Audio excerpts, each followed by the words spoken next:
Yeah, hello. Good evening. Welcome to the middle of the week. I hope y'all are doing well so far. Hope you're on the up and up at this midpoint through the week. And hopefully the rest of your week is looking just as good. Or better, right? Either way. Hopefully things are going to turn out well, right? I'd say my week has been on that trajectory in general. It's been another easygoing week, although I didn't realize that this week would also be the end of February. Right, it's that thing that always sneaks up on you, right? Because February is like the only month of the year that's shorter than usual, right? Where every other month has like 30 to 31 days. February's like just 28, right? Just 4 weeks on the dot. So yeah, we're gonna roll over to March on Saturday. That's pretty wild, right? Like, what the heck? Where did the time go? Felt like yesterday February was starting, right? We were all prepping for Valentine's Day and stuff, and here we are now. Hey! Yo! Hello, Molecular Shadow Fox and Gunter Maxwell. How are you folks doing tonight? Hope you all are doing pretty well as well. Hopefully you weren't as blindsided by the approaching end of February as I was. Azure, you're not gonna believe it. What am I not gonna believe? I can just imagine you just sounding super excited right now. You found a go-kart frame in a dumpster? Okay, wow. I didn't realize. Okay, yeah, that's pretty wild and pretty cool. Yeah. I guess now you have the frame, you gotta get all the other parts for it too, huh? You gotta get the engine, maybe tires, and the other parts you need to get yourself a proper go-kart. Mostly all there. It needs a lot of work, but it's all there. Ah, okay. A restoration project. Well, yeah. Got something to look forward to, huh? Well, I imagine it'll be in good hands. Hopefully, once you get it all finished, you'll have a go-kart to be proud of, and that you can take for a joyride around your local area, right? Extend the game. Good, thanks. Been baking today before work. Ooh, I like baking. What were you baking? I like a good confection, right? Whatever it may be. Brownies, cake, cookies, muffins, cupcakes, other things. They're all great. Well, minus the engine, tires, and it probably needs a new axle. It's gonna be fun. Ha! I can imagine. Nothing quite like a goal to kind of look forward to, right? Something to drive yourself towards, right? Literally and metaphorically. Much like here tonight in Tokyo Xtreme Racer, where our goal once again is to conquer the Shuto Expressway. Gotta take down some more rivals. We've got 57 of them so far. Didn't get any like new story scenes or anything, but we took down a lot of rivals, right? So it counts for something, you know. 2 batches of muffins in different flavors. Oh, what flavors? You should have seen my shit-eating grin. It can be fun, right? When you dig around and you find yourself like that absolute treasure of a find. I know you have your cart frame, but anyone else like find that absolute priceless thing? Wait, that thing that is like, oh my god, I can't believe I stumbled upon this. Like, wait, it's still here and no one else has taken it? I can't believe this. For me, it would have to be like way back when it was like going through Target and they just had like a sealed copy of Metroid Prime Trilogy, right? It was the Wii U version, but yeah, it was like the limited edition case and everything. I was like, oh my god, I just had to scoop it up, right? It was super cheap, Like, you imagine Metroid Prime Trilogy even then probably wasn't very cheap on eBay and other online storefronts, so it was an absolute steal. It's an absolute steal, let me tell you. Strawberry and triple berry, hell yeah! Those are some good muffins right there. I bet there were some awesome muffins. Alright.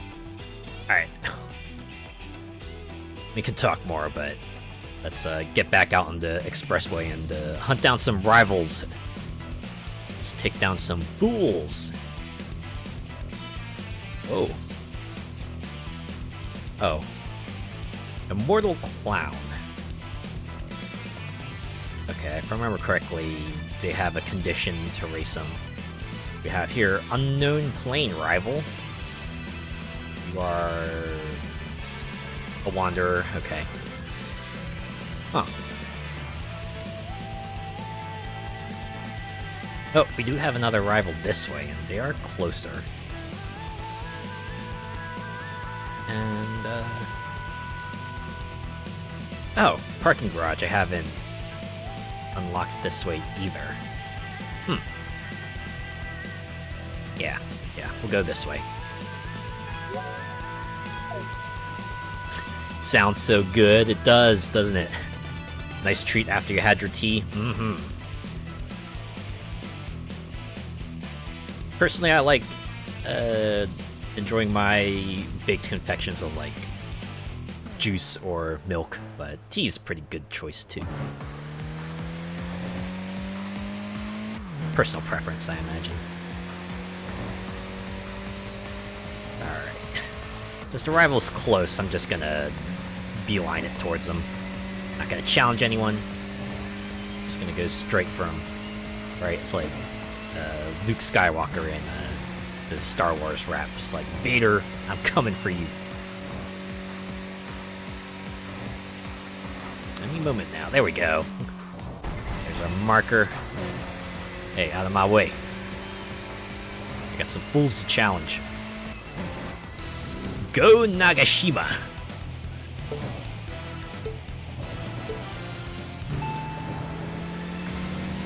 It's kind of funny how everyone else has names that kind of sound like nicknames, and this fella has a name that just sounds like a name.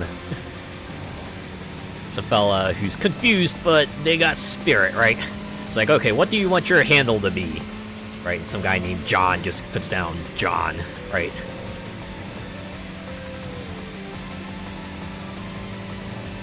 I think there was a character like that in the Dot Hack series where their handle was basically their first name because they didn't quite understand the assignment. Anyways, we kicked their butt. We'll find out their deal later. Alright. Okay. Yeah, parking garage is approaching, so I probably won't challenge anymore after this either. So need to make sure I arrive in the right lane so I can go meet with the locals. So it's on the right? Or is it on the left? Or can I just not enter yet? Are they just barring me from entering? Seems to be the case. Wait, not yet. We're not there yet. Of course, I had to pick up some cream cakes from the supermarket. Haha. Just get yourself the full platter, huh? Nah, it's fine to indulge every now and then, you know. Treat yourself, right? You deserve it. The world can be rough sometimes, and sometimes you just need to remind yourself that you're worth it, right?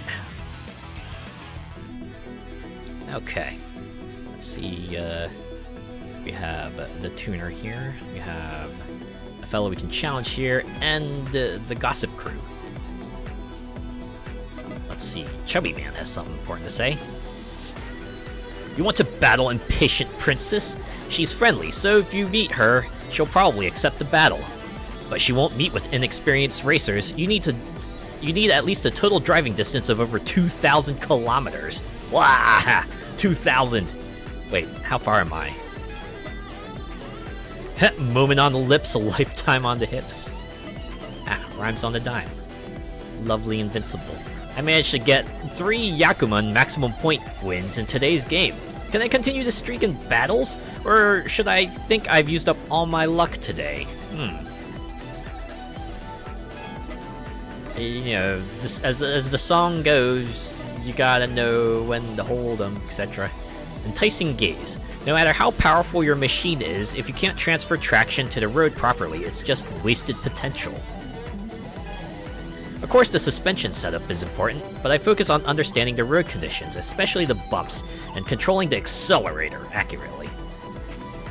I like how accelerator is capitalized there. It's like, this is important, pay attention to it. Oh, nihilistic, man. Oh boy.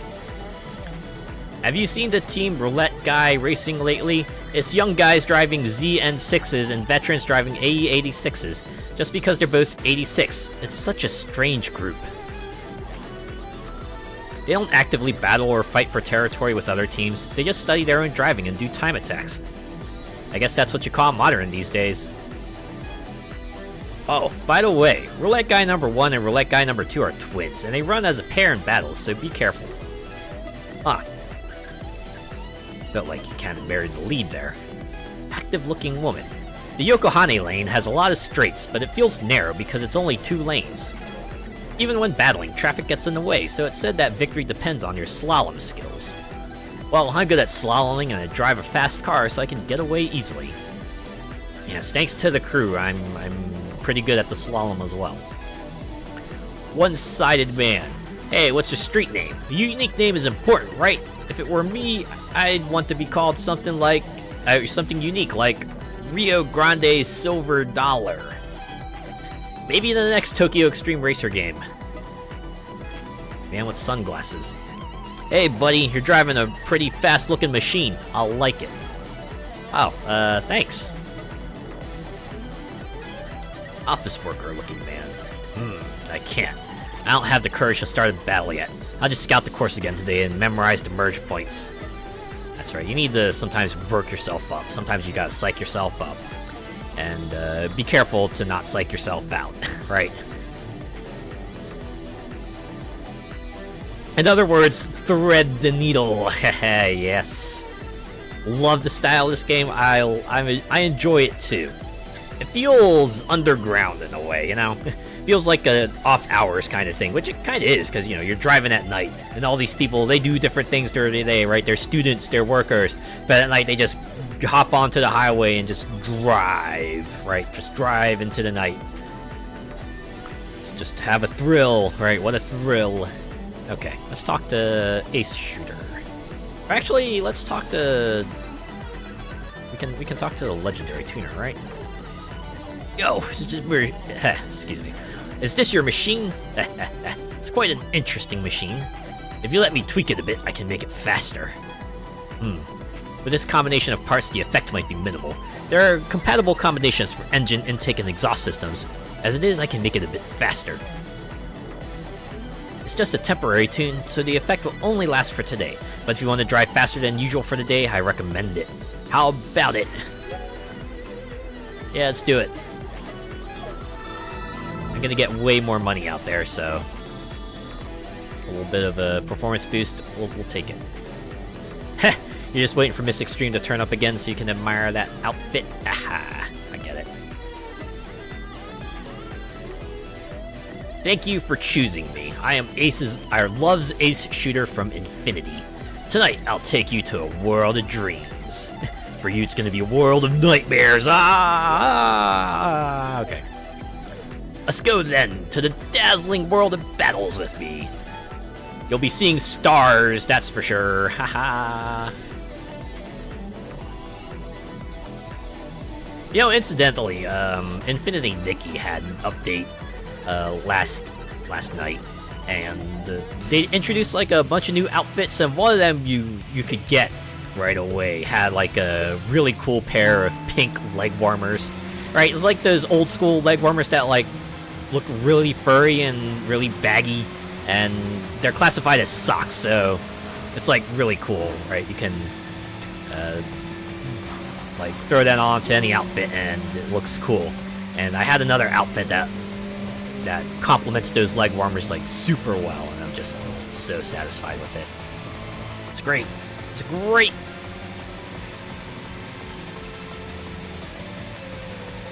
I feel like leg warmers are set to make a comeback pretty soon, right? Like, I feel like they were popular around, what, the 80s, 90s? And if cycles are anything to go by, you know, they should be rolling back into style soon, right? I don't know. I feel like I enjoy them. Maybe a future outfit of mine will include leg warmers. We'll see, right? This dude just come from a wedding with that buttonhole. Well done, kitten. You can boast about beating me. You'll give me another chance to battle, right? I'll be waiting for you to choose me again. I mean, you're not gonna give me as much money next time, are you? We do have some new folks to talk to, so there's that. The 80s ones. Whichever period they were popular in. If you have those 80s leg warmers, don't forget the white stilettos. Ooh, I might have to swap them out with flats or something. Not much of a heels guy. I don't think you'll find anyone who's really into heels, right? Even if they wear them, right? Even if they willingly wear them, they're not like absolutely into it. Friendly man. The other day, I saw a cute girl in the parking area. She seemed quiet and innocent, but she was tall and had a great figure. It was love at first sight for me. Wait, which parking lot was this at? She said she had just come from the Shuto Expressway, so I thought I had a chance to get close by giving her some battle advice. So I challenged her to a battle. Wait, I'm not quite getting the progression here. You wanted to give her some advice, so you challenged her to a battle? What? Whatever happened to just, like, giving her advice? Also, did she ask for it? Because if not, you're kind of coming off as a dillweed, you know?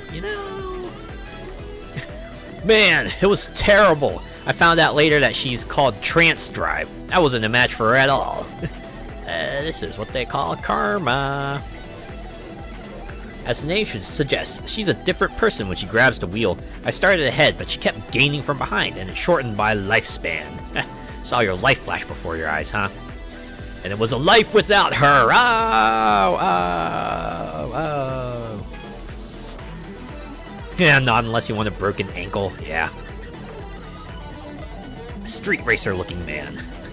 Did you hear? There's a rumor that guy has returned to the Shuto Expressway. Do you have the slightest idea how little that narrows it down? I haven't seen him myself, but apparently my friend Senpai spotted him. There are countless street racers aiming to take him down. Everyone's excited to see who will defeat him first. Huh? Who's that guy, you ask? It's obviously Swift Emperor. Oh, yeah. Yes, how could I miss that? Yes, it was obviously Swift Emperor. I should have known. That guy. Swift Emperor is back. That's all we get. Alright. So we know there's a guy named Swift Emperor out there. Wonderful. Okay.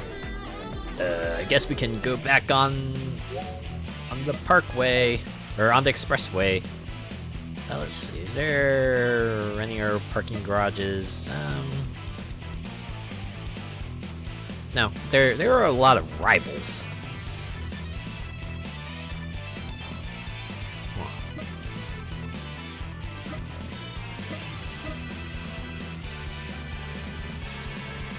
I guess that's the last one I need to get, huh?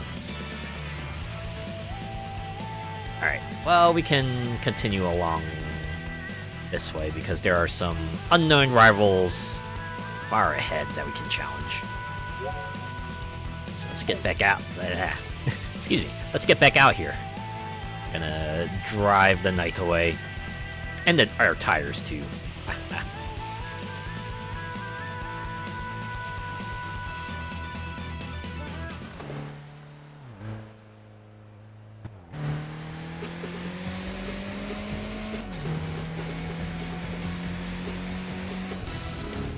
So who's excited for the Pokemon Direct that's gonna be happening in like a few hours, actually. About 12 hours, if I'm counting correctly. We're gonna find out what Nintendo and the Pokemon Company has in store. I know people are itching for news on Legend Z to A since they announced that last year. I don't think they said anything new about it since then, so. And of course, other news is welcome as well, right? By the way, on that Steam Next Fest, did you see that Mechbrate? It looks fun. Had an advert for it just before you came on. I've seen other people play it. I couldn't quite... I didn't quite get entirely what it was, right? Was it like the mech extraction shooter game? Or is that like a versus a mech fighter, right? Something along the lines of the Final Fantasy Dissidia game and the other arena fighters like it.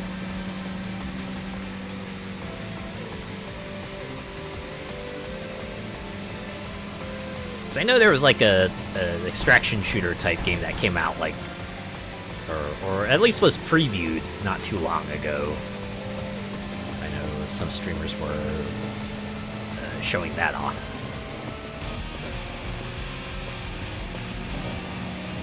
Yeah, okay.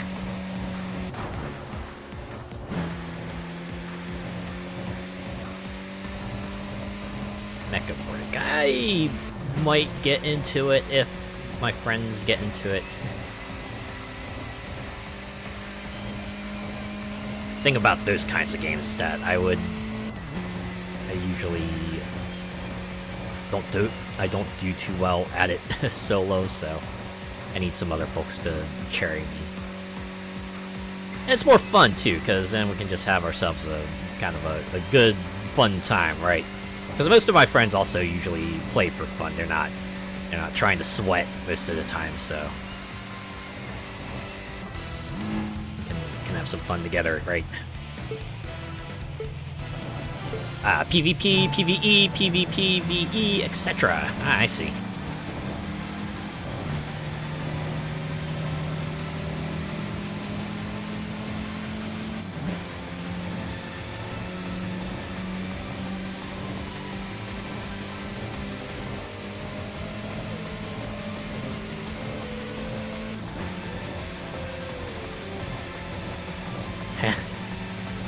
Noticed not a lot of new simulators on that list too. Steam knows me too well because they were all under recommended. Yeah, you're on long enough, and they can kind of put together that list for you, right? It is fun, right? When you go on the front page and then Steam just serves up a bunch of games for you on the carousel. It's like, yeah, we're suggesting these to you because you played this and that, or you played games with this tag. Or things like that. It's always fun. Hello, Red Moonlight. Would you be interested in another battle? Oh, we're in ad break mode.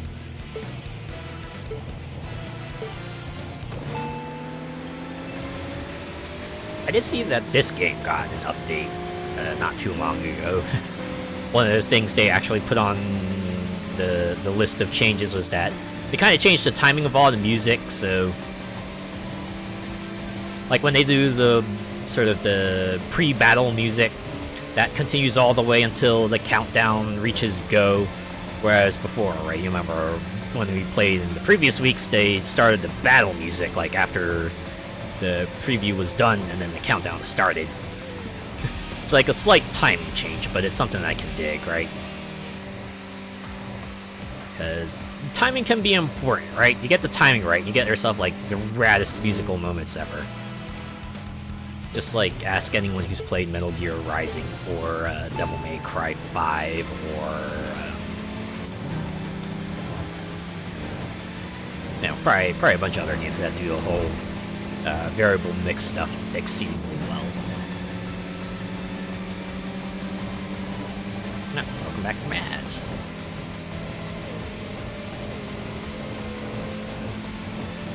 One that did catch my eye was Electronic Shop Simulator. Can stock old school tech as well as modern stuff, Looks like a lot, or looks a lot like Card Shop Simulator. Piqued your interest. Ah.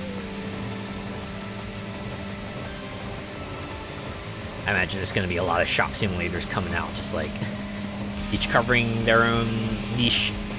It'll call out to someone, right? I mean, that's what CG Card Shop Simulator did for me, and Electronic Shop Simulator for you.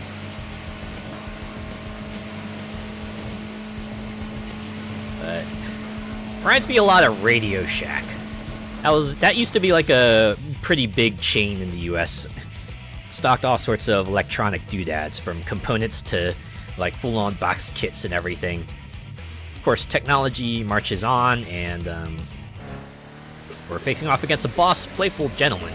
So this should be interesting.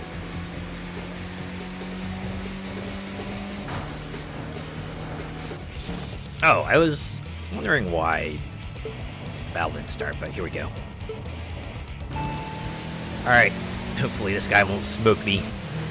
We are coming in on a curve, so I got a chance to get ahead of him.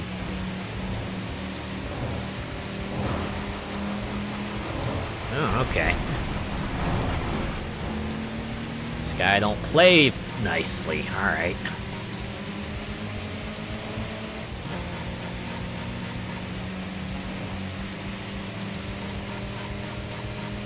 Oh, jeez, they're pulling ahead, too. This is where slaloming... Oh. Just realized Gentleman is smoking me. Alright. Maybe this is probably what we're gonna do, like, the rest of the night, huh? Just gonna keep on challenging this guy until, well, finally get the win. There is even Mall Simulator. Build and run your own shopping centers from scratch. I saw one that was like Vending Machine Simulator, where you're maintaining a bunch of vending machines and you gotta like run around town and, you know, restock them, fix them up, take the money in and out. Everything like a real-life vending machine runner would do. So yeah, we're reaching like a simulator singularity, where soon, given enough time, there will be a simulator game for everything. Also, how lucky is it that Playful Gentleman just decided to go smack into a car there? I thought I was gonna have to duke it out with this fella a few times, but we're gonna be okay. We're gonna be okay. So you beat a boss, that means, yep, the night automatically ends.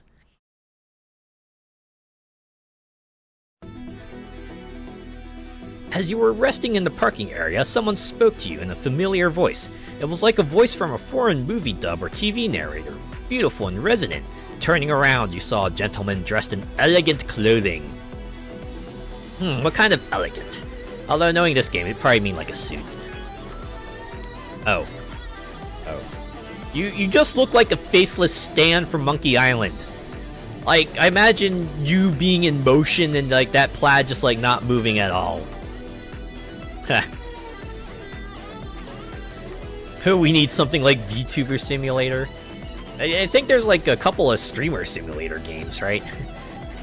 I saw some people play that. That was interesting.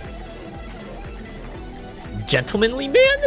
Good evening. How are you? See you next week. You're Full Throttle Dancer, right? Thank you so much for earlier. Honestly, to possess such strength, I'm absolutely impressed.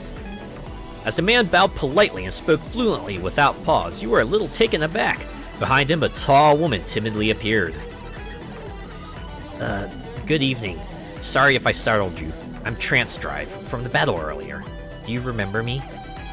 Yeah, I do, actually. And I am Playful Gentleman, also known as Achugi Shigeru. Ho ho, Achugi. With my unforgettable high-sense machine, gentlemanly and dignified appearance, a voice you'll hear more than your parents. Please remember me henceforth. Wait, what? A voice you'll hear more than your parents? What the devil does that even mean? Voice you'll hear, like I'm a kid and you just like sitting in an outdoor cafe with my parents. right? And they're like having themselves a conversation, and this car goes by and drowns them out. Is that what you mean?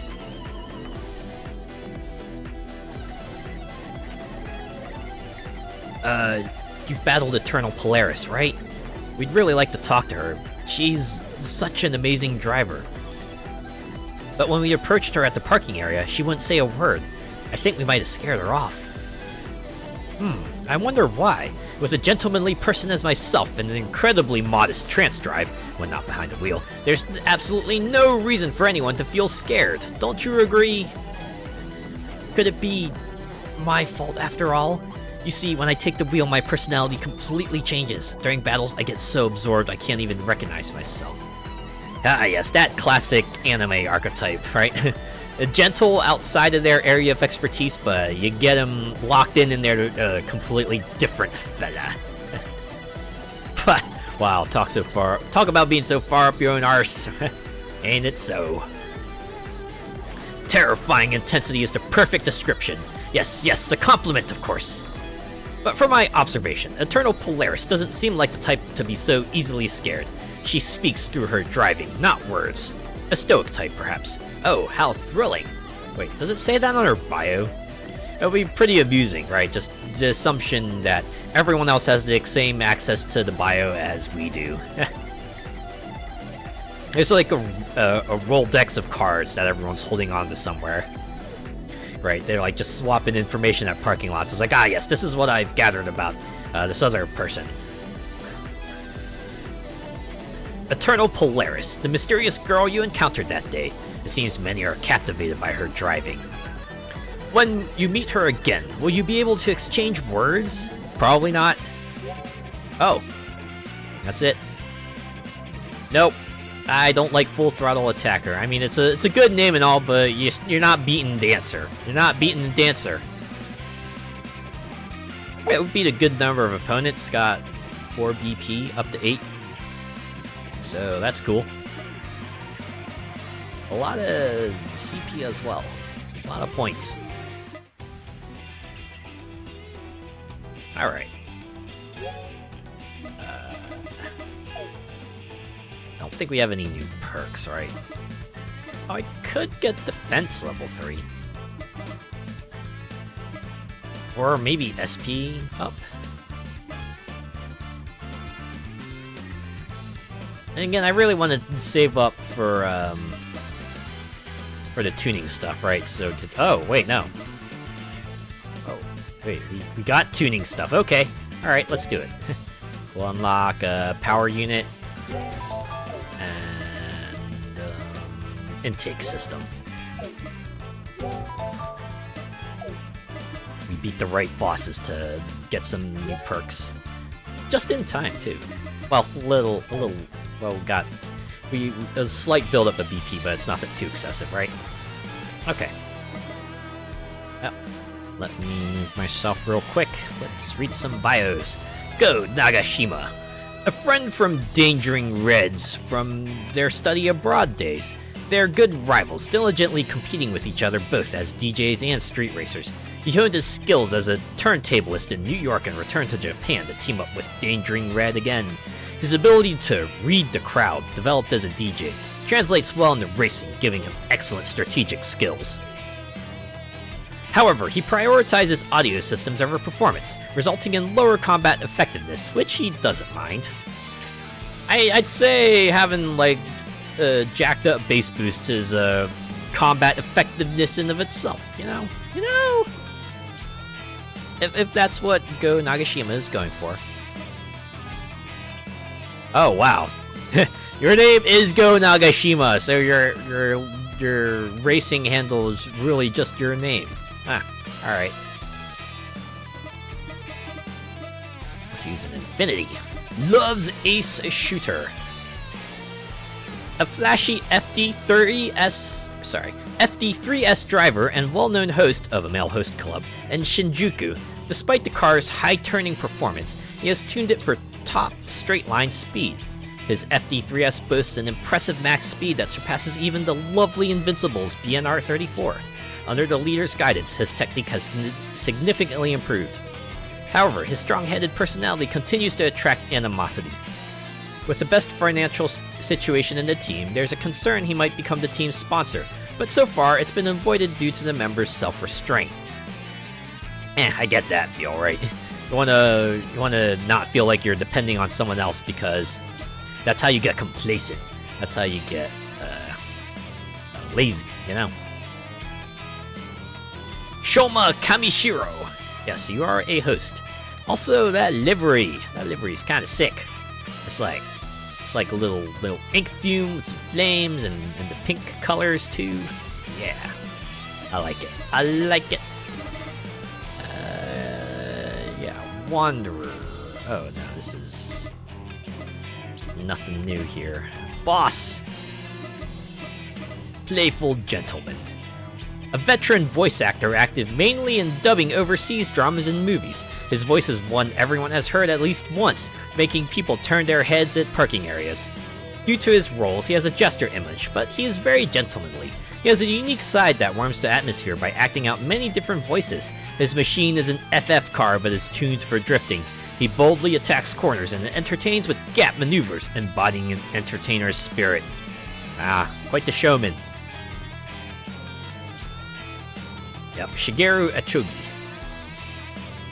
And yes, you are a voice actor. Very nice, very nice. Alright.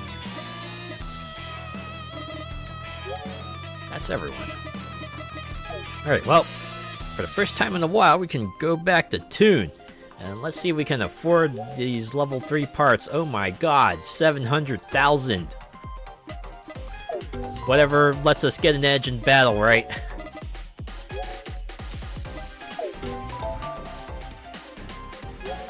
Okay. Oh, I'm guessing we can get a gentlemanly boss's car now. Huh. Or a playful gentleman's car. I mean, it's a pretty styling car. Look at that. The guy's got even got his logo on the back window and everything. Holy cow. Wait, what was that little line? What was that under playful gentleman there? We only get like a glimpse at it, so I gotta... Was it honesty, charity, and love, freedom, courage? Yes, all very noble words, yes. Okay. Livery, I assume we've got Playful Gentleman's logo unlocked for us now, right?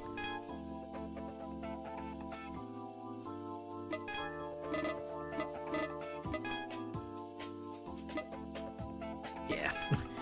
Everything unlockable is a rival emblem.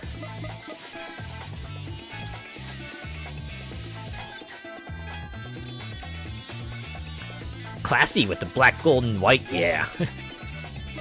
You need to quickly signal that something is classy. You break out the gold, and of course the black and white, or black and or white, being on the extreme ends of the color spectrum. All right. Wow. We do have a few choices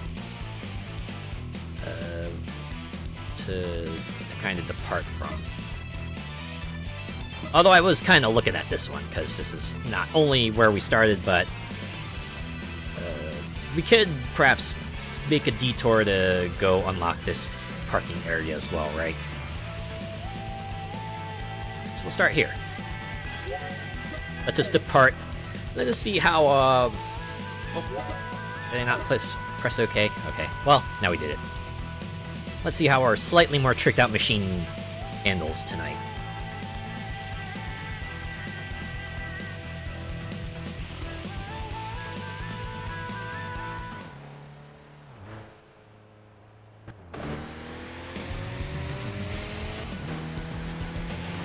Alright, just beeline to our new rival here.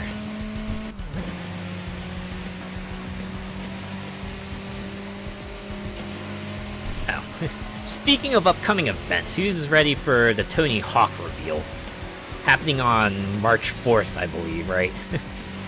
I think a lot of people are saying it's going to be 3 and 4 remake, right? It's just a natural follow-up, and I would say it's probably pretty likely, right? Everyone has been clamoring for that since 1 and 2 absolutely knocked it out of the park. Although the question is, who's working on it, right? Because Vicarious Visions is like a... They kind of got shunted to COD support studio. I don't know if Activision let them work on 3 and 4, or if another company's doing it, but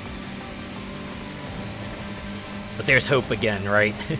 Everyone thought that it wasn't gonna happen after Vicarious Visions kind of got the boot. I was like, oh man, 1 and 2 was fantastic, and just having like 3, right, even levels from just 3 as an add-on would have been an absolute slam dunk, right? It's like the guaranteed winner. And, you know, 4, still great. I guess the other question is, if it is a Tony Hawk 3 and 4 remake, is this going to be compatible with 1 and 2? Can we, like, combine them together?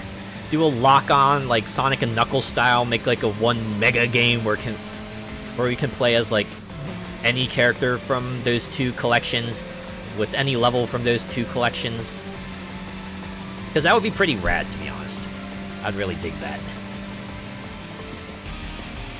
Also, I forget if they ever added the levels from 2X. I know those are like a little weirder than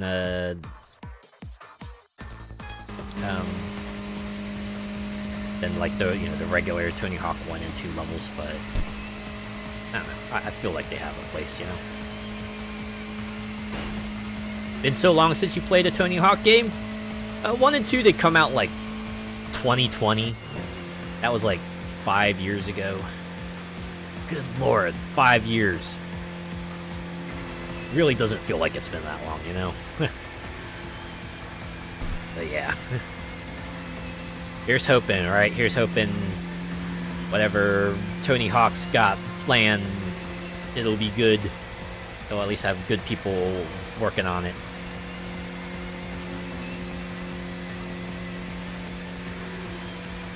I imagine they still got goodwill because 1 and 2 remake was just so gosh darn fantastic, so here's hoping, right? Here's hoping. Okay, I think I want to get off on this exit next if I want to hit the parking garage. Oh, and I can challenge a rival along the way too. Perfect.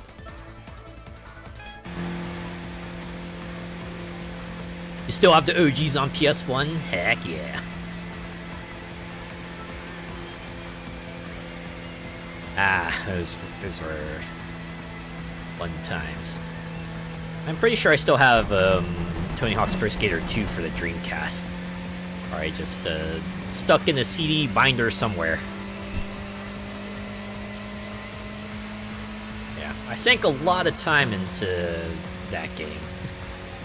Park Editor was something else, that's for sure.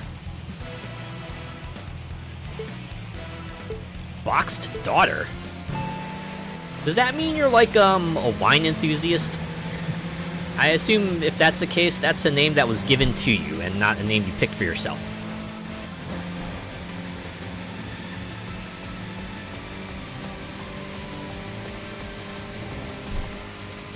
Has anyone like done any boxed drinks? I think the only one I've done is like a box of coffee. I know boxed wine is also a thing. I wouldn't be surprised if there was like boxed beer or something like that out there too. On the other Paul, the Dave Mirra games never really enjoyed the same success as the Hawk games. Yeah, there was that was the trend, right? After Tony Hawk took off, there was a whole bunch of other extreme sports games that came out, right? There was Dave Mirra, Rashawn White snowboarding, Kelly Slater's Pro Surfer, and the numerous others along that line. But yeah, none of them ever quite captured the same success as Tony Hawk did. It's first to the line and everything, you know? They get the share of the pie, they get the majority of the pie, and everyone else is fighting for the leftover slices. spent far too much time creating your character and finding the perfect design for your boards. I get that feel, I get that feel. It's why a lot of people say games with the character creator, that's the first boss.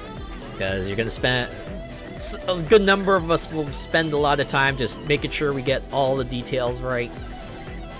And it's even more fun if they include like extra customization items as the game progresses, you know? It's like, yes.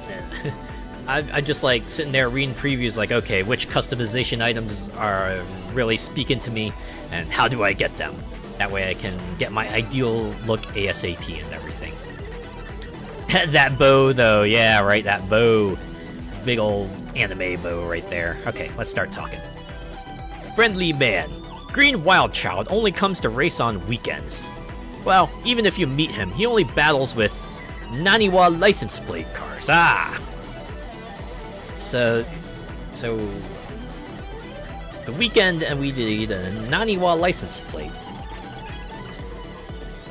So that'll be like one of those instances where your license plate needs to be something specific, huh? Enthusiastic woman. So that's who you are. I dig that top.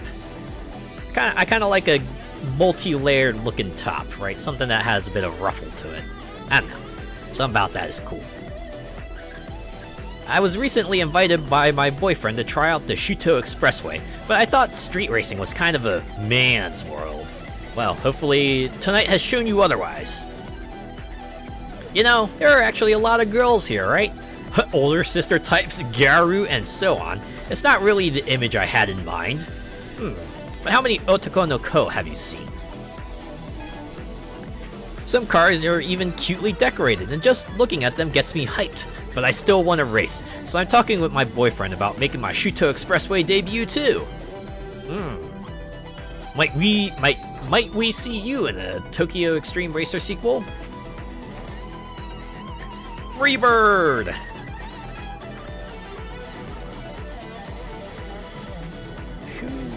Leonard Skinner, is that you? Leonard Skinner, is that you? Man, my old man was angry again today. It's not like taking a gap year is unusual. Oh, did you hear that? I'm Freebird. I'm aiming for the top of the Shuto Expressway as a break from studying for exams. Aki with over-the-top nails? Jeez, that is a descriptor. Alright. What are you talking about, big brother? You're not studying at all, just goofing off. And this is my younger sister, Aki with the over-the-top nails. Okay, that's like actually your nick. Okay. Alright. She may be nagging, but she's a kind sister who indulges her brother's hobbies. Hey! That's embarrassing. Come over here, we're having a team meeting. Aha, good luck, Freebird. Although I will say, no shame in finding your own path in life, right? Don't feel like you gotta follow the same script everyone else is doing. Because what works for them might not work for you, right? Who made Dandy? Why am I always the one paying for everyone's meals? Well, I don't mind covering Little Beast's share, but this isn't how it's supposed to be. Speak up, man. You gotta speak up. Or, you know, don't go out with them anymore, right? Upbeat Groovy. Yo, are you a street racer too? You don't really look like it. I'm a street racer, sort of. This car's tuned to the same as my ex-boyfriend's, but we're done, so it's like an ex-boyfriend setup. So, I'm looking for a fast and cool boyfriend. By the way, you don't look bad. Wait. Upbeat, groovy, and enthusiastic woman. Well, I guess that's probably the in thing these days, huh? Alright, Aki with the over-the-top nails. Is Mitsuru really not planning to go to college? I know that education isn't everything, but I can't stand that jerk older brother looking down on Mitsuru. Chubby man. The new circular route has a lot of straights and high-speed corners overall. You can't go wrong with a powerful car. Well, if you have to fight with a low-power machine, you'll have to weave through the traffic to get ahead. What, you don't have the skills either? Well, you'll just have to work on your own skills, man. I rely on my powerful machine. Guy actually said skill issue. Yeah, march to the beat your own drum, exactly. Office worker looking. Hey, you look familiar. I haven't been driving here for long, but driving a car is really fun. Hey, I'm glad you're getting into it. Oh, that's everyone. Aw, there's no legendary tuner here. Dang, alright. Well, let's start challenging some folks here. First up, Clan Makita. Infinite Rotary Kashiyama. Alright. What? You want to battle me? That's fine, but are you really confident? I don't like wasting time, though. Yeah, let's do it. Okay, here we go. Kinda like that jacket. You look like a character from, Like a Dragon, right? Like one of those, slightly stronger mooks that, Kiryu beats up.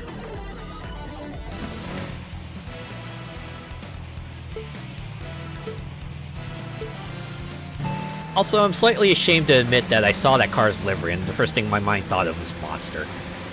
Curse you, Monster!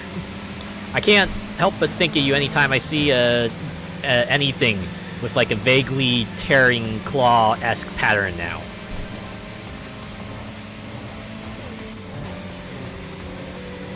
Alright, this Kashiyama's got quite the resilience. And you're only a level 4 opponent?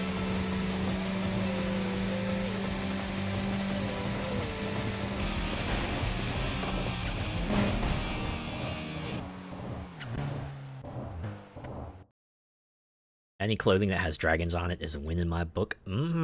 Yes, absolutely. Especially when you're talking about, like, dresses, right?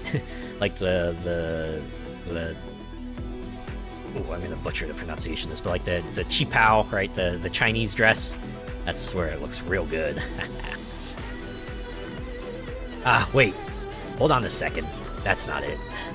It's strange. It's kind of odd to lose, or for me to lose. I want to do it again. Please. Just one more time. Trying to get yourself a bit of a data set, huh? Aren't you? Unfortunately, I got some other... Wait. Wow. You kind of moved spots there, didn't you?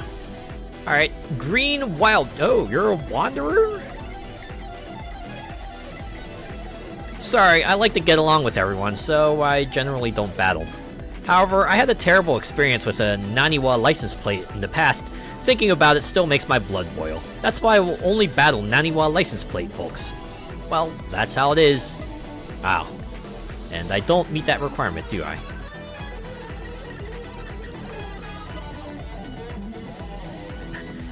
A bit like the one that Anna Williams wears in Tekken? Yeah, like that. I don't know. I think the aesthetic and the vibe and the style kind of all just melds together super well in that regard, right? Okay, Rapid Girl. What do you need? I'm about to go out on the course. Well, I'd like to race you. You want to battle me? Fine, but don't say you held back because I'm a kid if you lose. I think that's the most disrespectful thing. I get it. Let's go. You won't regret it. You want to feel like you earned your wins. I get that feel. But what if I kick your butt anyway?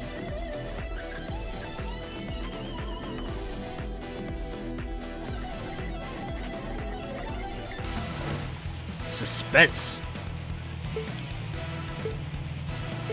And here we go. Okay. A little bit more aggressive. All right. Have to wait for an opening and zoom. Or at least try to. There we go. Okay, we're good. We're good. Time to start draining Rapid Girl's SP. There we go.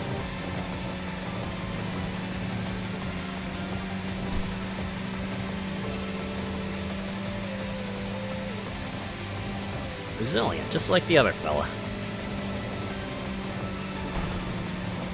Although even with that degree of resilience, like, most battles don't last longer than a minute.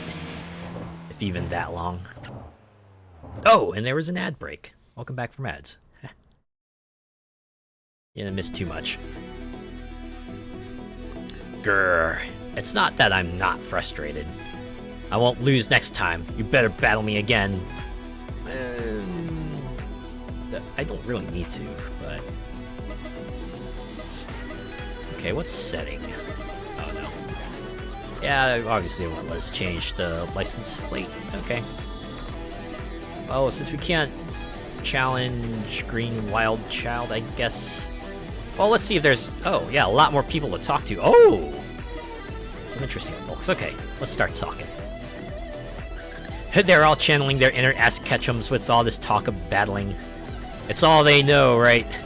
It's like Final Fantasy X, the world of Spira. They know Blitzball and clearing out fiends, but mostly Blitzball. Serious-looking man. I've heard there's a street racer named White Leopard in Yokohama. He used to race secretly from his wife, but now he's been approved by his family. Because of that, he seems to be very careful and doesn't appear easily. However, he was originally an aggressive street racer, so if a street racer with more than 10 consecutive wins appears, he can't help but show up. Ah! That was good advice. Wild Bird. When I was young, I thought I could do everything by myself, but I've come to realize that I'm here because of the support of many people, though I'm still a rookie in the street racing world. That's a good mindset to have, right? Some people are self-made, but other people kinda got where they were with the help of others, you know? Yeah, you see that dress there? She's rocking it? Yeah. Very, very classy look we got looking there. Bloodhound. I want to keep witnessing the legends woven on the Shuto Expressway with my own eyes. As just another street racer, I want to see it all from this perspective. But you know, to become legendary, half-hearted guys won't cut it. I've decided to weed out those half-baked street racers myself. Only those who surpass me will have the right to weave legends. Okay, Mr. Gatekeeper guy. Alright. Upbeat groovy. Yo, big bro, you did pretty well for someone who doesn't look the part. Well, I always race on a whim. Sometimes I win, sometimes I lose. But beating me, isn't that crazy? I might have a new opinion of you. Cool. Melancholic woman. Oh. Oh, wow, look at that. Look at that shawl there. Woo. Really liking that. Departures. Used to value high morals and mature driving, but they've changed. The leader, Happy Chappy, became obsessed with driving and abandoned his job, and family. Ooh. In other words, he fell to the dark side. It's sad. He became consumed. They had cookies, so can't really blame him. Mischievous woman. Ah, really? Well, you certainly hide that mischief well. Ah, the guys from Phase X casually hitting on me. It's annoying. They're young and annoyingly energetic, but they don't have much money, so their machines aren't well-tuned either. They might be passionate, but I'm not interested in empty-pocketed guys. This game is just a plethora of outfit ideas for me. Oh, wow, you read my mind. Especially Mischievous woman here. Ah, that feels like the kind of casual outfit I'd absolutely be into, right? Hey, it's you. Shibuya-style gal. What's your name? What? Full-throttle dancer? Ha ha ha, that's hilarious. You know, street names apparently change based on the number of battles, so you should do a lot of battles too. Number of battles, huh? Alright. Whistling Man. Have you experienced consecutive battles yet? You know, when several people challenge you to battles in succession. And consecutive battles, even if each individual isn't that strong, you'll need to stay focused and run without making mistakes for a long time. In that sense, they can be quite troublesome opponents. Yeah, Death of 1,000 Cuts and all that. I get it, I get it. Pretty close! They are very pretty close. Okay. New parking area unlocked. I believe that's all the parking areas, so we pretty much got free reign of this area, although this parking lot apparently has got some new intel, so... Let's see... We won't encounter any new rivals this way, though. Oh... Well, it's the only direction we can go anyway, so... Let's just get out there. Yeah, I'll probably go over to that other parking garage and see who else has shown up.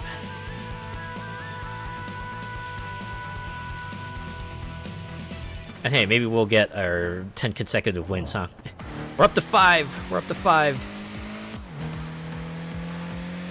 You want Whistling Man's varsity jacket? Varsity jackets are fun. Have that bit of a university feel to them.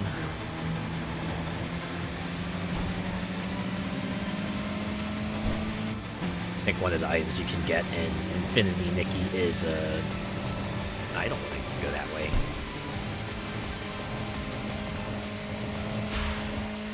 Draw! Ah, what? Draws break my win streak? Dang it. That's what I get for challenging a fella right before the junction. That's on me. That's okay, we can get 10 wins another time.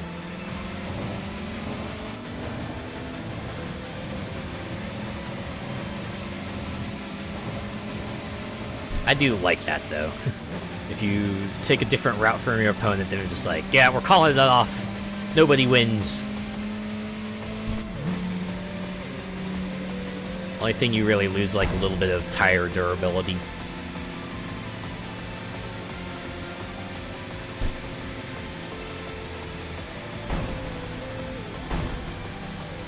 You'd love one in red and black with your persona embroidered on the back. Ah, yeah, I could see that working out.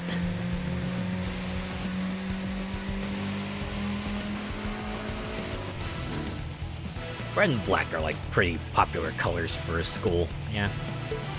They look like a proper varsity jacket.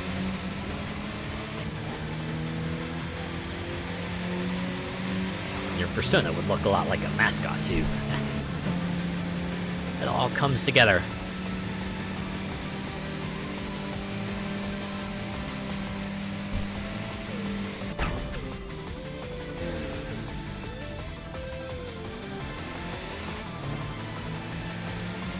Oh yeah, I'm losing this one. Thank you, thank you. I was 1 in a million shot and I managed to land it right on the dot. Oh yeah. I am so good, I am so good. Nailed it. Alright. Well, we can go right and enter the parking garage at least. Go this way. Shadow Fox High School, yeah. Sounds like a school for espionage and subterfuge.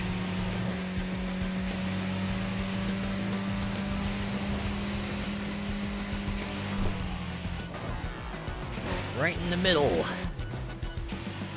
Smack dab in the middle.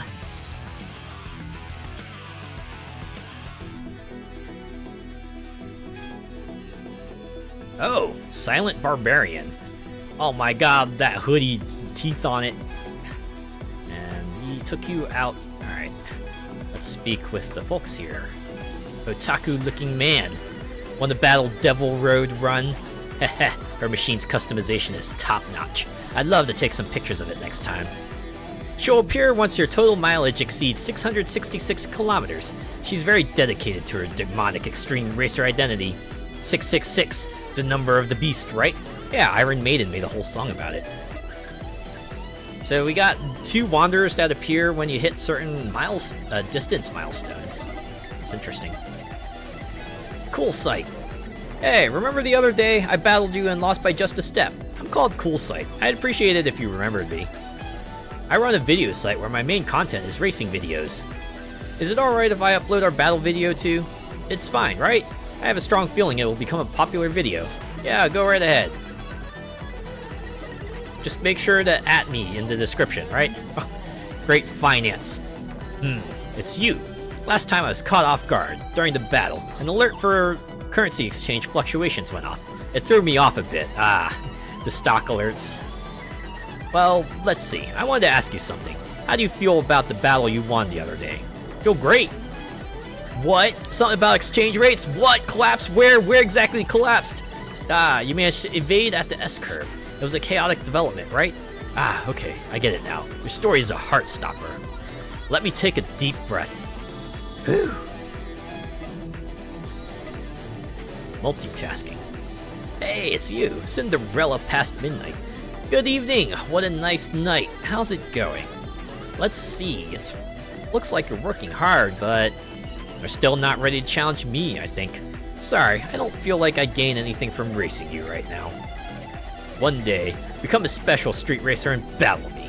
I'm looking forward to it, as am I. Ruling guy number 1. Nobody can beat me when it comes to loving the 86. We, the Ruling Guy team, will keep driving the Shuto Expressway with that passion in our hearts. Do you have something that you're passionate about? Don't rush it. You'll find it eventually. It's a marathon, not a sprint. Sweet rides. There's a lot of them in this game. Nihilistic man. There are many female street racers, but I think Cinderella past midnight stands out as the most exceptional. Don't you agree? Not only is her skill top-notch, but her straightforward personality makes her very popular. Above all, her presence is indispensable when discussing the history of the Shuto Expressway. In the past, people said she doesn't show up until after midnight, but that doesn't seem to be the case anymore. Did something change her perspective? Haha, you're talking about something interesting. If that's the case, ask me, member number 92 of the Cinderella Past Midnight fan club. Oh, what's this? There's a fan club for her now? It's a secret, unofficial group she doesn't know about. We exchange all sorts of information there. As for why she started driving outside of midnight, apparently there's a new street racer who recently debuted and seems interesting. Watching this person's movements has become so enjoyable for her that she started showing up on the Shuto Expressway even earlier. That's the theory of Cinderella Past Midnight's hardcore fans. Hardcore fans, huh? If that's true, then the street racer who caught her attention must be an extraordinary individual, right? Yeah, they must be incredible. Who knows? It's not just about being strong or fast. She values freedom and the joy of racing itself. So maybe there's someone who resonates with her on that level. I see. Someone who can rival her skills and genuinely enjoy racing from the heart. Sounds like a big deal, doesn't it? Also, I like how they're talking about Cinderella Past Midnight, and Cinderella Past Midnight is just like over there. Like, I don't know how noisy parking areas in Japan usually get, but I can't imagine they get so noisy that you can't make out conversations, right? Yeah, they must be so cool. I know, right? They must be amazing. I bet they got like a whole garage filled with vehicles. Probably got a whole bunch of them, right, lined up in like Mexico and the UK and Australia and France and Italy and Colorado and Hawaii as well, and heck, the rest of the continental US while we're at it. Business trip returnee looking office worker. Ooh, that's a mouthful. Many street racers and insiders gather at parking areas, or at the parking area. Their talks are often useful, so try talking to them. So, how about it? My advice was useful, right? Yes. Yes, technically, yes, it was useful. Uninterested woman. Yeah, I figure you were the one with the big old sweater. This place has a lot of merges and splits, making it tough, but if you have a good grasp of the course layout, it gives you an advantage in battles. As for me, sometimes I drive here leisurely without battling. I learn the course and enjoy the scenery, which isn't bad at all. I get it, you're just like the good old free roam mode. That's fine, right? Hey, she stood there like, guys, I'm right here. Right, she's like, person standing emoji. Okay, let's see what Silent Barbarian has. Sorry, I only battle with drivers using the same machine. My current partner is the Mark X. I want to battle with a street racer who loves this machine. Mark X, huh? Mark X 350 RDS GRX 13. Ah, Toyota, I see. Oh, there's nothing else here, so moving out. Which way to go? Which way to go? Not like we're going to be driving for much longer, because tires are giving out anyway. Alright, you have Immortal Clown there. Huh. Versus Sinus Flashing. Must mean the new opponents showed up. Barbarian's hoodie is so Bishamon. Reminds me a lot of Nightmare, right? Remember that one version of Nightmare that was basically just like the giant mouth, right? The guy had a giant mouth as a waist. That was a pretty striking set of armor. Man. Oh, I guess... Is this a different parking garage? Is that why this is locked? So I have to approach it from the other direction, maybe?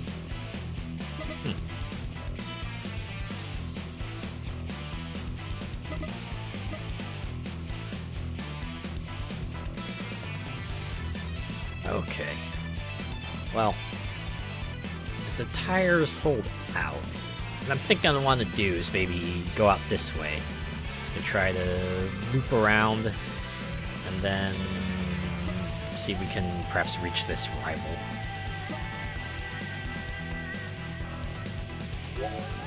We might not reach them because the tires are at like half, right? The meter's at half, so it might not last that long, but we'll see. Like Jinpachi Mishima, yeah.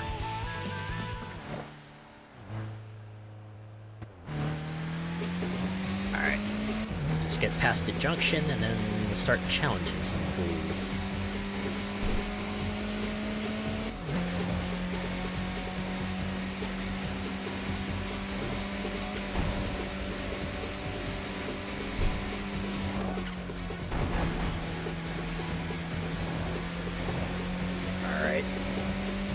Begins.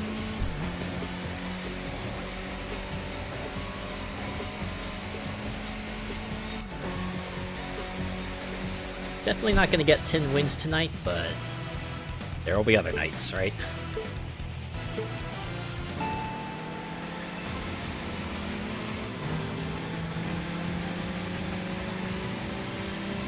Then again, most Wanderers tend to be fairly high level anyway, so even if I did make them show up, I probably would get absolutely clobbered.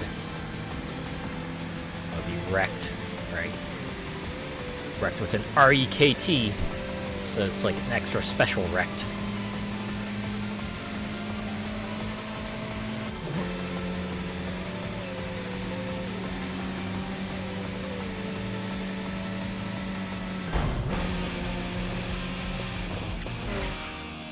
Okay, I think I got time to challenge you.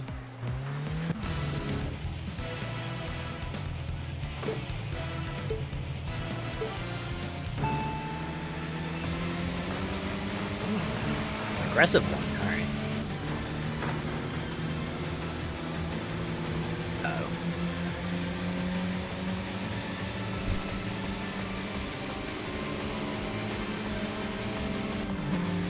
Please go on the inner loop. Please go on the inner loop. Please go on the inner loop. Please go on the inner loop.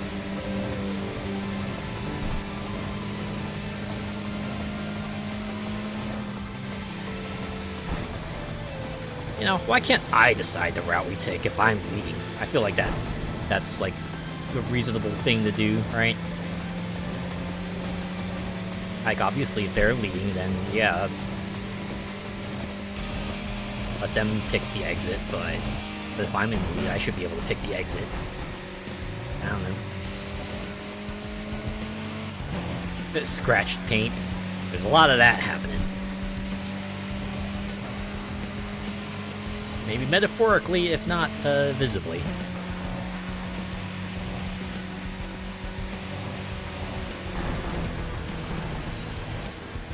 Oh yeah, we're probably not gonna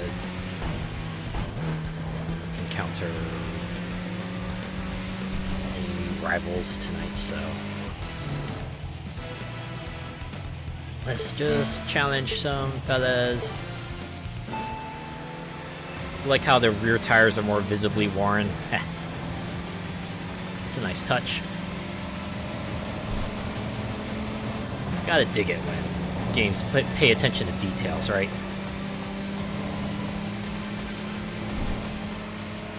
Makes sense with it being rear-wheel drive.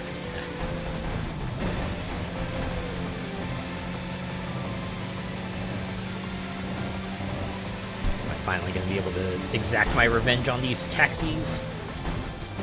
Oh, no, they're catching up. Aha! Smack into me, so I stay ahead. How you like that? Oh yeah, after this battle, I gotta go back to the garage. These tires aren't holding out much longer. There we go.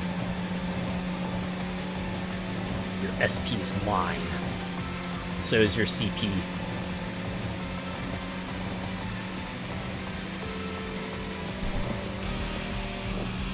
Oh yeah. Almost 10,000. Alright. We're going back. Yeah, this game is so much fun. It is. Oh, full throttle professor. No, I still like Dancer. Yeah, the loop is immensely satisfying, right?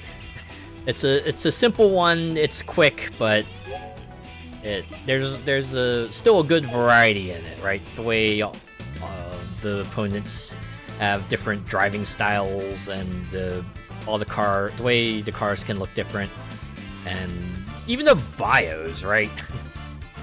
The fact that they gave each character a quick bio about them, and their name and occupation, and just all sorts of other assorted info.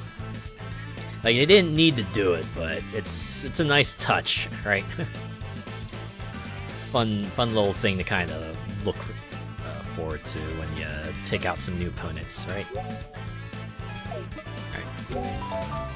Exhaust system get. Can imagine if this was set in England, sorry, with all our roundabouts, roadworks, and super narrow roads. Would be interesting, right? Give us an Xtreme Racer in a different locale. Although I've heard they had like a mountain drift spin-off for this game. I forget. It was called like I think it was called like Drift Challenge or something like that. But yeah, you know, a lot of the games take place on Shuto Expressway, but they got other ones too.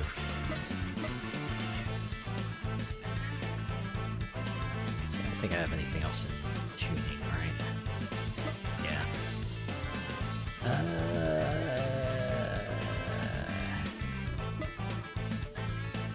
Should I get a defense upgrade, or should I keep saving? I think I'll be fine with level 2 defense. Alright. Quick bio check. Victory hand sign. An apprentice wholesaler handling seafood transported from the port to the market. He gains experience daily by assisting old hands. As market work ends in the morning, he leisurely drives on the Shuto Expressway during the day, waking up to the joy of driving. His machine remains in its normal state without much tuning, and he is exploring under the guidance of his leader, Golden Steer. He combines boldness to take decisive actions at crucial moments with the calmness to skillfully avoid provocation from opponents. Ryosuke Osato. That's a fun one. I like that wave vinyl you got there. Let's see, you got 3 folks from Clan Makita. Rapid Girl. Trained by her father, a former professional racer, she made her racing debut in elementary school, but began to question a life solely dedicated to meeting her parents' expectations. To expand her own world, she joined Clan Makita, a group built around the concept of enjoying life. As a 14-year-old street racer, she has gained significant attention. She chose the EA21R machine, prioritizing its appearance. She once lost a battle to Box daughter, who joined the group later, and now secretly regards her as a rival. The secret rival archetype, alright. Seen that a lot. Haruka Nijiba. That's a pretty good livery there. I kind of dig it. I mean, it's got that good feel to it. Infinite Rotary Kashiyama. As part of a high school comedy duo, he won a newcomer contest and quickly became the talk of the town. But the duo vanished within a year. He was the one who wrote the skits for Infinite Rotary. The earnings from their brief period of success have already been spent on leisure, and his prize car is one of those expenditures. Influenced by a senior comedian from the same agency, who specializes in car jokes, he ventured into racing. Although he is striving for a comeback, there are rumors that his partner, who seems to be making money through a side job in the nightlife industry, is considering disbanding the duo soon. Oh no. Hideo Kashiyama. Yes, you are a comedian. Like a very... Oh, this is the one where I said it'll kind of look like Monster, but now I'm seeing like the side has a bit of like that black flame on the wheels. That's kind of cool. Also, I'm seeing up here 216 profiles. Saying that's like gonna be in the final game. Box daughter. She's spent several years as a recluse, but her talent was discovered by her uncle when they happened to match in an online racing game, opening the path to becoming a racer. Initially, she was on the same team as her uncle, but she transferred upon her uncle's advice that she would be better off with peers closer to her age. While she has become friendly with the team's inclusive leader and her caring sister, she still keeps her distance from the other members. Although she is actually the fastest in the team, her timid nature prevents her from showcasing her full potential. Miski Taira. Ah, you're unemployed. Well. And yeah, we got some new Wanderer intel. Level 10 or higher. Oh, battle cars without a nitro system.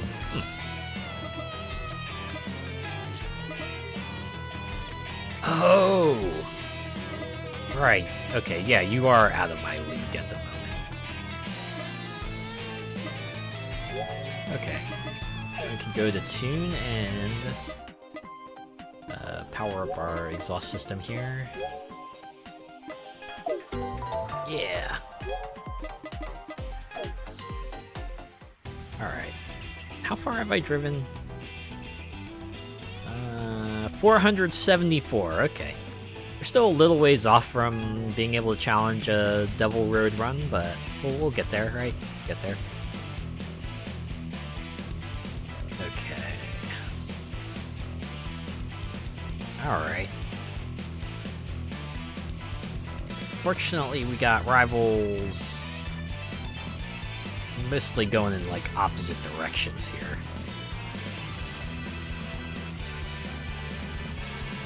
Looks like we're only going to be able to take on a few of them.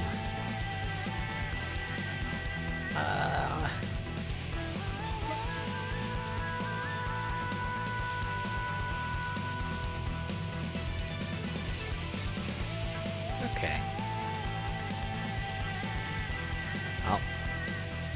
Oh, if we start here, we can start going after that rival. Right. Now, there's no close by start point. Dang it. Okay.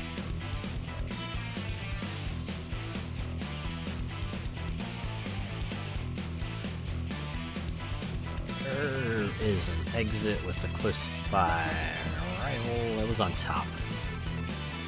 Was where it's around here, right?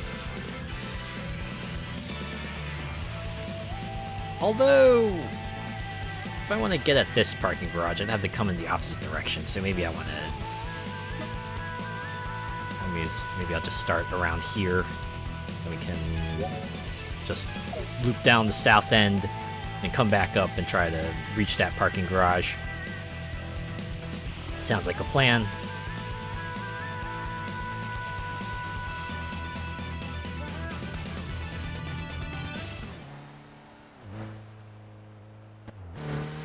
go.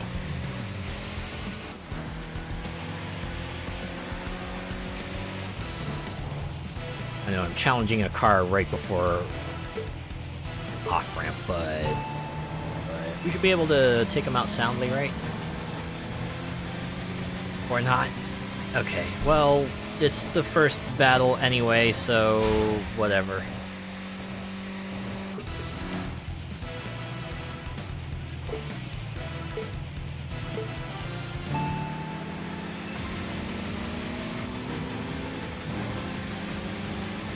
I imagine this was a thing in earlier Tokyo Xtreme Racers as well. It's like even if you were leading, you would still kind of get that indicator of which exit your rival was going to take.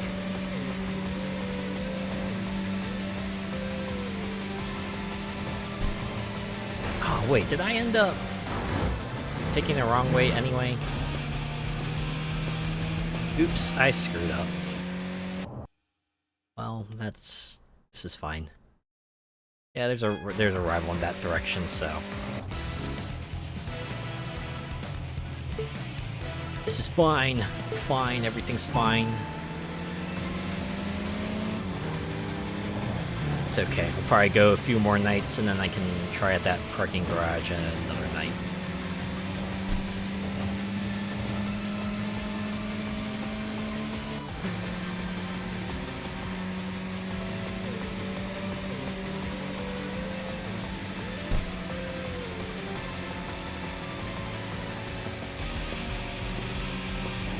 One down and another one down.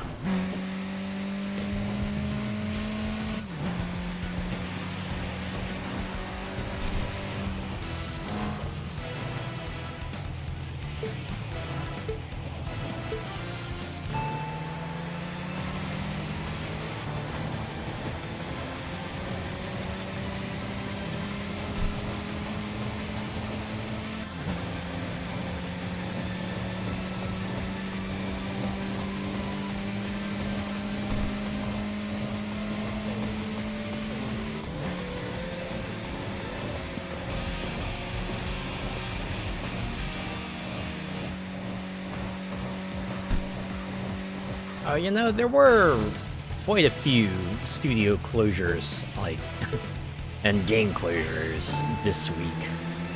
I think this week started off with a game called Dauntless being shut down. Never played it myself, but I knew that was around for a while. That was kind of like a Monster Hunter-like. So I was like, yeah, there's going to be no more content being developed, and then after a certain date, we're just shutting it down, and you won't be able to play it anymore. This is a bummer. Imagine a lot of people have probably invested a lot of time in that game, and the fact that you won't be able to play it in any form is always a shame. Okay, where is the rival? Enticing gaze. Is that a record 21 seconds to win? It might be. It's a pretty decisive battle for sure.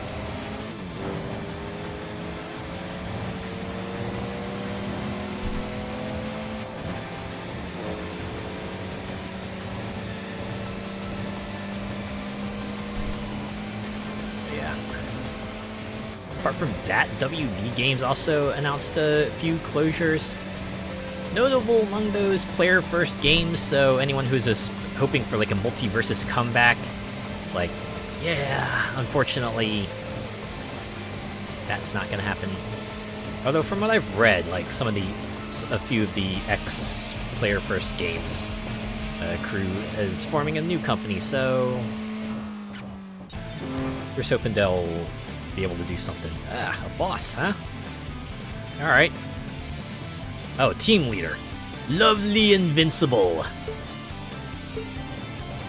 And I'm ahead. This is why I have one chance to not squander a lead. Gotta block him. Gotta block him. Gotta block him. Block him and bob and weave.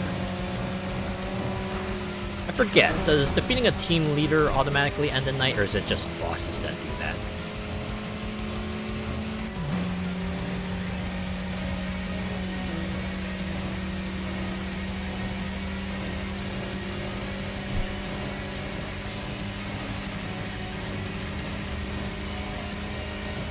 I think team lead. Okay. You'd think I'd remember this kind of thing, but it eludes me. Alright.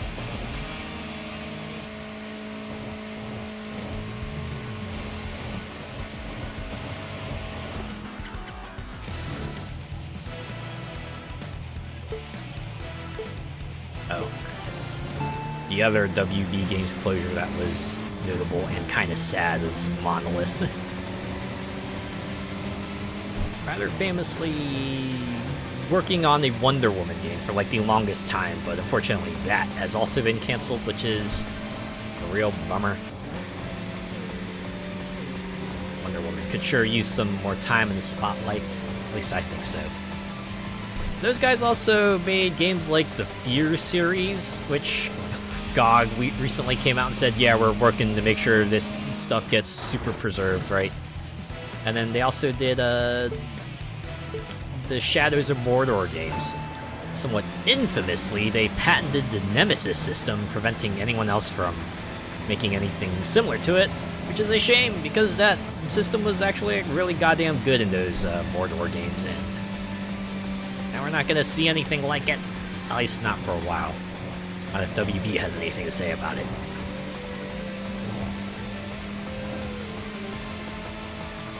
A week can make a difference with remembering stuff. That is true.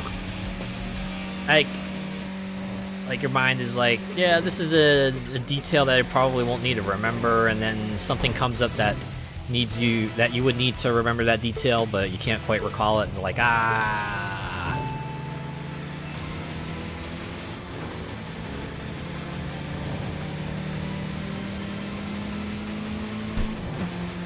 That's probably happened to all of us.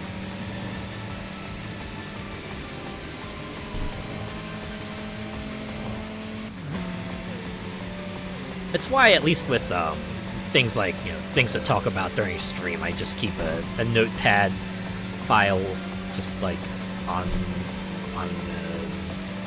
in the folder, right? It's like if I see something that I think might be interesting to talk about, or just throw it on there. Right, and can bring it up or not. It's just handy, right? It's handy having that list of things, a to-do list.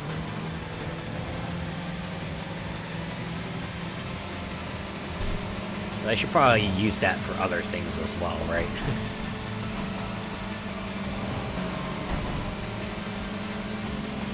Just planning out things for the day, or if I have like significant events coming up, or like just friend hangouts or family hangouts, that would probably be handy to have on a planner or a calendar somewhere.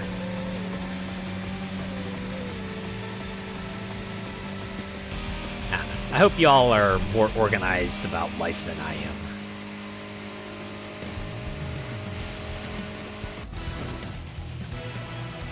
Sometimes it's good to wing it, but other times you do. Some people just need a little bit more structure in their lives, I know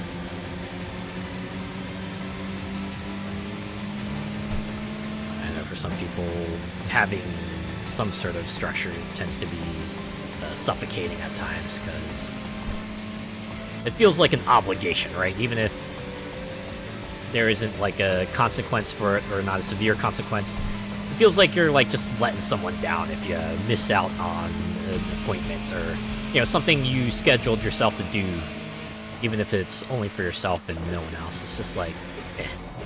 So some people just rather kind of play it by ear, right? Do things on the fly. Just do it when they feel like it, and I get that feel sometimes, Nope, I'm extremely irresponsible. You have a big to-do list done in Notepad for games, etc., so I can keep track of things. I used to have a list of video games that I maintained, right? It was like a website that let you punch in what games you owned and your status in them, if you haven't beat it, or if you haven't completed, or if you haven't mastered. And I kept up with it for quite a while, but it's been a few years since I last touched it, and I feel like trying to go back and remember every game I picked up and played and beaten since then would be overwhelming. Part of the reason why I still haven't gone back.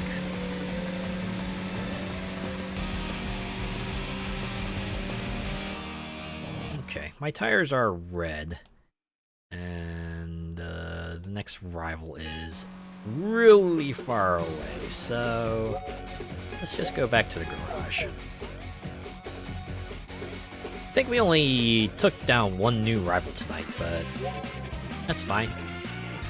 Still throwing Professor at me. I don't want to be a prof. Oh, I guess it's 2 rivals, but still a good amount, right? 300,000 points. Nope, nope, I don't want to go out just yet. It's probably nothing new to get at perk, so we'll just check out the bios. It's like for Euro Truck and American Truck Simulator, you'll have notes and lists of mods to make. Ah, that's a good list to have. Okay, let's scooch over here. Lovely Invincible, an incredibly handsome, cool, and all-around nice guy. His good looks, more than his ability, have garnered him popularity as a pro mahjong player featured in specialist magazines. But he's troubled by being relentlessly teased by a popular sharp-tongued female manga columnist. That's a mouthful. With the model, win both battles and mahjong smartly. He adheres to a victory-first principle.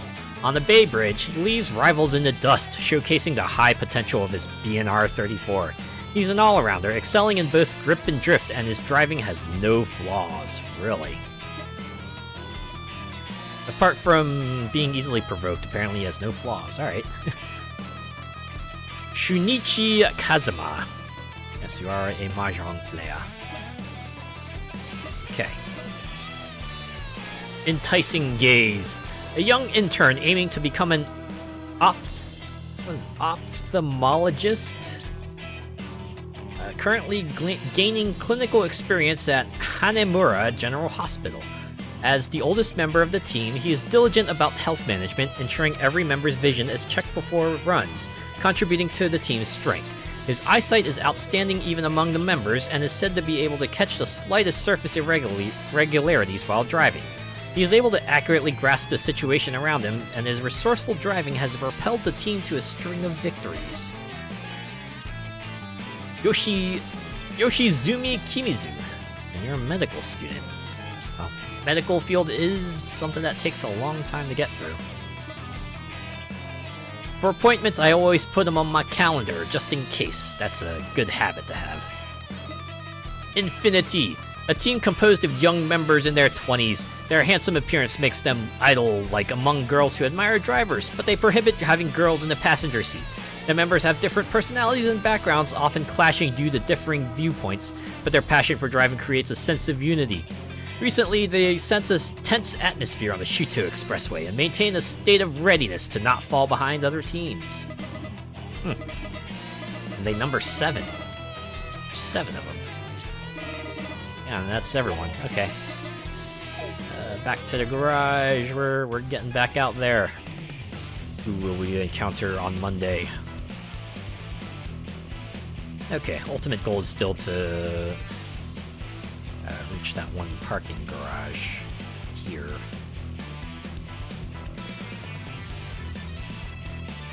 Ah.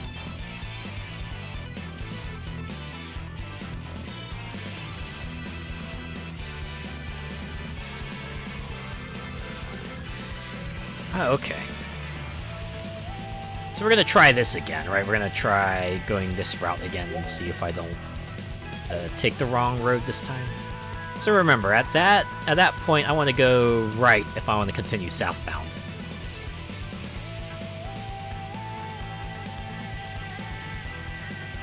At least take down one new rival, and then we can just chain a bunch of wins otherwise. But yeah, I'm not gonna challenge anyone this time because I need to focus on taking the right exit. Because taking the wrong exit will throw me off.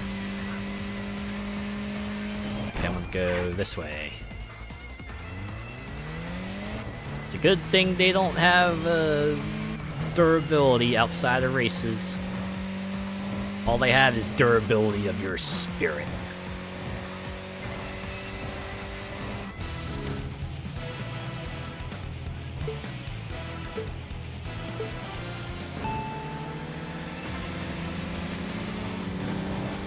Yeah.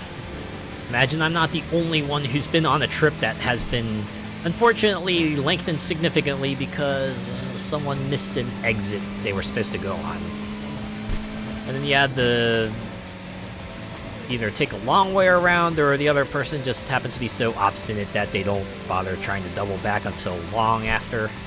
And about that time, you've probably wasted like maybe half an hour or more going that other way, and then when you gotta go back, it takes up even more time. And it's like, you know, we could have avoided all this. We could have avoided oh, passed by that rival. Okay, we'll wait a little bit.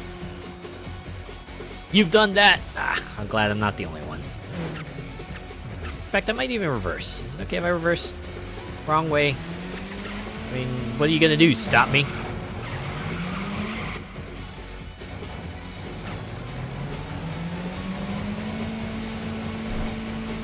Oh, I guess there's tire wear, but, I'll manage. Done that at work at my truck before I had GPS. Ooh. And I imagine a lot of wrong turns probably occurred when all people had to navigate were like maps. Maps, the signs on the road, and your driving intuition. And maybe your sense of direction, but, you know, depending on the person, a few of those could be off.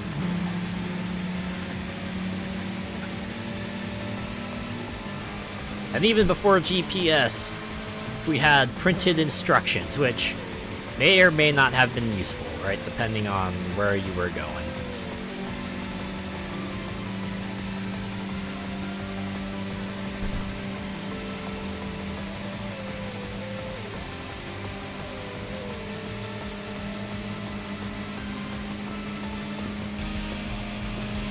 Not like you can just stop and do a 3-point turn. Yeah. Yeah, you can't just do a 180 or anything like that. Hey, I assume you're a rolling guy, boss. Which would you bet on? 1 or 2? That's actually a pretty decent livery, not gonna lie. Okay, I gotta make sure to keep blocking. Keep blocking. Oh boy, that's gonna be a challenge on this wide-ass road. You ain't getting past me. I'm like Gandalf right now. You shall not pass! Oh yeah, now we're smoking. Smoke you! I like how Need for Speed Most Wanted, everyone says they're gonna smoke you. As in, they're gonna leave you in their dust and their exhaust smoke.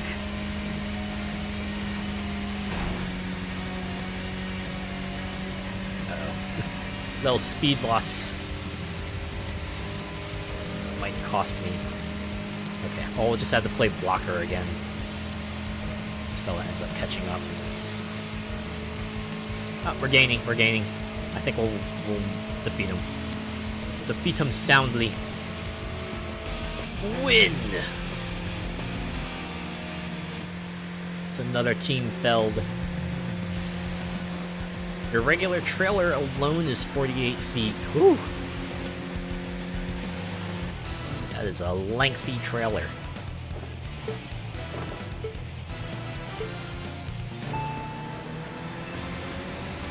Oh. I guess if I'm not in the middle of the race, perhaps I could stop by that other parking garage. Let's see if I can pick up any intel.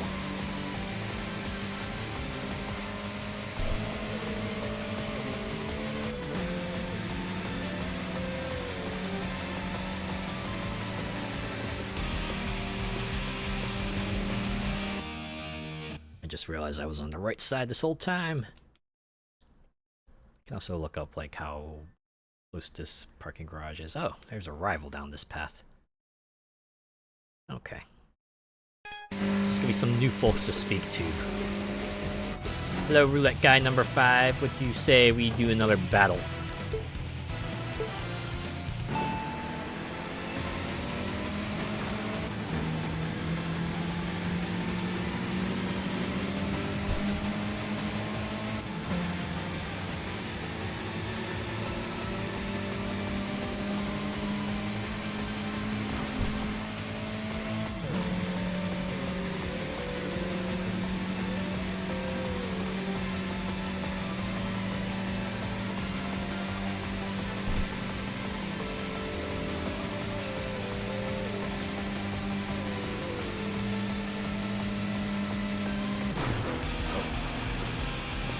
Spaced out for a bit, but thankfully it was close to the end anyway.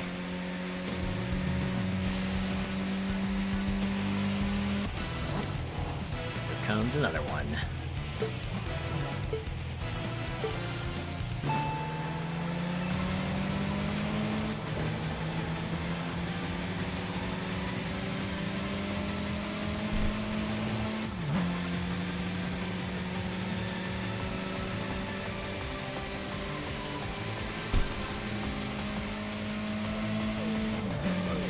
Also getting smoked. Correct. And again, like Winter Soldier right now. Armed and dangerous! Again! Again! Again! Again! Just defeat one rival and I'm just already hopping my way to another one.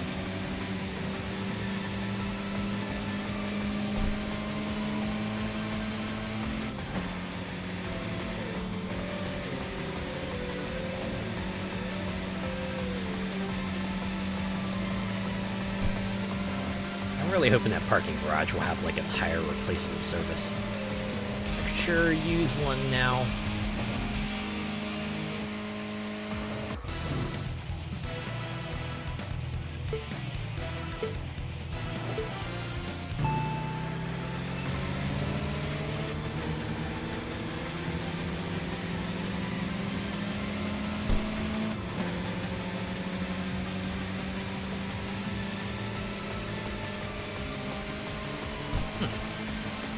Is this the industrial zone?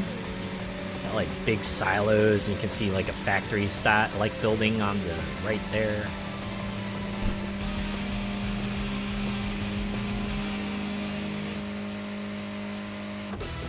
Again.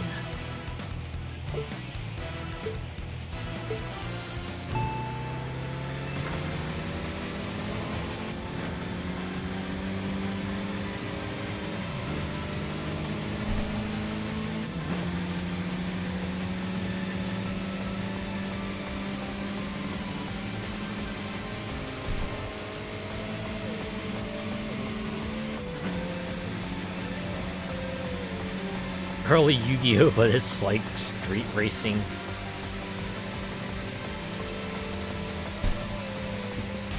It's taking out a bunch of no-name schlubs on my way to the top. Actually, we're fairly close to the parking garage, right? Yeah, I probably shouldn't challenge anyone else.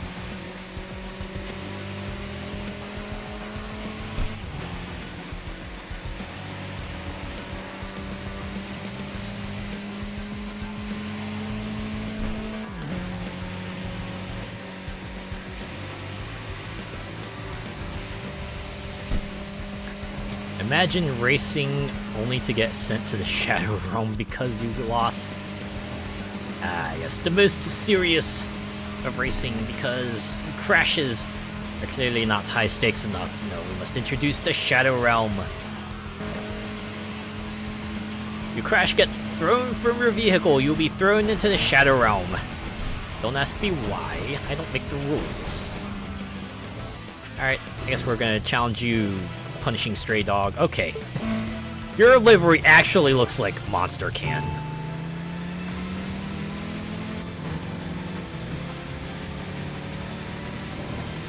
can just see Pegasus would rock something big and luxurious like a Maybach S600. Yeah, something big, gaudy, and fancy, right? That would be fitting for him. And Kaiba would obviously be driving like a ridiculously expensive car, shaped like a dragon, because that's kind of his thing. He's obsessed with dragons. Bakura, I think, would drive a really, really plain and unassuming car, right? Something that would make him blend into the crowd, you know? Merrick, I think, would drive a car that probably has, like, spikes all over it. Maybe is colored gold. Blue-eyed wheeled dragon. Or blue-wheeled white dragon. Ha ha. There's a good one.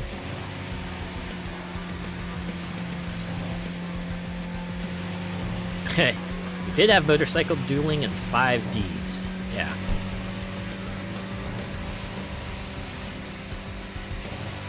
Card games on motorcycles? Everyone remembers that meme if y'all watched Yu-Gi-Oh! Abridged. Yeah, windows roll down to get Yu-Gi Boy.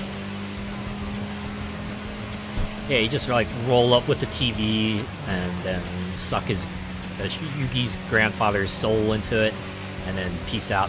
Or no, he'd be like carrying a boombox, right? If he wanted to really roll with the car metaphor, he'd just like pull out a boombox, and then that has like the Millennium Eye as one of the speakers, and then he'd like suck Yugi's grandpa's soul in there.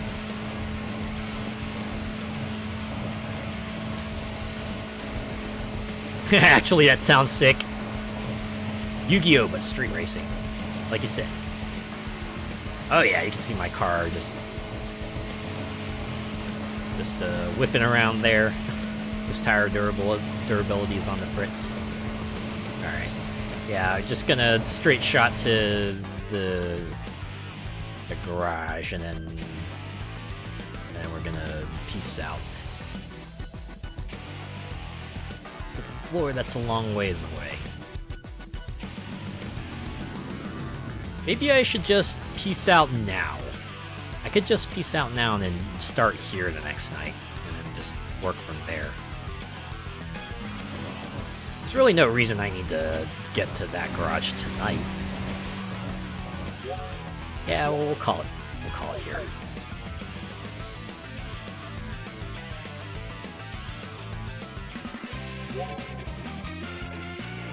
Still want me to be a professor? I'm still saying no.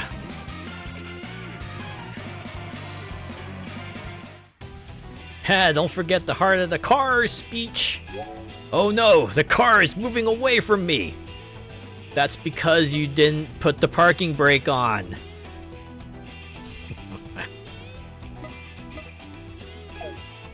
I don't know why that scene always sticks out for me so much, right? Like the beginning of Yu-Gi-Oh! Where he's like battling Kaiba for the first time, and he's like, oh no, the deck is moving away from me. I don't know why that scene sticks out for me so much, but it does.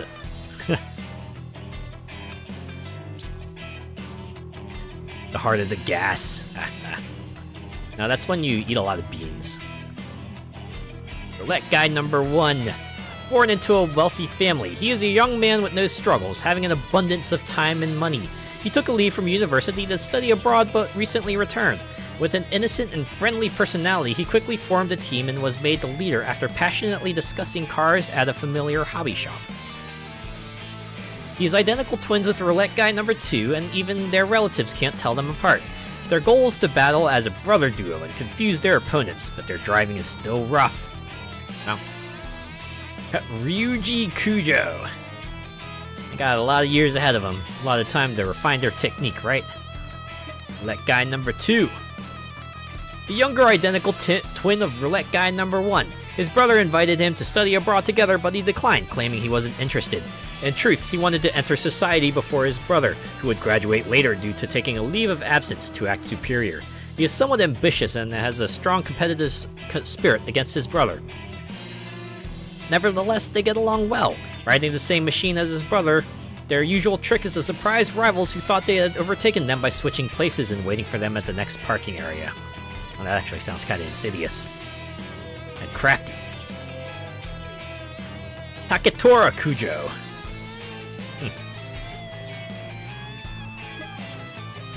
Alright, let's see our next fellow. Phase X, Rushing Stray Dog.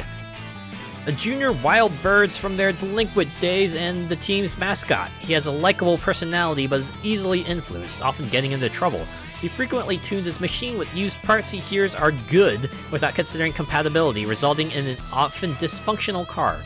Thanks to the patience and help of melancholic Jupiter, his car's erratic behavior during battles has been minimized.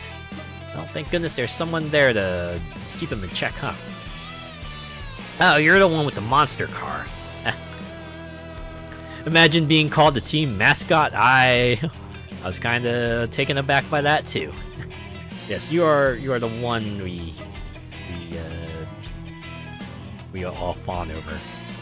Etsuya Nakahara. Ah, yes, the full roulette guy team bio. A team formed by young ZN6 drivers and veteran AE86 drivers united by their love for the 86. They enjoy time attacks, aiming to break their records, and their repetitive laps on the Shuto Expressway are likened to a roulette, earning them the name Roulette Tribe. But your team name says Roulette Guy. Due to their laid-back activity policy, they show little interest in battles or territorial disputes among street racers, leaving their skills largely unknown. They symbolize a new generation, distinct from traditional street racers. They're the comfy racers. Oh, that's everyone's bio. Oh, I guess we have Roulette Guy number 1's car available for purchase now. Yep. Oh, number 2. Well, alright. Oh wait, no, we have number 1 as well. Okay. Very nice. Alright, that was everything here. Back out on the road. And yeah, if we wanted to... Or what was it? Was this garage, so we want to... Yeah, just forget about whatever other rivals are on here. We can worry about that when we get to that garage. Just at least unlock every point of interest on this current map, right?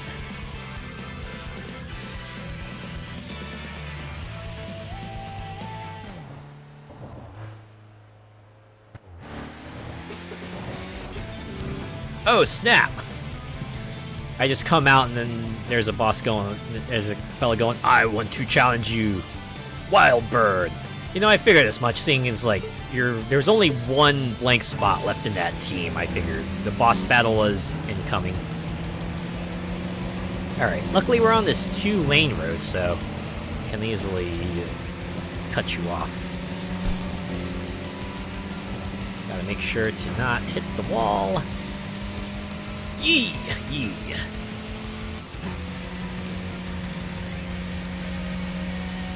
Yeah, I think we're gonna be okay. I think we'll be okay.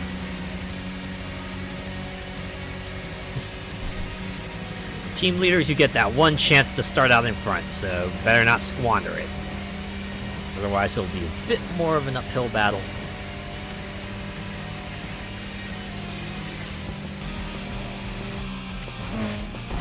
Okay. I want to make sure I'm going the right way. So yeah, if I go right, then I'll be able to continue along the way. That takes me to the parking garage. We're good. We're good. At least we don't have to account for fuel in this game. That's true. I assume if they didn't have a tire wear meter, they probably would have done like a fuel meter. Just some way to put a limit on, put a time limit on, you know, how long we can be out here. Tire wear, I guess, is just more fitting considering the whole racing nature of this game. Alright, not interested in Come On Advisor. I want to hit up the parking garage. Because we haven't been here yet. Yeah, and it only really wears out in races. Yeah, that's nice too. So if you really wanted to just like free drive for a bit, you could do so.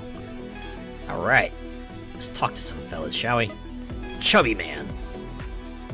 The other day I ordered pizza and Wind of Napoli delivered it by car, so I was surprised. Isn't he getting scolded for delivering with his car instead of the shop's scooter?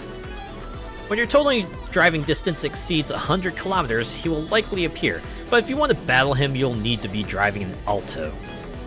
I'm looking forward to a delivery battle with the same machine. No, you're not actually doing deliveries? Aha, thanks for the advice anyway. Hip Hop Red. Whoa, that pose though. There are still many music genres out there. I thought about adding new members who like different genres to expand the team, but it would just intensify the which music is the best debate within the team. Oh god. Oh god, I totally understand you, Hip Hop Red. Damn. If music debates just don't get super goddamn intense for some dumb reason. Like, sheesh. Oh, you could go for a pizza. Oh. Here's a classic question. What kind of pizza do you usually go for, right? If you go for a pizza, what kind of toppings do you want? Me, I'm a plain kind of fella. I like sausage and pepperoni, right? If I order pizza, I'll usually get one of those. Second in line is usually ham and pineapple. Maybe bacon as well, right? Pork and pineapple, good stuff. Ah, here you're not a fan of pizza, molecular shadow fox.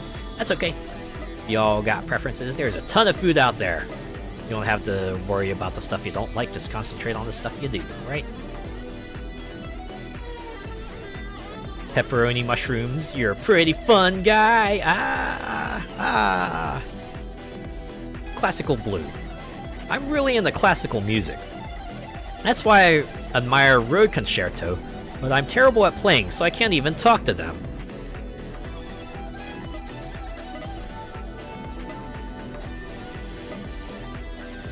Angry Man. Someone doesn't know what F4 is? F4 is a flat 4 engine with 4 cylinders. Oh, I thought it was like a plane or something, but alright. The cylinders are arranged horizontally opposite each other, so it looks like a boxer throwing punches. Hence, it's also called a boxer engine. Like the Goro boxer? Huh. It's crazy that there are people driving without knowing this. Yeah, imagine that. Yes, people who don't know about engines and driving. I certainly can't imagine that. Pepperoni, mushrooms, onions, red peppers. That sounds like a good pizza right there. Oh, I once played classical music while driving and I couldn't help but laugh because other people's driving would line up with the music. Horizontally opposed engines. Hey, Angry Man, we know what a boxer engine is. Entrepreneur-looking man. Did you see the billboard near Shibara JCT? It's for a game that was recently released. Do you know it? Putting an ad in that spot? I was about to put an ad there myself, but they beat me to it. Since they put an ad there, I bought the game to see what it's about. You can play it on PC, so give it a try. You'll understand why they put it up on the billboard. Really? Wait, where was it again? I wonder if this is like an actual thing. Shibara JCT.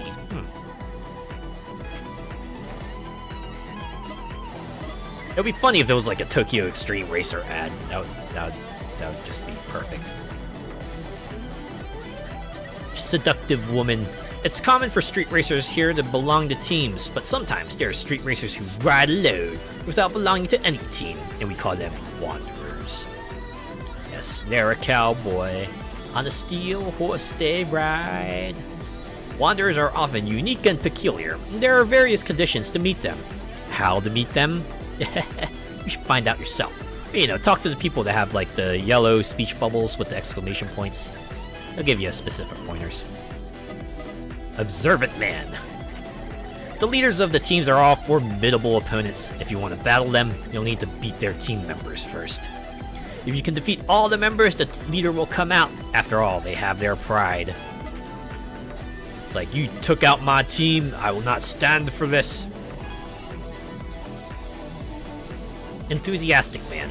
Doesn't the toll booth on the Yokohama line leading up to the Heiwajima get you excited? It suddenly appears after a long straight, and passing through it is thrilling. I don't want to slow down, so I blast through the right lane.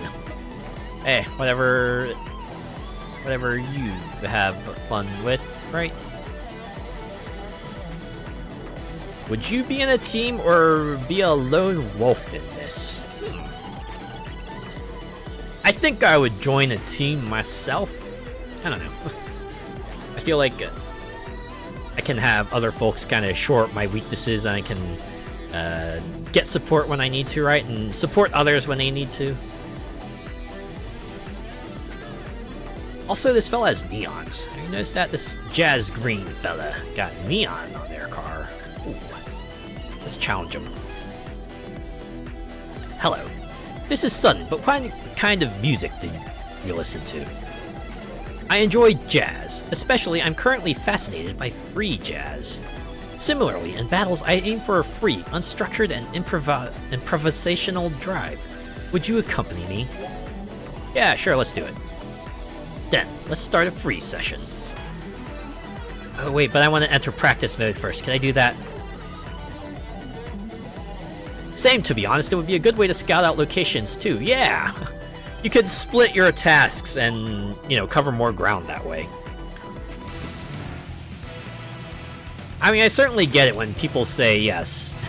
You know, the other thing about being in a team is that if you have, like, other members that don't quite pull their weight, you end up having to do a lot more work yourself, and then if they take credit anyway, it just doesn't feel great.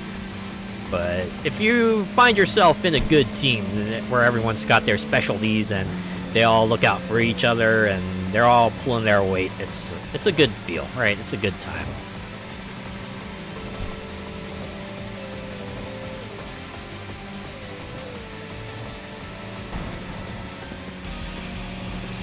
But for sure, being solo has its own advantages as well, right? You're not beholden to anyone else, you're not going to get weighed down by anyone else, you can kind of...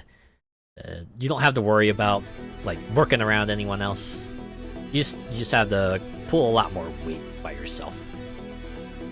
I give up. I'm sorry I couldn't keep up with you. Your driving was really wonderful.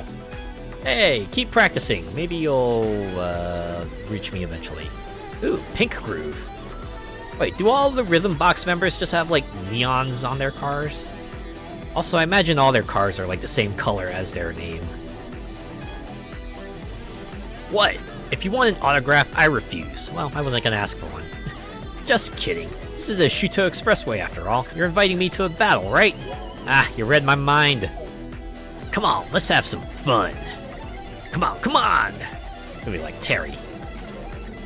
Gonna power wave through this race here.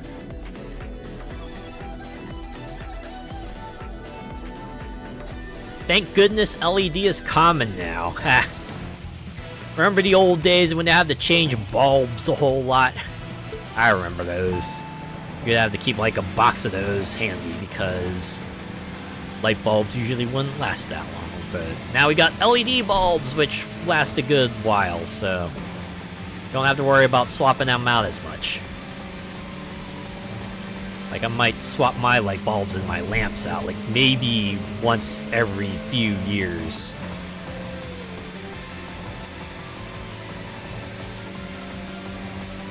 Imagine shattering neon tubes. Oh, there is that. Yeah.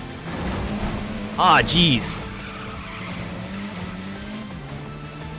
Oh, man. You know, I was doing really well until I smacked into that car. It's okay, I can re-challenge you. But, yeah. Oh, it's like this? I thought you had potential. I'll give you another chance, so get ready. Don't make me think I was wrong about you. She tried to kill me! Yeah, in a different game, that would have been an assassination attempt. If it's a job offer, please go through my office. So don't take it seriously. We'll battle again, right? Do your best next time. Like, right now? But yeah, I remember, like, when you would go into, like, a public building and they would have the long lights, right? Either, like, with an overhead shade or behind those, like, frosted glass the frosted glass panels. Yeah, back in my childhood days, definitely had a couple of joy seekers who sought to kind of hit those high lights once, right? And they did like knock a bulb out of there, right? And it crashed to the floor, which thankfully was a solid wood floor, so it's not like they had to go fish glass shards out of carpet or anything, but yeah, it's more work for the janitors and everything still, so.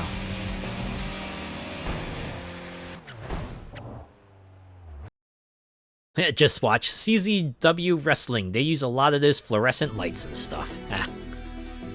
Imagine it makes for a very good, very breakable prop. You're good. I knew you were no ordinary person. I have a good eye for people, and I know you're not the type to get cocky after just one win. You'll battle me again, right? Only if the plot mandates it.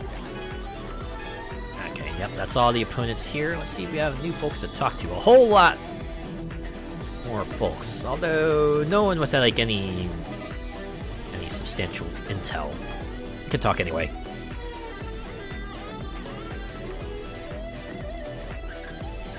Red pollution? Oh, just avoid them when you see them. You don't even need to make eye contact. They're a team of foreigners, but that's not why you should avoid them. Their driving is too vicious. Honestly, they're not that fast, but there's nothing to gain by getting involved with them. Many other foreign street racers are good guys. It's a shame to lump them together with the likes of Red Pollution. So don't. Man, imagine getting those fragments in your eye, let alone how itchy it would be. No, I don't want to imagine that. Oh, no. That is like my one thing, right? Just things getting in the eye. Just, Nope. Okay, talkative man. You battle with Eternal Polaris? She's still quite young, a delicate girl driving a tough Skyline. It's a mystery. I think she's been driving on the Shuto Expressway, but she doesn't really seem like a street racer. Maybe you were her first battle opponent?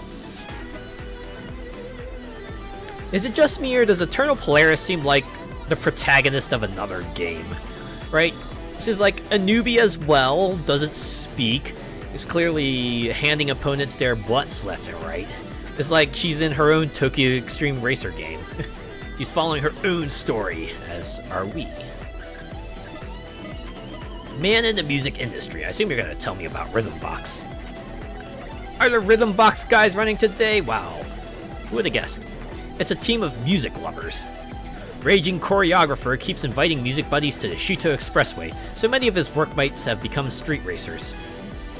When I can't reach him, I usually find him here, so I came. The other day, so many people gathered at the parking area that they started a work meeting right there. Wow. Wow. Just an impromptu meeting at a parking area. Man. Sometimes you just can't run away from work. But if that's the case, you should probably find another job. Really. Sheesh. Parallel universe game. I do feel like that. Mischievous woman. I recommend setting up the alignment. Lower the ride height to increase stability on straights. Add chamber angle to improve stability in corners. That's my preference. Okay, so what is the trade-off? It looks cool too, and it gets people like you to talk to me. It's like killing two birds with one stone. And now, man, grooving to the rhythm. Hey, you're driving a nice machine. Oh, thanks. Ha! Swaggering man. Hey, kid, listen to my story. The other day I was battling all night and I was on fire. Flashing and winning. I won 13 times in a row. Then I got the cool street name, Up-and-Coming Street Racer. Take that! Ha ha ha. Well, my opponents were juniors, so there's that. So you're beating the weaker fellas, okay. Happy woman. Do you know? Some street racers challenge you to consecutive battle. Okay, yeah, you have to defeat them all to count as a win, which seems tough. Okay. College student looking man. I've come this far with my friends and we're always able to come out ahead. I'll share my secret with you. I set the gear ratio to the smaller gear ratio. That way acceleration increases so I can get ahead at the start, so you're one step ahead at first impression. Now, is there a trade-off? Okay, my tires are not been that bad, so maybe we can just re-enter. Here we go. I think that was the final parking area. Oh. Okay, so I assume that wrench means that's where the tuner is hanging out tonight. So if I wanted to go for a performance boost, that's where I would go. Apparently there's an opponent hanging out there, so... maybe we could go that way? And then, don't know if we'll be able to challenge Immortal Clown, but...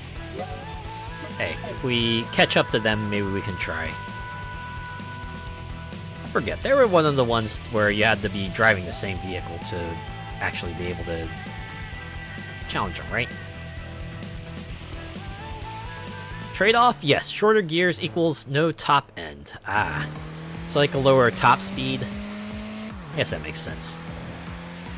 So you'll get to maximum speed quicker, but your maximum speed won't be as high.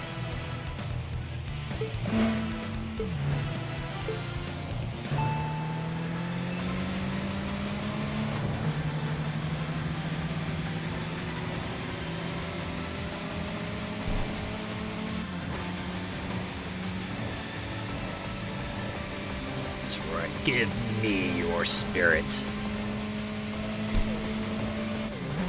I'm going to crush it before your very eyes. I'm like 250 meters ahead. Sure showed them.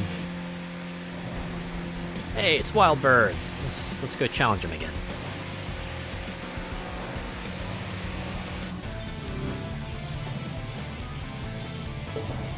Oh, you were a boss, weren't you?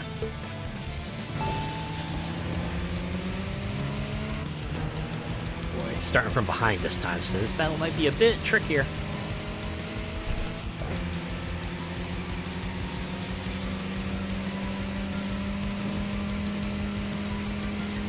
Okay, catching up.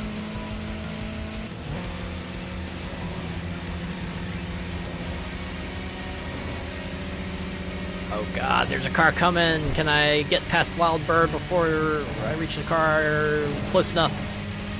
Yeah, that's right. Slow down. Eat my dust.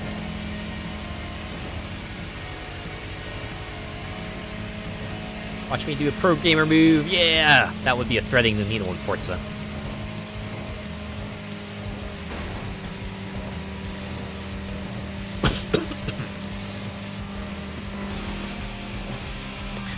Good to go once I unlock Nitrous. I am looking forward to that moment. I'm pretty sure I just need to beat all the remaining bosses in the current episodes to take that on.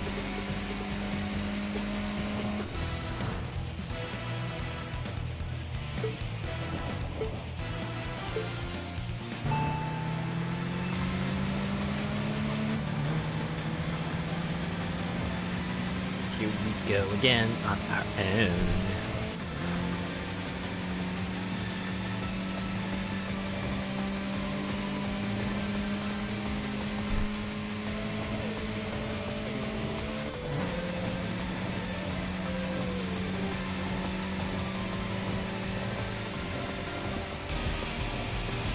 Another one for the books.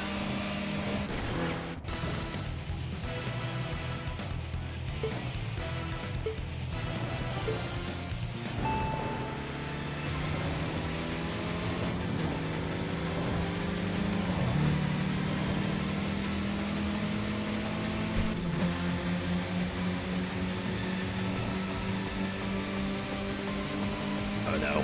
Which exit are you gonna take? Hopefully I'll be able to defeat you before we get to that point. Keep this win streak going. Or you could take the outside loop. Or is it the inner loop?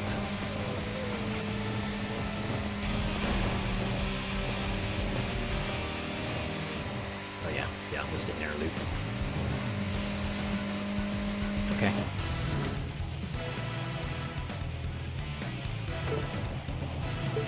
I think I got space to travel, challenge one more rival here.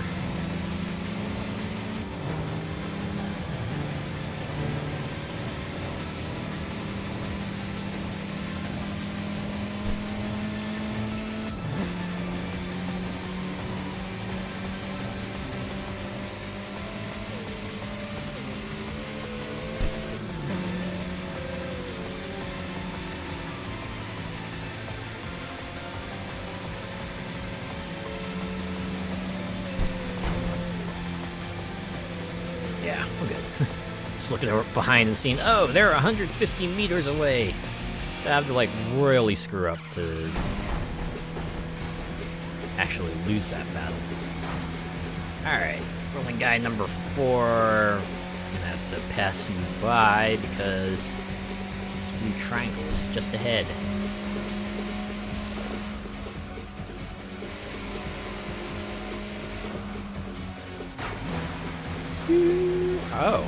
Oh, Aki with over-the-top nails. Okay.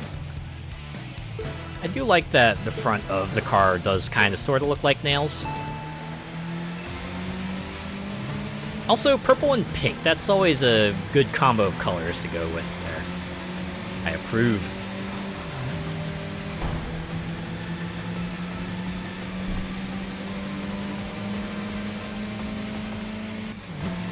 Hey, get back here, you son of a...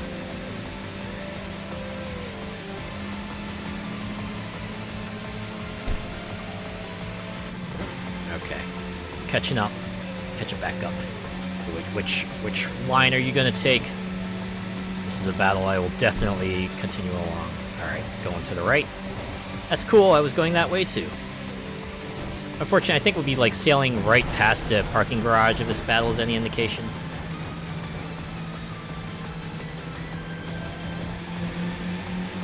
Hanging by a thread.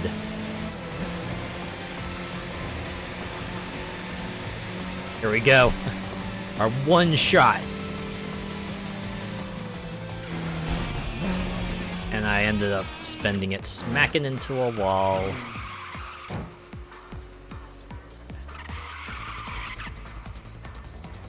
Okay. Let's just go in the garage. Aw, hell nah! She did not just try to run you off the road, she did too. Huh? Gothic the My Lord? You are already defeated. Okay there, Kenshiro. Hey, how's that line? A cool street racer needs cool lines, right? If I were a game character, what would I say? Oh, I'm Gothic the My Lord. You're the one who's been racing around here lately, right? Nice to meet you. Nice to meet you too. Sagami's sumo wrestler. Hey, take this. It's a voucher for the Chanko shop I run. The shop is in Sagami, but for a street racer, it's just around the corner, right? The shop is doing well, but it's important to attract new customers too. Well, you know how to run a business at least. Rolling guy number 2. Rolling guy number 3 had a big heartbreak and I wanted to comfort him. But that might have been counterproductive for me, a newlywed, to speak to him. Oh, do you want to hear about my wife?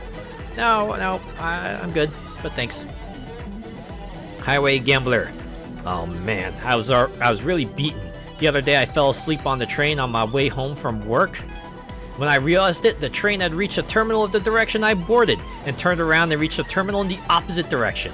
I was finally woken up there. When I was woken up, I was spread-eagled on the floor and my clothes were covered in dust. And when I realized it, my bag, wallet, tie, everything was gone. There were important documents in my bag too. Well, as you can imagine, I did some soul searching at the time, yes? That one moment where you realized, oh, God, I've kind of hit rock bottom, haven't I?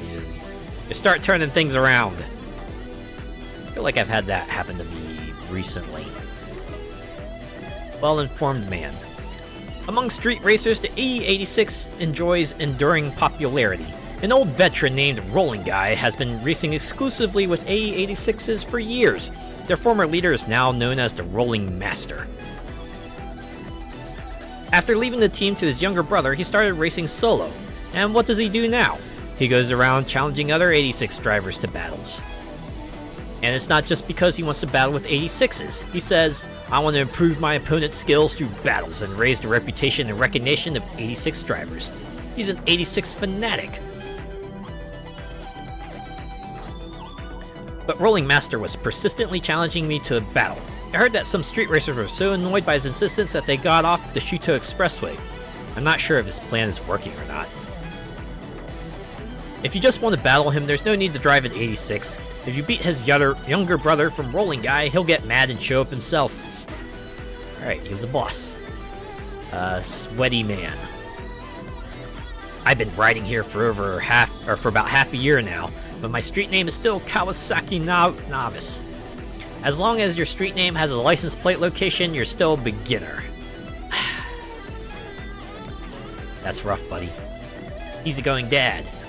Wow, running on the Shuto Expressway for the first time in years was scary. So many splits, merges, and exits, too many to read all the signs. You need to be somewhat familiar with it, or it's really scary. Office lady-looking woman. I don't like soft. It's less bumpy and the ride is comfortable, but it feels a bit wobbly. I prefer it with some stiffness. It feels more stable and kind of wild. Suspension settings are deep and complex art. My car is set to be stiff, intense, and short. Good for you. Let's change tires real quick. Swap it out for 50,000. Certainly made more money than that. Oh, silent. Okay. No new opponents here. All right. We're going back out. Yeah, because we can still challenge Aki with the over-the-top nails. Yeah. Just wait a little bit for Aki to pass us, and then we'll take her on.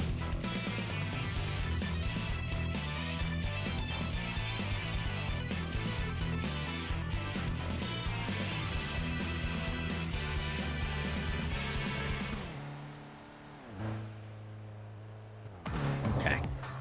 And now we wait. Yeah.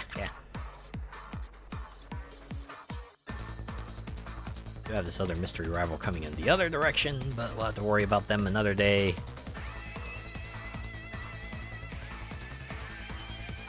Have other mystery rivals around the expressway as well, but again, can worry about them later.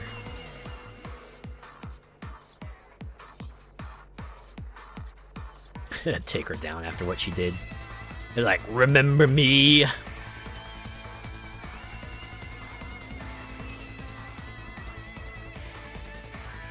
You know, now that I think about it, could you imagine a game like Tokyo Xtreme Racer with, like, a nemesis system? I feel like that would be interesting. It was just, like, added in specific dialogue is like, oh yeah, remember how I completely wrecked you at that bridge? Wanna see me do it again? Yeah. I remember when Shadow of Mordor came out and people were just thinking of the possibilities, like, what other games would totally benefit from a nemesis system. They were like, oh boy, imagine GTA with a nemesis system, imagine Yakuza with a nemesis system. Oh, what could have been?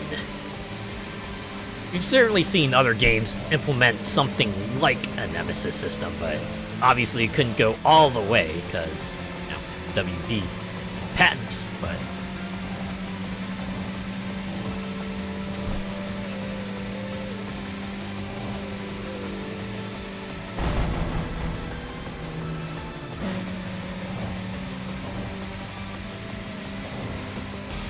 there we go. Aki has been defeated. Revenge has been exacted. And now we get to face off against the Clan Makita boss. Oh, wait, Freebird? You're the team? Wait, didn't I? Oh, you know what? I can defeat you again. That's cool. Haha, I start out ahead of you, so I can totally block you. Ha, ha. Ha, I rule, you draw. Ha.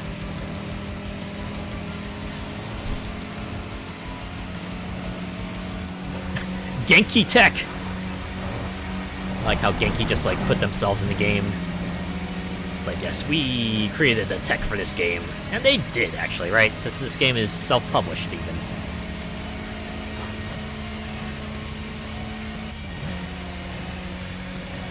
Having that in Forza would add some much-needed personality to the bland characters. Forza with a nemesis system. That might be interesting, actually. Just make a whole ass, like, Forza rival spin-off or something. I could see that. I could absolutely see that.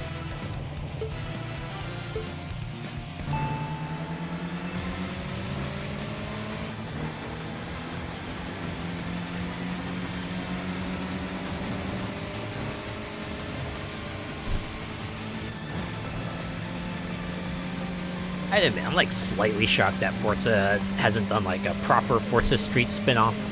I know they had the mobile game, but that's like a reskinned version of another mobile game.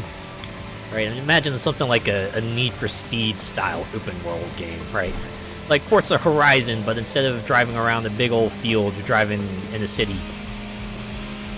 Because you haven't had like proper city driving since like 3. You know, there have been cities in other games, but you know, having a full-on city would be kind of neat. And I remember saying a long time ago, before we knew what the Forza Horizon 5 expansions were, I was always saying, boy, I hope one of them is like an urban expansion. And we didn't quite get the urban expansion, but it's fine, right? Upbound, huh? No, it's fine. There isn't anyone in the westbound lane that I wanted to encounter anyway, so it's fine.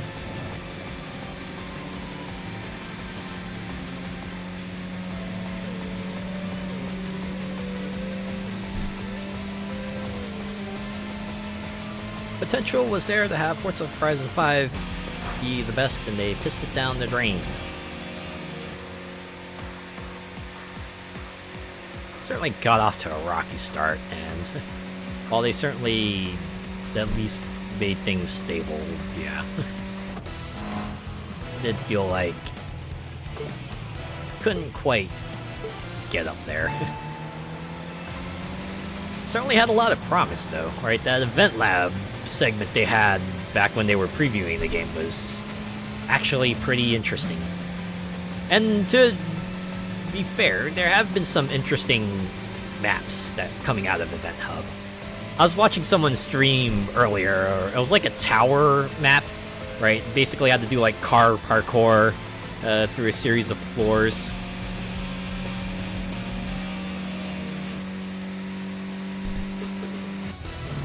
And then when they added like Event Lab Island, that really let people's creative juices really flow. As you could like make like, you know, proper whole ass cities and everything. And they did. That was kind of neat.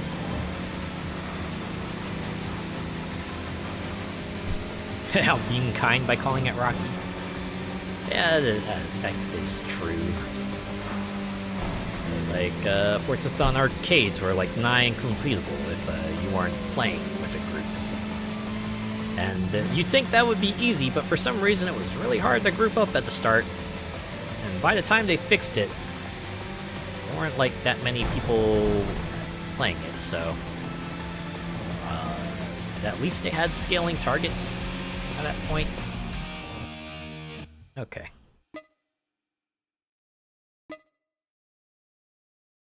I was really hoping we'd have a rival going the same direction as us, but we don't.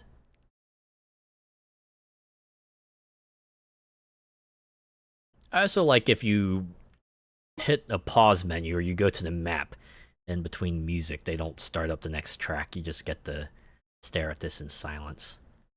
It's like just think about what's happened, whether for good or for ill.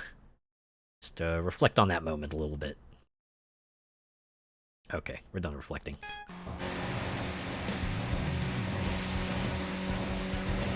We're gonna go right.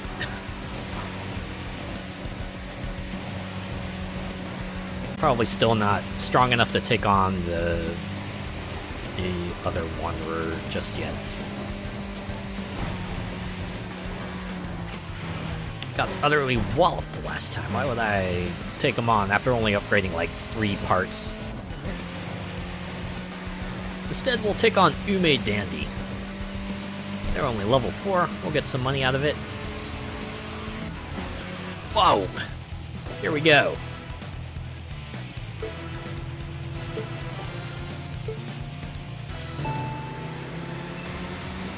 With some needed assets, the island could have been the best, like give us a terraform tool, skyboxes, bumpy track pieces for rallies, etc.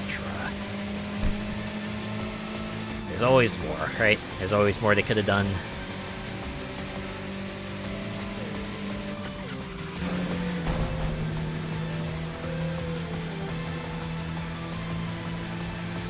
I do wonder how much of it would have been feasible with the engine they had.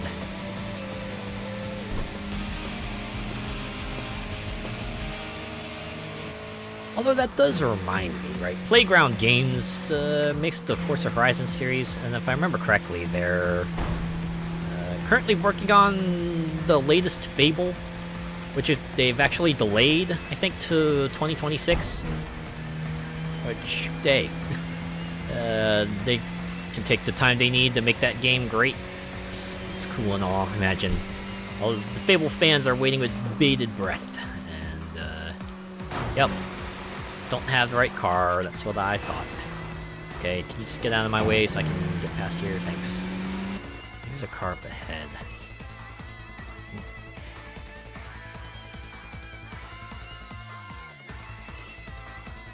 Melodious Condor. I don't think I've battled you yet. Which way are you going?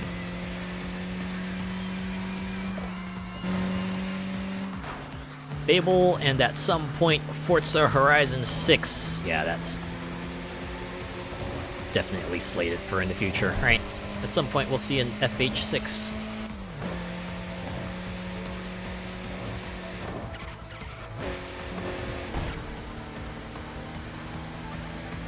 I can't believe I haven't defeated you yet. Well, let's change that. You're just a level 5 opponent, so this shouldn't be too bad. Nice. Gotta go for now. Take care. Alright, see ya, Gunter Maxwell. Thanks for hanging out.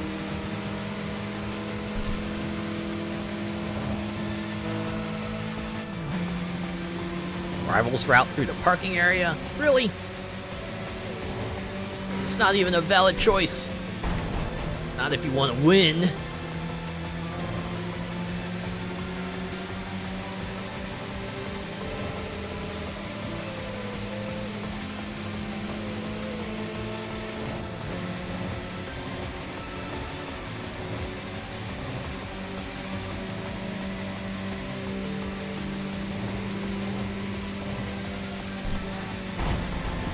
There we go. You are defeated.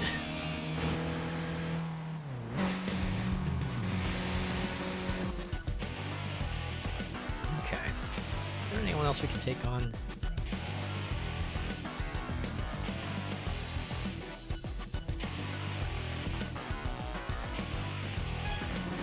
Not really. Okay. Just challenge some random schlubs until the tires wear out, and then we can jump back out here. And another exit. It'd be nice if this game let you have your avatar where it says player in the top left. That would be nice, right? Just stick the Steam avatar in there.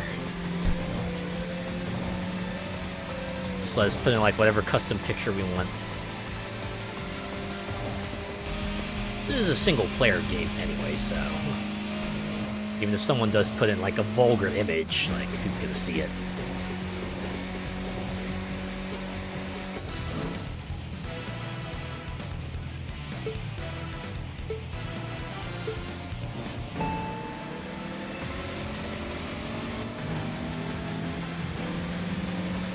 Space out. Oh, it's another Genki Tech sign. See, those stand out to me because they light up.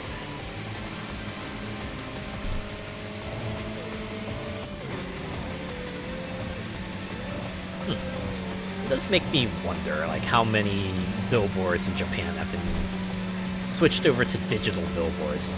I feel like if any country would be at the forefront of that, it would be Japan.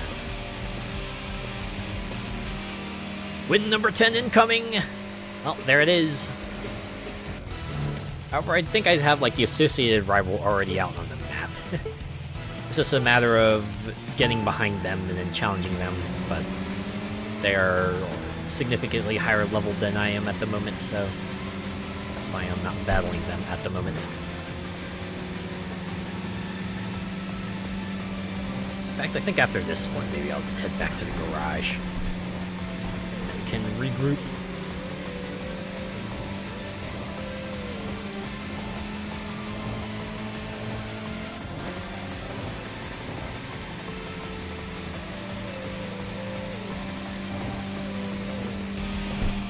Go. 14,000 points. Oh, okay. It's bringing us back to free roam.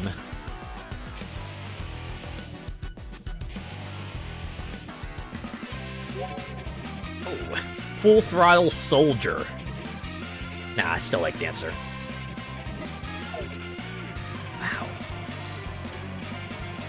I like how Aki with the overtop nails name is so long, it just pushes all the other fields to the side. It just throws it off a little bit. Thankfully not enough to, like, be completely off-putting, but it's kind of amusing. By now, I bet it looks like all the neon signs you can put in your city in Discotopia. Yeah, 14 BP as well. Hopefully we'll be able to get some new perks soon. Alright. Oh, nope. It's the wrong button. I don't know why, but I'm forgetting tonight that B is brings up the menu. Alright. Scooch over here. Wild Bird. Once a local delinquent leader, he decided to pursue racing after his mentor advised him to find and master one thing. After graduating from middle school, he worked while buying used machines and cheap parts, mastering tuning on his own and crossing paths with the strongest of the Shuto Expressway. His fearless driving, characterized by a never-give-up attitude, stands out. He maintains good relations with his former delinquent friends who continue to support him in various ways. Wow. Some true bros right there, even if you part ways, you're like, ah, yes, don't worry, we still will give you our support. Katsuhisa Hamaike, or Hamaike. Not, hopefully I pronounced that right. Yes, you are a part-timer. Now for the Phase X bio. A new emerging team composed entirely of members in their 20s, formed 4 years ago by leader Wildbird, who gathered classmates from junior high and their acquaintances. This resulted in strong bonds and unity among members. Despite chronic financial difficulties and tuning issues due to their spending on friendships, they grow daily on the competitive Shuto Expressway, armed with their passion for driving that overcomes these problems. I'm guessing these are fellas who like to eat out a lot, huh? Just like, hey, this restaurant looks good, you want to come here, or you want to go check this out? Yeah, we did get a couple of new rhythm box fellas. Jazz Green. Listening only to jazz in his car, he appears approachable but is strict about music preferences. During intense discussions about music with team members, he rarely changes his stance. Recently, he adopted a spontaneous driving style akin to free jazz, enjoying impromptu setups and driving based on conditions and mood. His motto is, no two runs are the same.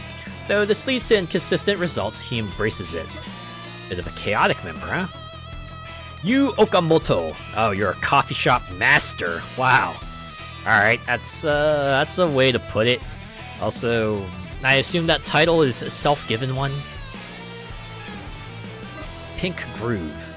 A celebrated vocalist diva who once faced a career setback due to conflicts with her agency, but successfully returned to the spotlight after changing agencies. Her driving, once reckless, became more stable after her troubles, reflecting her new perspective. Her driving has become sharp and elegant, mirroring her stage presence. Misa Yoshida, and you are a singer. You have a pretty cool livery. Far Away. Melodious Condor, a quiet but kind and always smiling music store owner. He has never been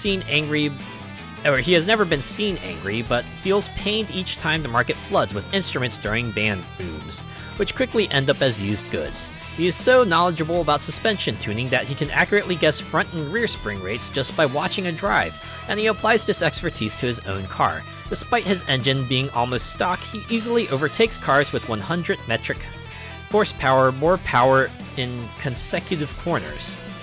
Cool. That must be pretty big. Keiichiro Yoshida. Yes, you are a musical instrument store owner. Huh, you did defeat me 3 times. That's everyone in that group. Aki with over-the-top nails. She is the younger sister of Freebird. Attending a beauty school, she dreams of becoming an independent nail artist in the future. She gets along well with Freebird, but is not on good terms with their eldest brother, who criticizes him. However, her personality is similar to the eldest brother's in that she is very responsible.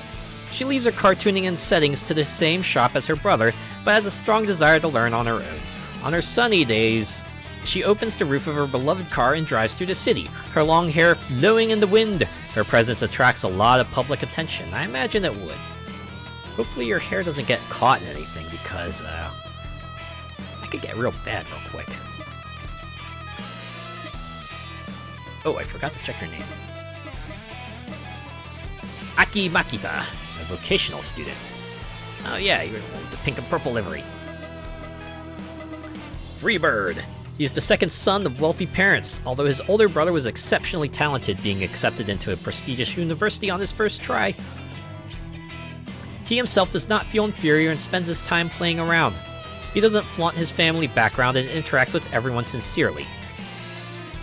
His carefree personality makes him strong in battles. His car is left to a tuning shop he trusts, as he never complains about how it's modified. It's occasionally tuned in very experimental ways. His father and brother often scold him for using the family name for his team without permission. Oh, explains why it's Clan Makita. Mitsuru Makita. Also, nice livery. Well, kinda looks like a wing, right? Fitting for the street name there. Okay. That was everyone. Let's go hunt for some more rivals. Oh! Could go here and challenge this fellow pretty quickly. Let's see, who took you out?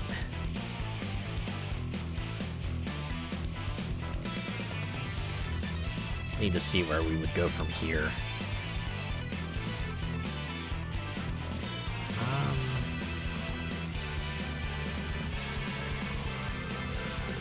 Which route would take us? Let us challenge the most rivals, potentially.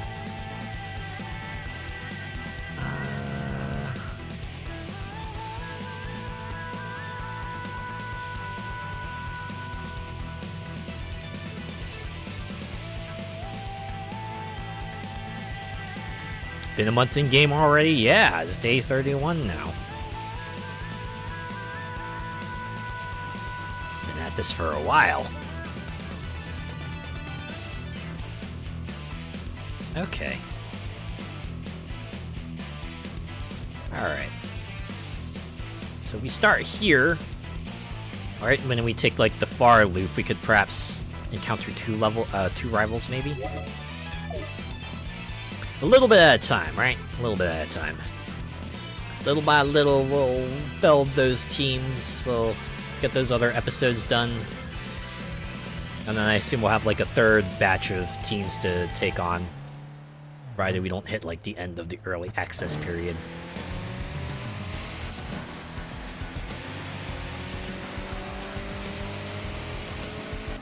Though I still haven't encountered Femboy Racer. I would like to meet him at some point, because I know other people have.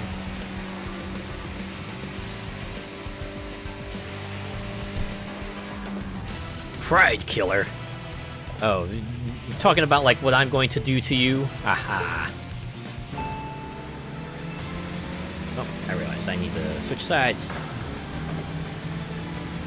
Okay, you're an aggressive fella, aren't you?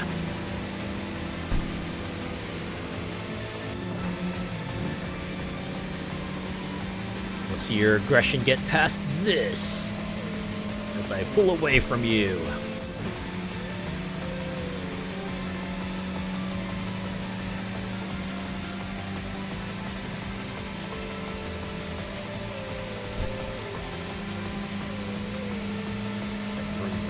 Get defeated, get defeated, get defeated! You are defeated.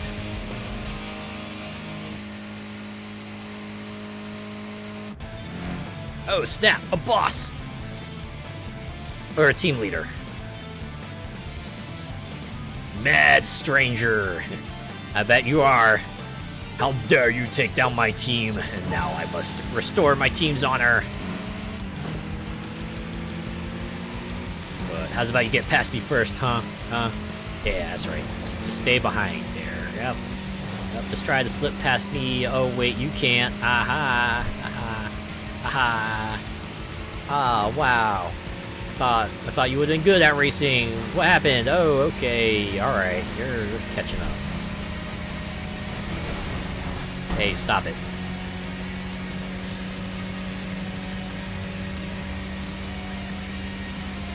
You read it as Mad Strangler? Ooh.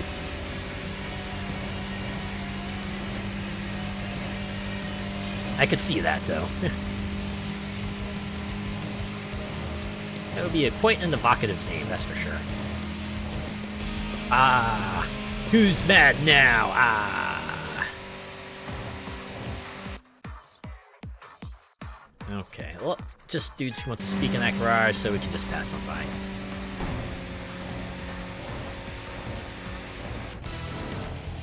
Take on the taxi.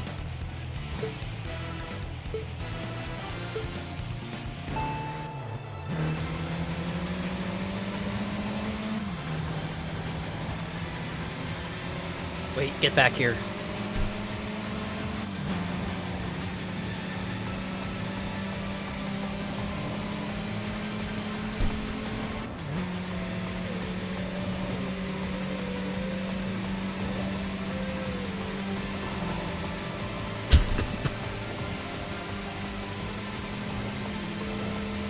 There we go.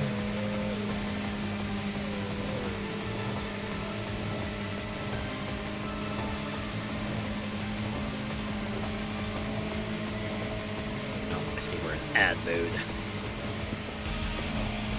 You are defeated. Alright. Oh, flatbed. Let's take you on.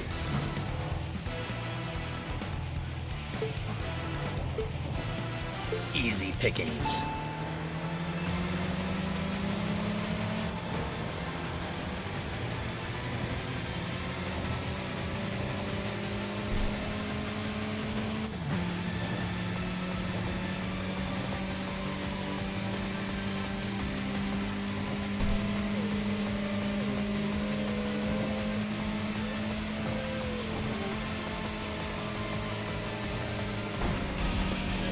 Gone. Alright, I'm gonna pause real quick because I want to get some water.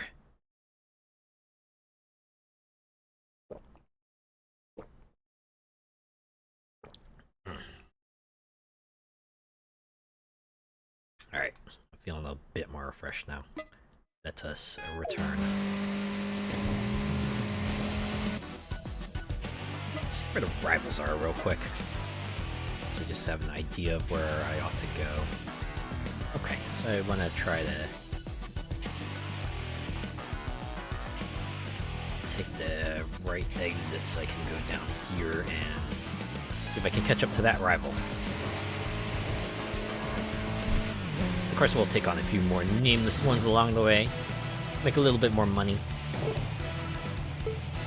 Might as well build up our wallet for when we have to inevitably upgrade our other parts, which will probably cost oodles and oodles of points.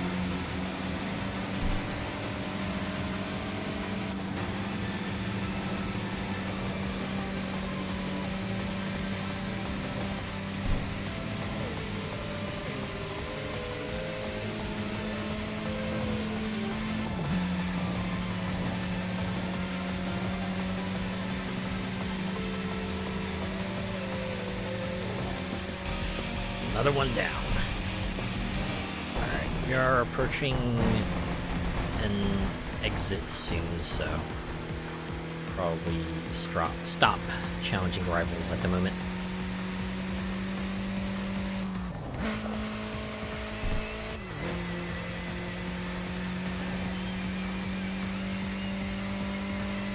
Okay, I'm gonna go right.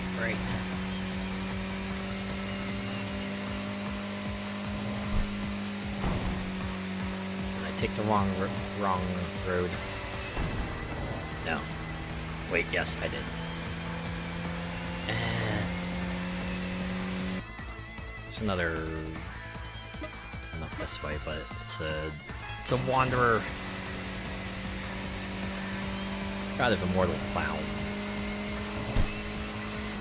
Had a requirement. I think they also had like a same car requirement.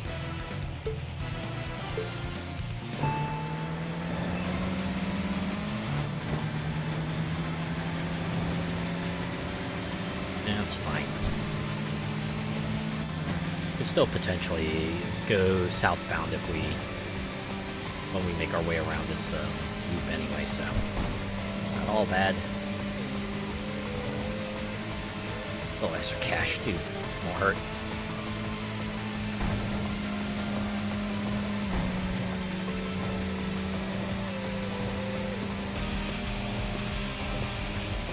$13,000 points.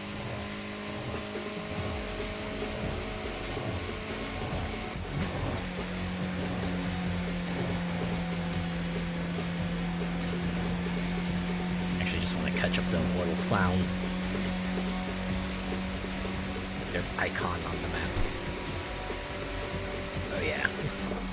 See, the question mark is all yellow shaped to indicate that they're a more formidable opponent. Oh! Okay. Of course, this is just a cutscene. If I remember correctly, you still have to flash the lights to see if you can challenge them, right? Nice logo, too. It's a pretty decent logo. Time for a leg stretch. Oh, yeah. Level 6. Yeah, conditions for battle not met. That's what I thought. Not driving the right car.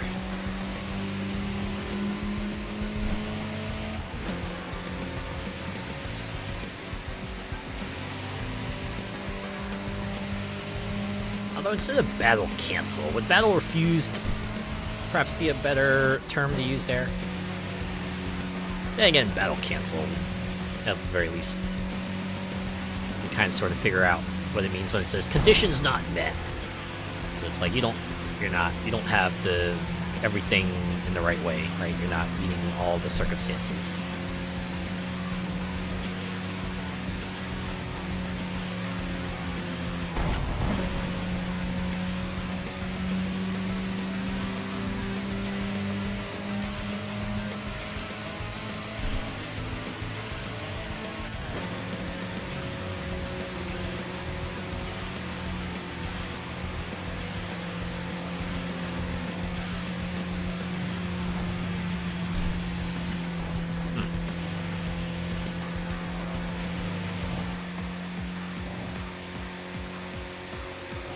You know, part of me is kind of sort of curious as to what, like, the game environment looks like beyond the highway. So obviously, you know, the highway and the buildings around it are pretty detailed, but it's like slightly curious. How much more of the environment have they modeled? Like, is everything beyond the highway just a big old empty space? Or did they, like, put in some semblance of streets beneath all the expressways? Always fun to think about. At least for me.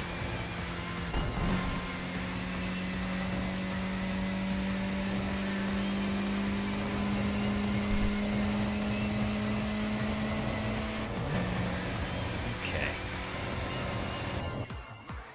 Let's make sure I got my bearings straight. Ah, jeez. That rival I was gunning for earlier is gone.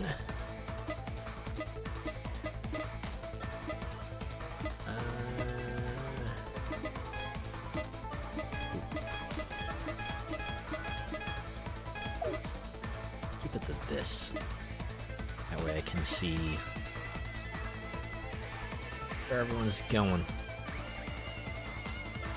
Oh, okay. So my target rival took that path.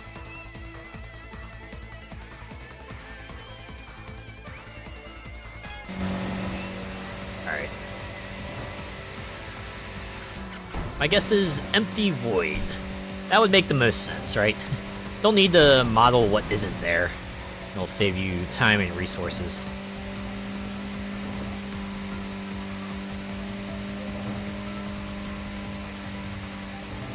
On the other hand, you get something like, say, Skyrim, where they put in like the entirety of Tamriel, even though you can't access there at all. Downbound, so I'm gonna go right.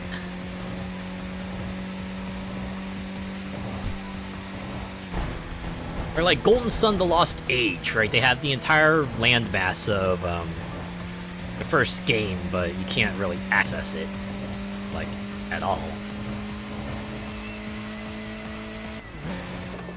Okay, which one is Haneda and which one's Daiba?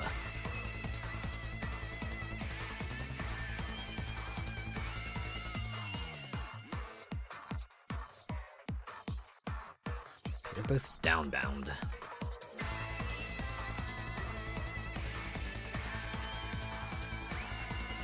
Ah.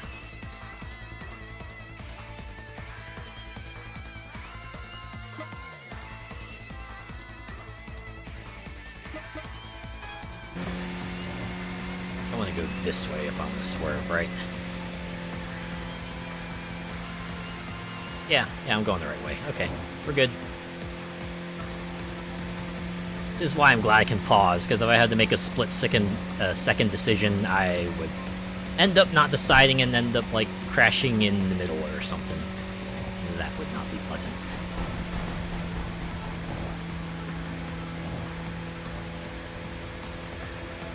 Yeah, I'm just catching the heck up right now. I always like it when devs add mysterious or creepy areas on maps. Oh yeah, like little messages in the out-of-bounds areas. Like, if you're able to read this, you shouldn't be here. Or if you're able to read this, you don't need glasses. Or just put like some silly Easter egg.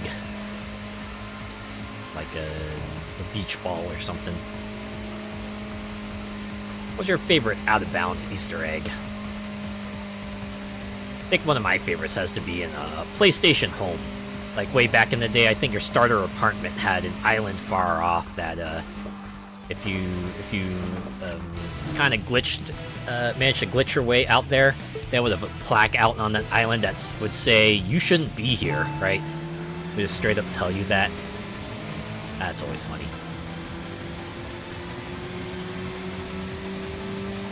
And then a good number of Ratchet & Clank games also had like the Snow Dam. It's like the special breakable that would appear once per game in the early games. And you break it and you get a skill point. That was pretty fun as well.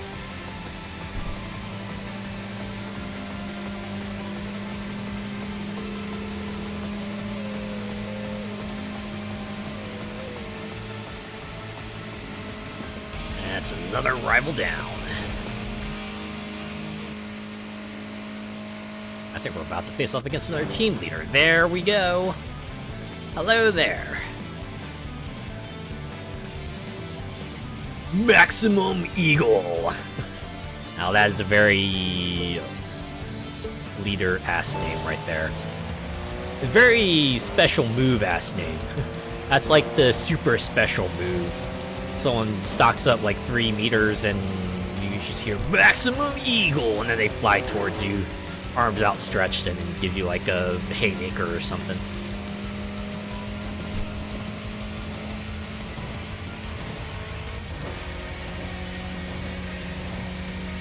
I guess it would have to include dive bombing too, right? They just like leap up into the air and then jump down at you with a fierce dive kick. That's how they wrap things up. Oh, that's a team member defeated. Okay. Where are the other rivals?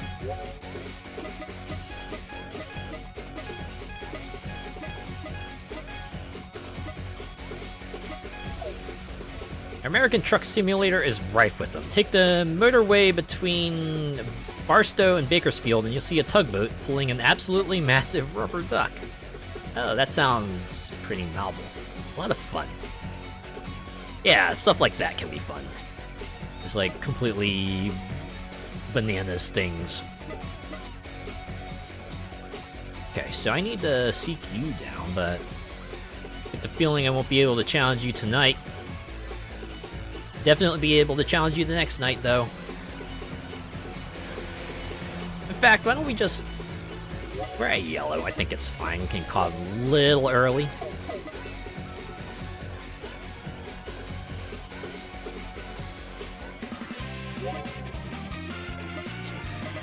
No, still stick with Dancer. I am up to 18 BP. Maybe I should spend it on something. I definitely have enough to buy whatever next level parts perks show up, so I think I can afford to grab something else on the tree. Question is, what?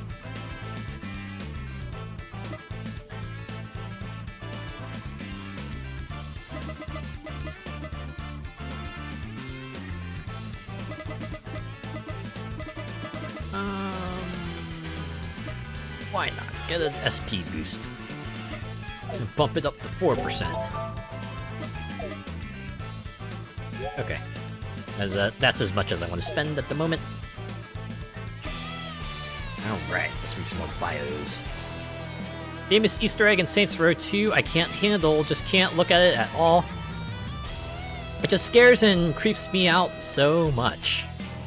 Oh, is it like the one in, was it Batman Arkham City? I think it was like at some point you free Man-Bat, and then from then onwards, there's like a random chance that when you like grapple onto the edge of a building, right, you get close to the top and suddenly Man-Bat appears and freaks you out and then flies off. Yeah, that's the extent of it. Okay. Pride Killer. The team's number 2. He was once part of the most notorious team on the Shuto Expressway, but switched to the current team 4 years ago. While he pretends to be loyal to the leader, he is secretly plotting to take over the team, and his hidden ambitions are starting to stir. With a savage personality, he enjoys preying on beginners and mercilessly hunts down targets once found. With a car boasting explosive acceleration, he leads and then blocks relentlessly. He even intentionally opens the road only to close in and sideswipe opponents when they try to overtake. God damn, you are aggressive. What is your name, Starscream? Com Hornell. Oh, you're the team of foreigners, right? Red Pollution. Okay. Mad Stranger. He runs a casino bar in Roppongi and loves the thrill of competition, often serving as a dealer. Rumors suggest his business practices are quite shady, and his car uses many black market parts. He appears to be a kind gentleman, but when angered, his hidden ferocity emerges. In the races, he employs dangerous tactics such as aggressive lane changes, pushing, and performing burnouts in front of rivals to create smokescreens, making him a formidable and dangerous opponent. Oh no, not the burnout. Terry Sommer. Let me see the other names. Dan Giacomo. Need a reminder. Mike Akiba. Where's that Mike? Joe Mackin. Oscar Bear. Wow, you are all foreigners. Red Pollution. A multinational team composed entirely of foreigners. Their reckless driving disregards others, though thoroughly crushing their battle opponents. 4 years ago, they took advantage of the chaos caused by the invasion of Phantom 9, expanding their influence. Their dirty driving gives them an extremely bad reputation. They ride monster machines with a focus on power, but their skills are actually not that great. They frequently face machine troubles due to tuning without considering durability. Right. Short-term gain over long-term advantage, right? That's how it goes. Riverside Crow. At the parking area, he often tells silly dad jokes. Haha! My kind of fella. Earning awkward laughter from those around him, but he demonstrates genius-level skills in body tuning. His motto, "The body makes or breaks the car," has led him to tune many Street Racer's machines. Seeing Maximum Eagle in a slump, he found and meticulously tuned a suitable car to revive him. He claims to have built Swift Emperor's body, but as expected, no one believes him. Arnold Watts. I can dig they have quite a few foreign names in here. Street racing is a passion that can be enjoyed all around the world, with people of various walks, huh? Maximum Eagle. In his youth, he made a fortune on stocks and now lives comfortably off of those assets. He's had cherished his JZA 70 purchased during the bubble era, but destroyed it in battle with Dark Tengu. Having said, this car and I are one. Losing his partner, he almost retired. Seeing this, Riverside Crow used all his skills and connections to create a JZA80 and convinced him to switch cars. Encouraged by his friends, he decided to start racing again. Renji Kunimachi. Damn. That's a sleek-looking car there. Let's see, Far Away.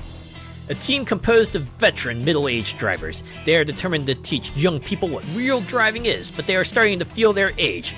Balancing the growth from experience with the decline due to aging, some members aiming for revenge feel pressured by their remaining time. Though some members' preachiness can be a flaw, their undying passion for driving and dignified demeanor earned them respect from other street racers. You know what they say, you know, for anyone who's just like, you know, their entire goal in life is like, yes, I will take revenge on this person, and then the end result is always like, and then what, right? So you do it, right? You get it done. What do you do then? Sometimes it feels like you get so tunnel visioned on that goal. Sometimes you forget to have other goals in mind, right? Like, what do you do afterwards? What have you sacrificed in the process, right? Okay. Let's go to the garage here. Not to the course, because we have one more rival. Looks like the closest place to reach him is going to be here. And we'll see if Golden Havana decides to show up. They're just like, ah, yes. So you're the one who's defeated all those other teams? It's like the other rival, right? The gentleman fella. Oh wait, but that means if I defeat them, they might just like automatically end the day there. I'll find out.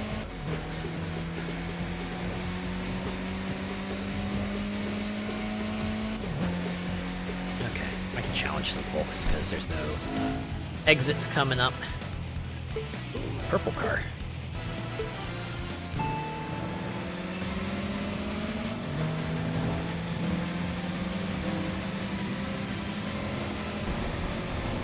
Ow. Forgot if I talked about this, and this is a slightly older piece of news, but apparently Nintendo is still interested in making mobile games.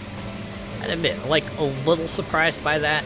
If I remember correctly, the only reason they kind of tapped into the mobile market was because it was during the Wii U era, and we know that wasn't doing too hot. I guess they kept on doing it because they didn't know if the Switch would be a success, but then the Switch turned out to be a success, so they kind of slowed down on that front, right? Like all their mobile games have shut down, save for, I think, Mario Kart or Fire Emblem Heroes, and at least the ones they're directly in charge of anyway. Oh, hey. Is that you? Classical Blue. Okay, you're another rival. Rhythm Box member.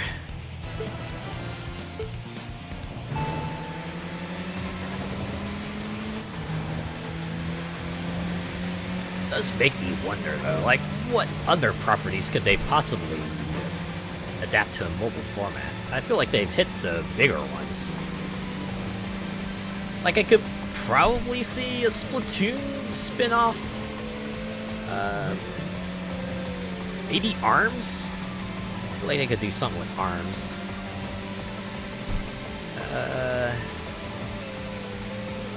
Star Fox, I guess? That could be like an endless runner or like a hold on your screen to move the ship around kind of shmup. Oh, hey! You must be a leader. Team leader Hip Hop Red. It's time to turn the beat back!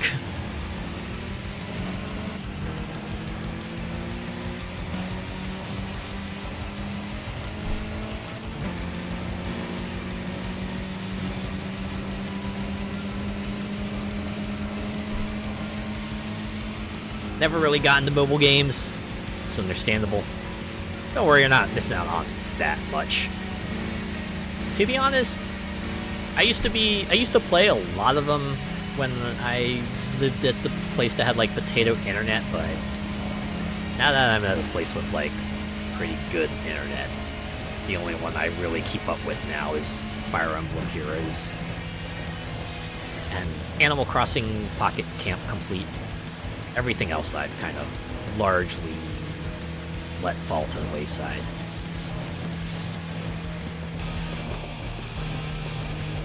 Go, another team member felled.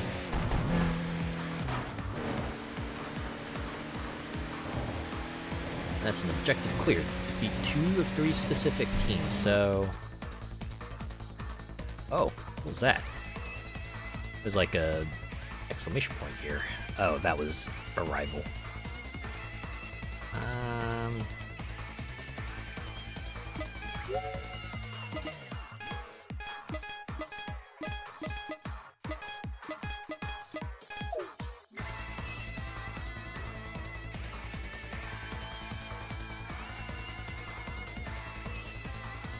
Okay, we've taken care of all the base enemies. I think I need to filter bosses. Probably what I need to do. Yep, there's a gentleman. Ah, yeah, there's the question mark right there. Unfortunately, we're not really in the position to take him on. Unless the boss decides to turn and go southbound, then we might be able to catch up to him. Otherwise, just gonna race.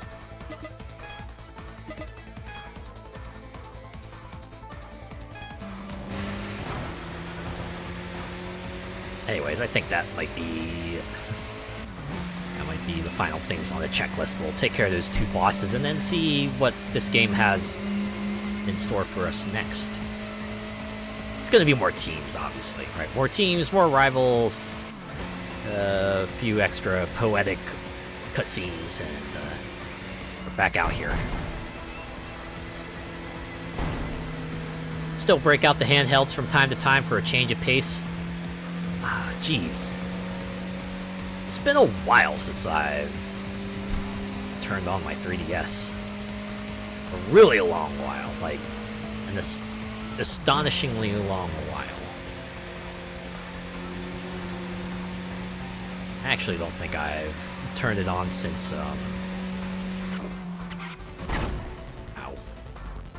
since I got my Switch, actually.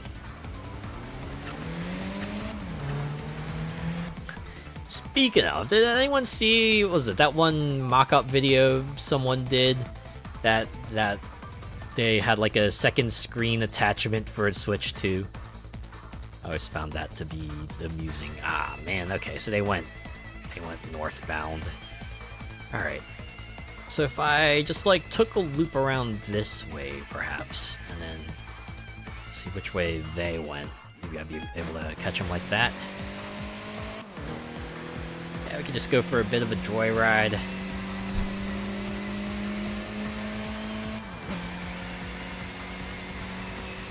Just enjoy the night sky, yeah.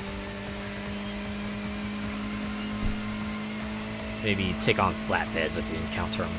Like this one. The Toyota flatbed.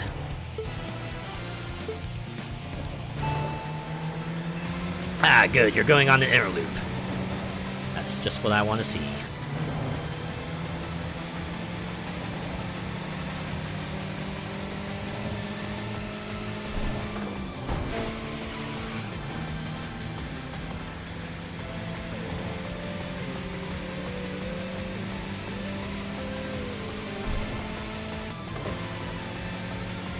Although speaking of 3DS, my personal desire is that hopefully Square Enix will one day put out like remakes of Bravely Default and Bravely Second.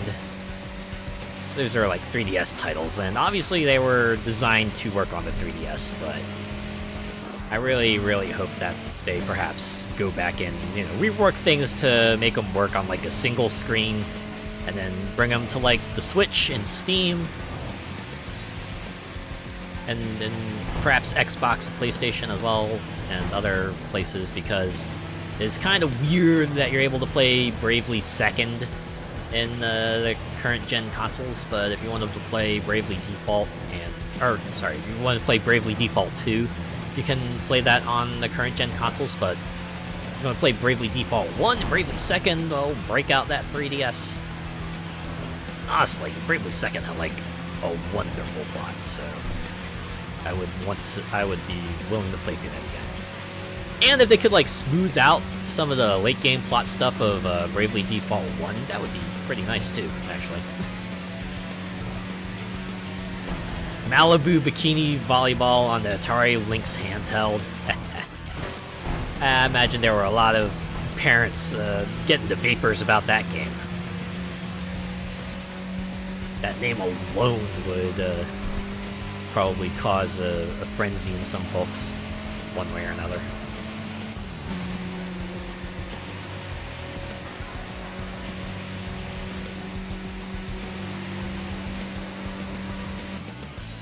Alright. Just need to keep tabs on this fella here. See which direction they're going so I can catch up to them.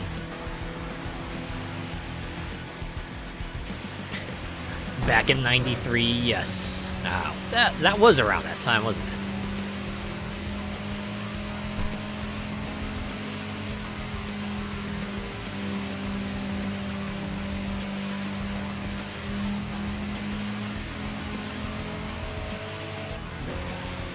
We're in ad mode.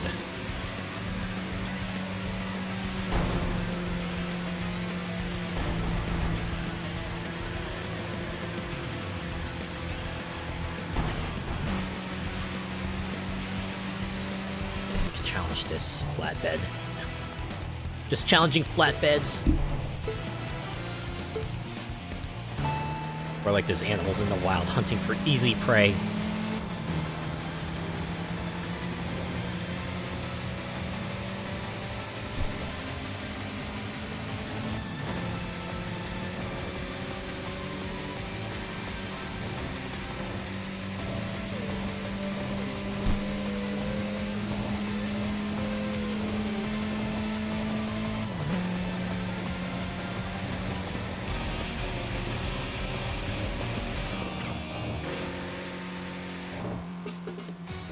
Mortal clown, I can't challenge you, so I'm just gonna drive past.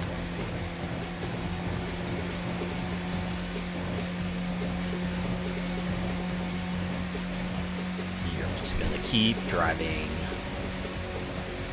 Speaking of keep driving, that is one of the games I played the Next Fest demo of a while ago, and it fully came out like a few weeks ago. So glad it seems like other people really, really enjoy it. I saw it has like overwhelmingly positive reviews on Steam. It's a game I do want to pick up and give a go. Feels like the perfect kind of summer game, considering it's like a roguelite about taking a road trip. Just would be perfect for that time, you know?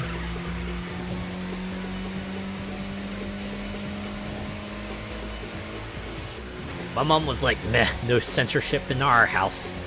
Your mom sounds incredibly based.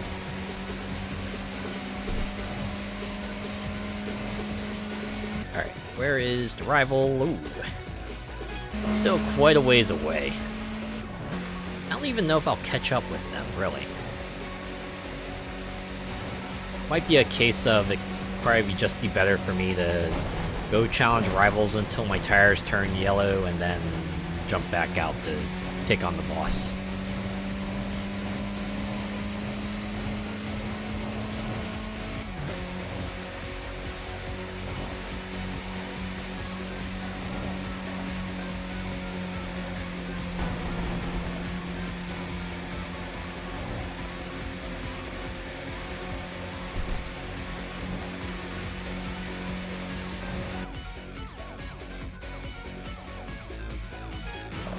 Yeah, forget it.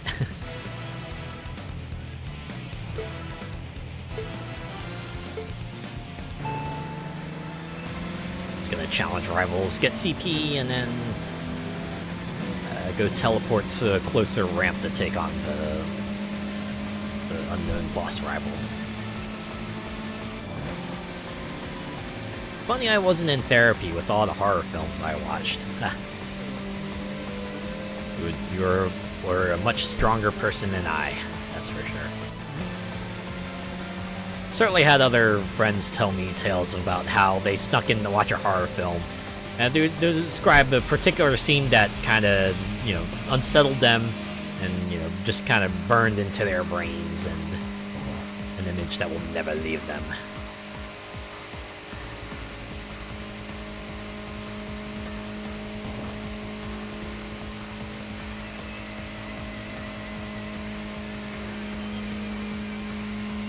Go left here.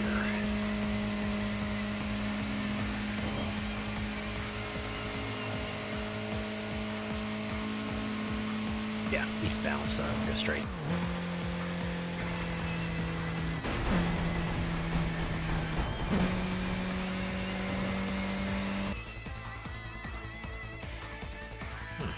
I am catching up to the other fella. Maybe I shouldn't burn all of my durability. Chucky. Yeah, that would mess someone up pretty bad. Would never look at a doll the same way. That's for sure.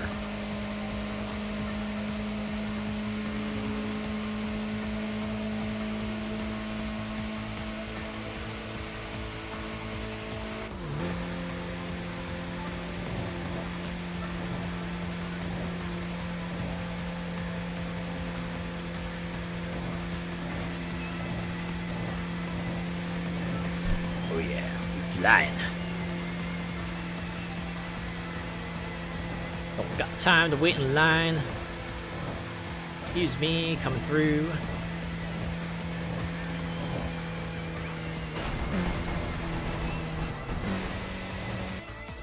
Where were we?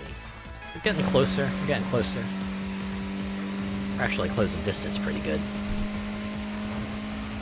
Okay, maybe we will challenge him tonight. Need to figure out when the other boss will show up.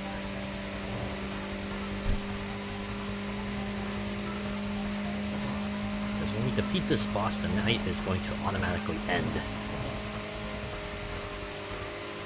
So might as well, right? Might as well take him on since we're pretty close to wrapping this up anyway.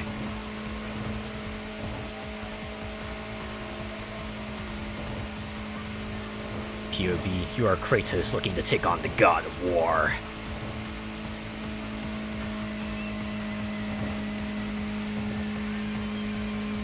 POV, you realize you forgot to turn off the oven at home.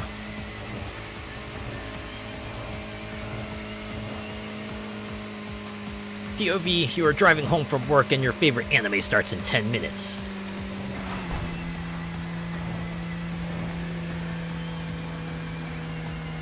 POV, you're playing Burnout 3. No, I'm kidding.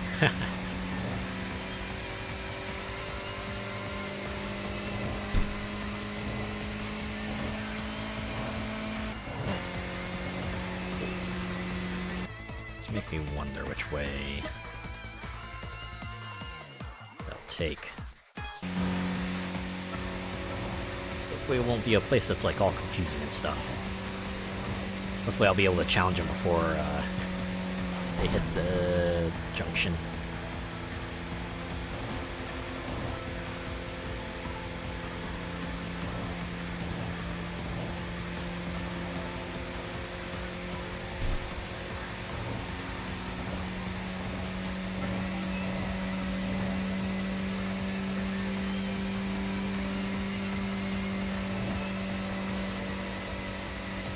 There we go.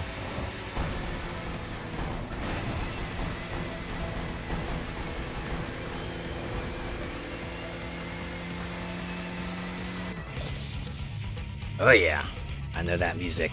Oh wow, Okay, your car looks like it could actually, like, fit in Need for Speed. That looks like a Need for Speed-ass livery right there. Golden Hanya. Oh, you're gonna be taking home a silver medal tonight! Oh! Oh! Let's go.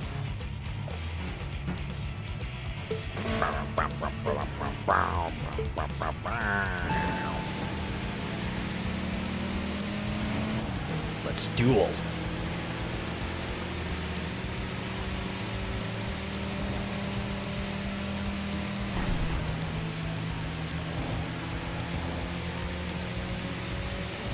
Yeah, I think I got this. I think I got this. All I have to do is not crash.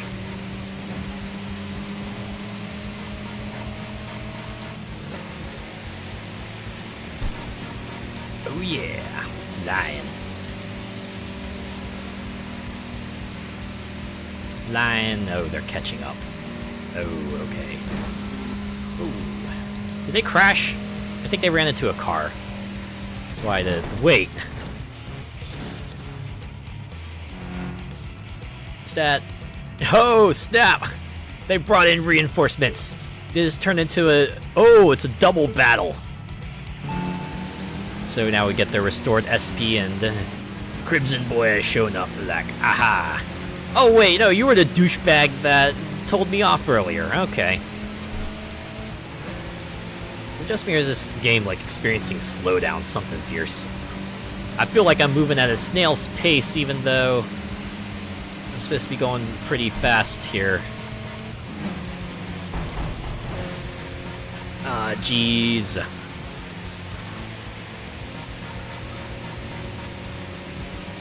Well, the bright side, both their SP bars go down.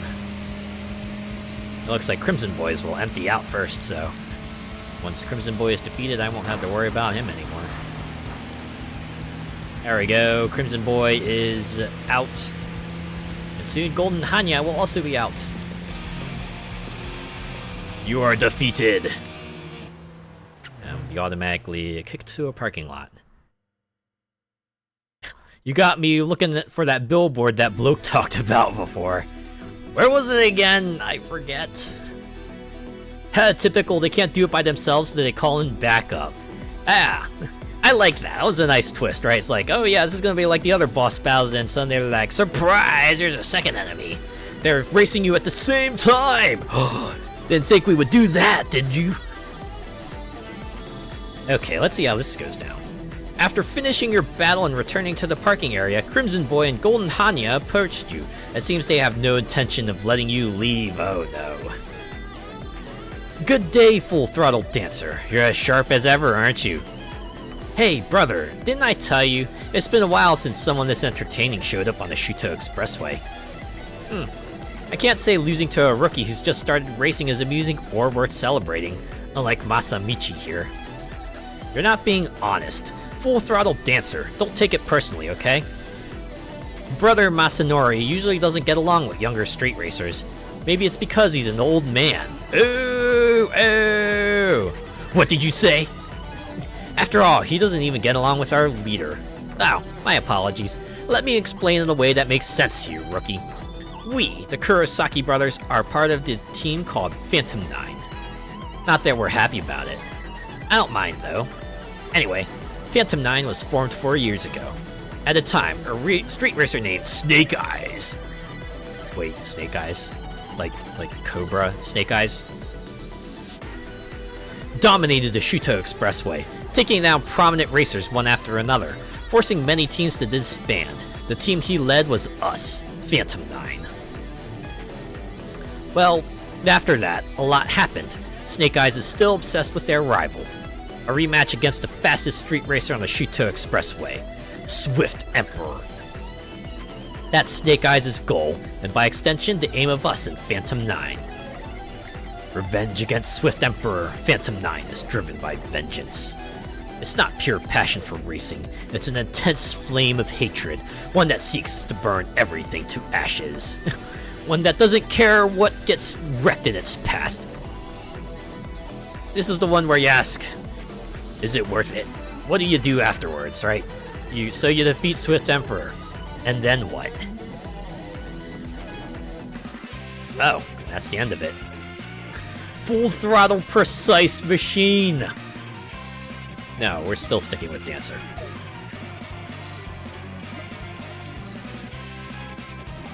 We're like 900,000 points from the cap. Okay, I want to read these bios. Oh boy, do I want to read these bios. Oh, let's go to the dealer real quick. I assume we have Golden Hanya's car. Oh, and Crimson. Oh, Kurenai does Konjiki Hanya. Is that like? Yeah, those are their cars, obviously. Alright. Classical Blue. A young man with unparalleled classical music knowledge, more interested in tuning cars than driving them. He polishes his car meticulously and gets upset over any dirt. His picky nature makes him a bit of an outcast, but he appreciates teammates who respect even his discordant traits as one of the sounds that should be there. A few years ago, he got a new car and is currently focused on optimizing its in-car audio. Ryoma Igarashi. I like that car. Look at that. It is a very elegant looking car, huh? And you're a part-timer. Left with a life of emptiness after achieving the goal, right? Again, they get so tunnel-visioned over that end state. Right? They forget that there's a whole afterwards. Hip-Hop Red. A hip-hop enthusiast with over 30 speakers in his car. He drives with the rhythm, heating up his driving with the beat. Although his car is heavy due to the sound equipment, the power boost maintains its performance. Despite newer, smaller, high-performance speakers, he struggles to part with the visually impressive large ones. I get it. Bigger is better, compensating for something. Kaoru Iguchi. Kaoru, huh? You're a DJ, yep. Alright, Rhythm Box. A team formed by driving enthusiasts who love music. Each member has different genre preferences, leading to heated arguments during music discussions. However, they become respectful and quiet around musicians and music-related drivers from other teams. They prefer wagon-type machines for their audio equipment, prioritizing listening to favorite music in an ideal sound environment while driving. The additional weight from the speakers makes them disadvantaged in battles. I guess it lets them swing around, though. I have quite a few bosses to go through here, right? Crimson Boy. One of the members of Phantom 9, who swept the Shuto Expressway and forced many teams to disband 4 years ago. Polite and seemingly mild-mannered, he hides a fierce determination. He often acts together with his two older brothers, known as the Kurosaki brothers. He has appeared as the vanguard of the new Phantom 9 to determine if the new generation of street racers are worthy of beating his brothers. I feel like I've read this before. Masamichi Kurosaki.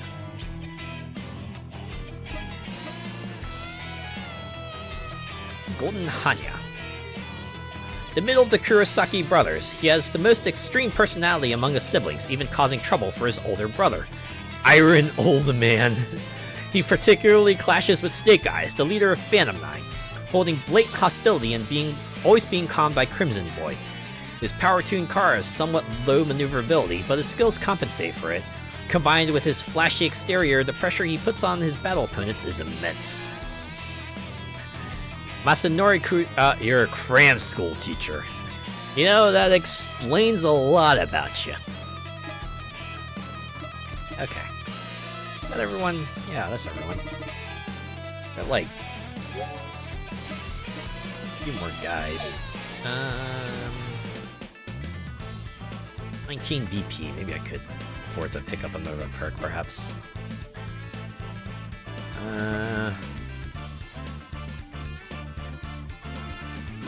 Oh yeah, look at that. Yeah, we'll get transmission level 3, clutch level 3, and LSD. Oh yeah. Time to tune up this machine.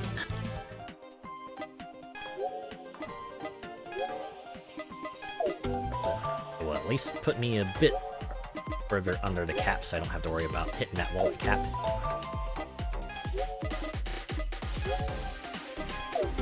Oh yeah. Slightly more tricked out too. Okay. I think tonight I want to focus on hunting down that boss, so maybe I'll just pick Stamina Boost, even if it is a mere 4% extra SP. That could mean the difference, right? Alright, we need to find Treacherous Jackknife. I assume they're a boss.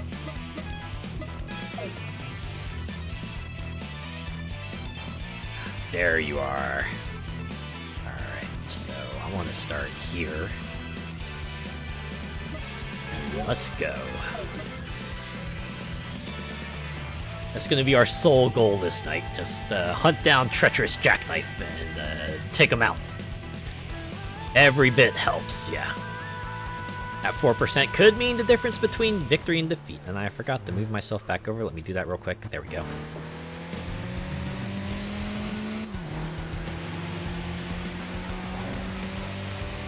Slightly more tricked out machine, so should have a bit more of a fighting chance against the Jackknife. Oh wow, someone realized, oh snap, we're in the wrong lane, we gotta quickly move. Alright, you're not my target. You're not my target. You're my target.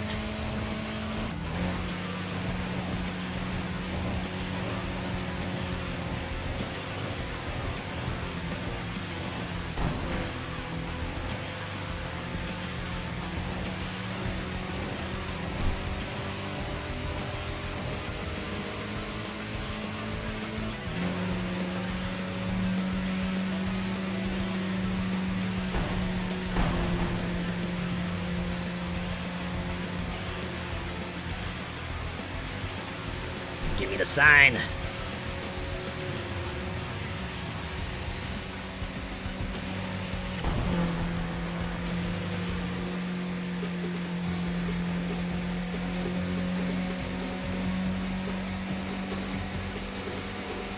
There we are.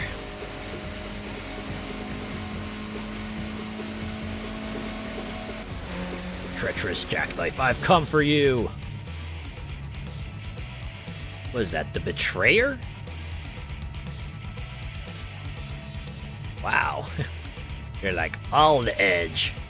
In fact, this is like the one time I could actually go out the edge for a variety of reasons. Alright. Let's go. I'm going to cut you down.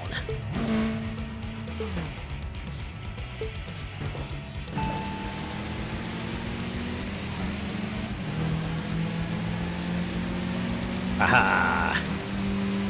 I'm ahead, biatch. Just try to cut me off. Fortunately, this is a 2-lane road, so you're gonna have a bit of trouble unless you start getting good at threading the needle. Alright. Which path are you gonna take? Left or right? Okay. The inner loop it is! How fitting. Oh, jeez. Oh, this ain't good. Aha! Get cut off again, son. Oh, I can't believe that. I can't believe they stopped. Should have just plowed through me, like the pink driver, right? Okay. So they were a boss. This is where the night ends, right? Or not? Okay. Is there something else I gotta do now? I guess we can find out. Oh, Bloodhound. Okay. Another boss, right? Alright. Where are you at?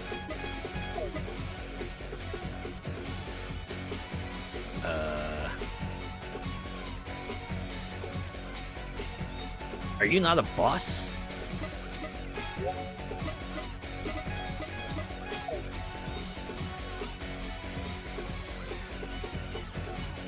Perfect Revolution.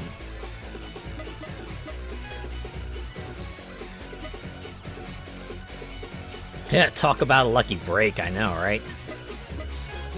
Thought for sure that would have been my end right there, but... Glad Jackknife took mercy.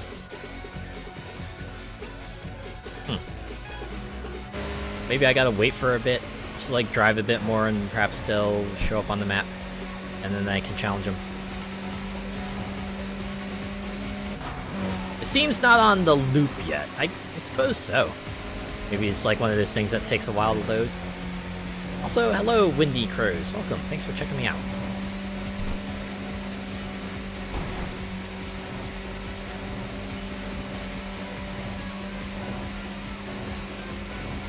Okay, are they on now? Wait, that could be them? Yeah, maybe I was just being impatient.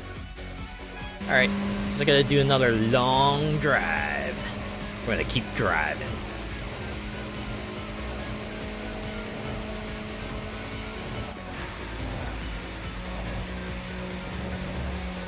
So they blitz us with like 3 special cutscenes, or quite a few special cutscenes early on, and then they bring out like the 3 episodes, and they're like, to get to the next part, you'll have to complete all of them.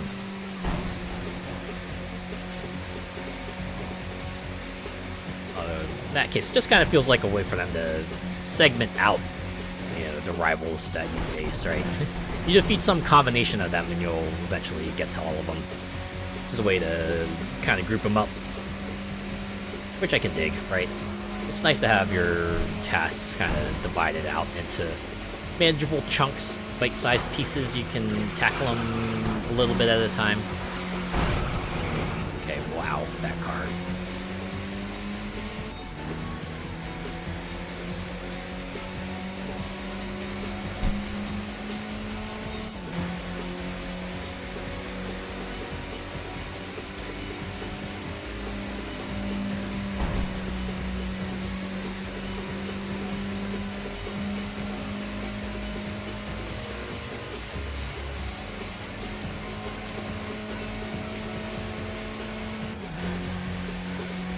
Alternatively, sweep most of the teams across a few nights before the bosses. I kind of inadvertently did that, right? I was just like, yeah, we'll hop out on the streets, take on a few bosses, and take on a bunch of rivals. I kind of ended up just taking on the teams a bit evenly, so took on a bunch of team leaders tonight, and took out most of the bosses tonight as well, if not all of them. At least in this kind of act of the story.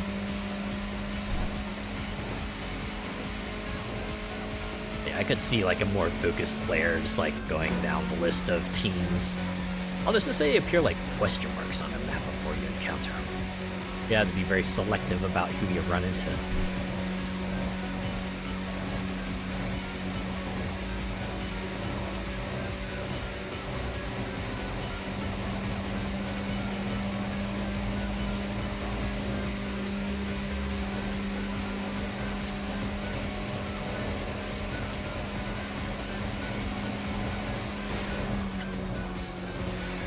Got eyes for the boss and the boss only. Everyone else doesn't matter. I'm doing Femboy PD proud today.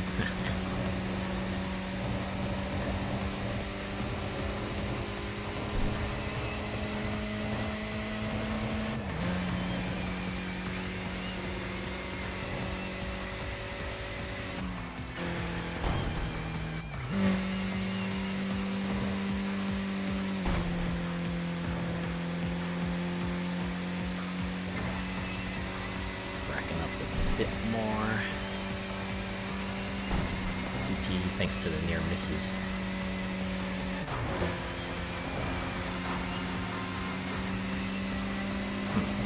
Alright, check the map real quick. Okay. So we're probably not gonna change routes for a bit, so we have a specific way we can go here.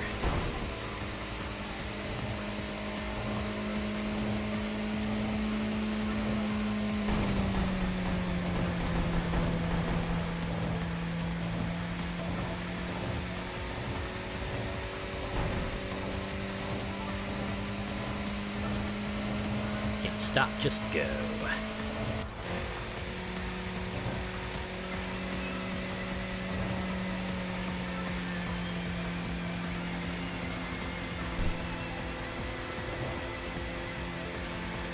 It is kind of funny that they would leave nitrous kind of on the wayside for this long. I feel like it's like the kind of thing that would be introduced earlier.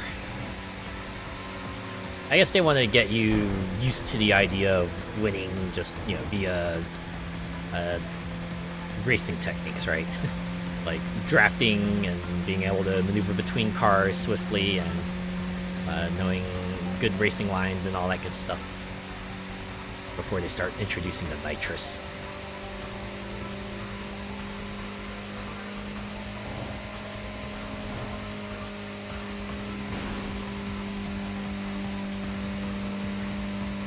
Personally, I can't wait till they add achievements to this game.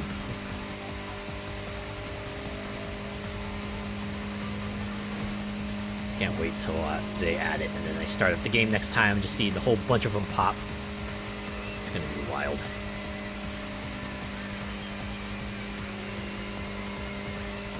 Getting the basics before adding a consumable meter, yes, yeah.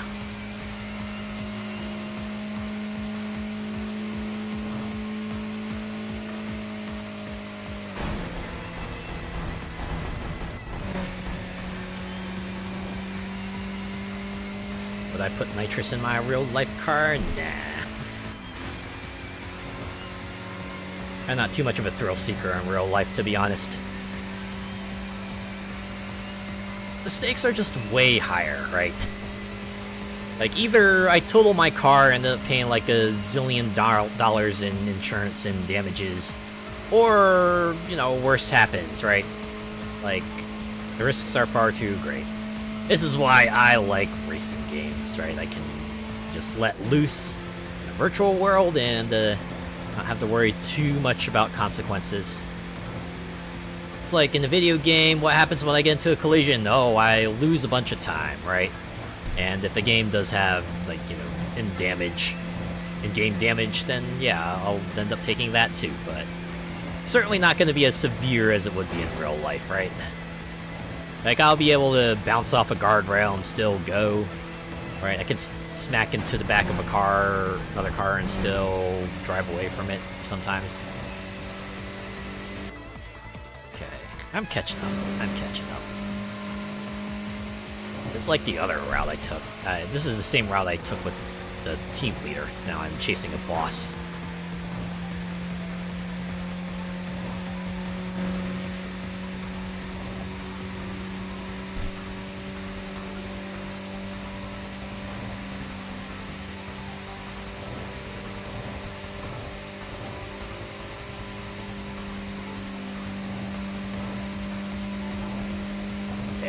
You see the blue triangle on the radar there.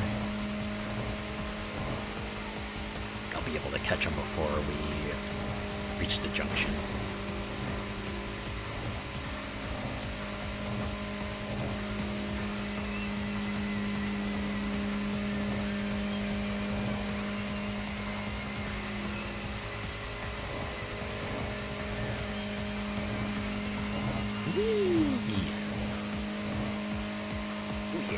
Long run.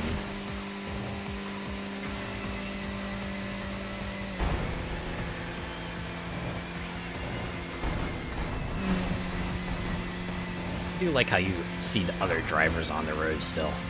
It's like even if they got defeated by the main character, they still not completely down and out, right? They're still out there looking for their own challenges, right? They're the characters of their own story. The main characters of their own story.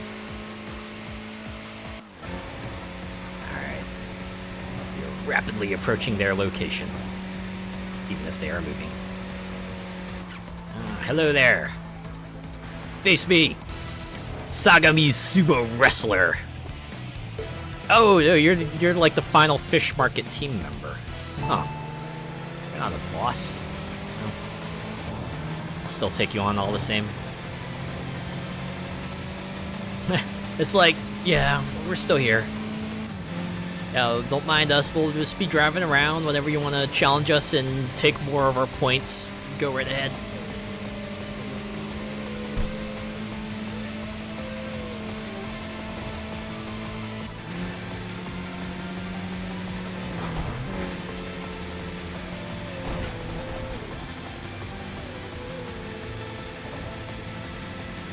Alright, that was like the final regular Fish Market member, so I'm assuming Fish Market team leader is gonna show up now. Hello there!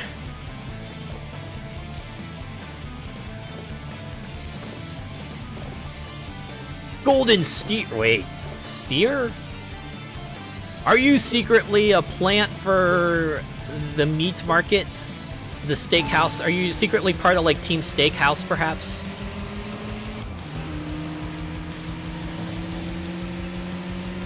Or do you just, like, really like Fire Emblem Three Houses, and your street name is just, like, a tribute to Golden Deer? Is that it?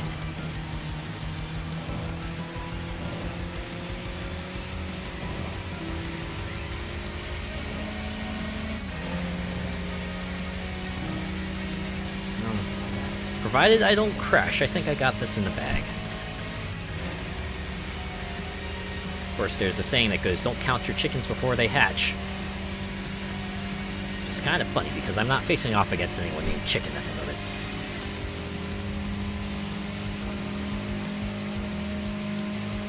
Yeah, if I smacked it to the middle there, that might have been the end, but I didn't smack into the middle there, so it's the end for them. Okay, well that was a team leader though. That was not a boss. Oop. Still gotta find Bloodhound. Hey, stop playing the Apex games and appear on the map, or don't. Is this a case of I gotta wait till next day for you to show up? Alright, I think I'm just gonna wrap things up. We're going one more day.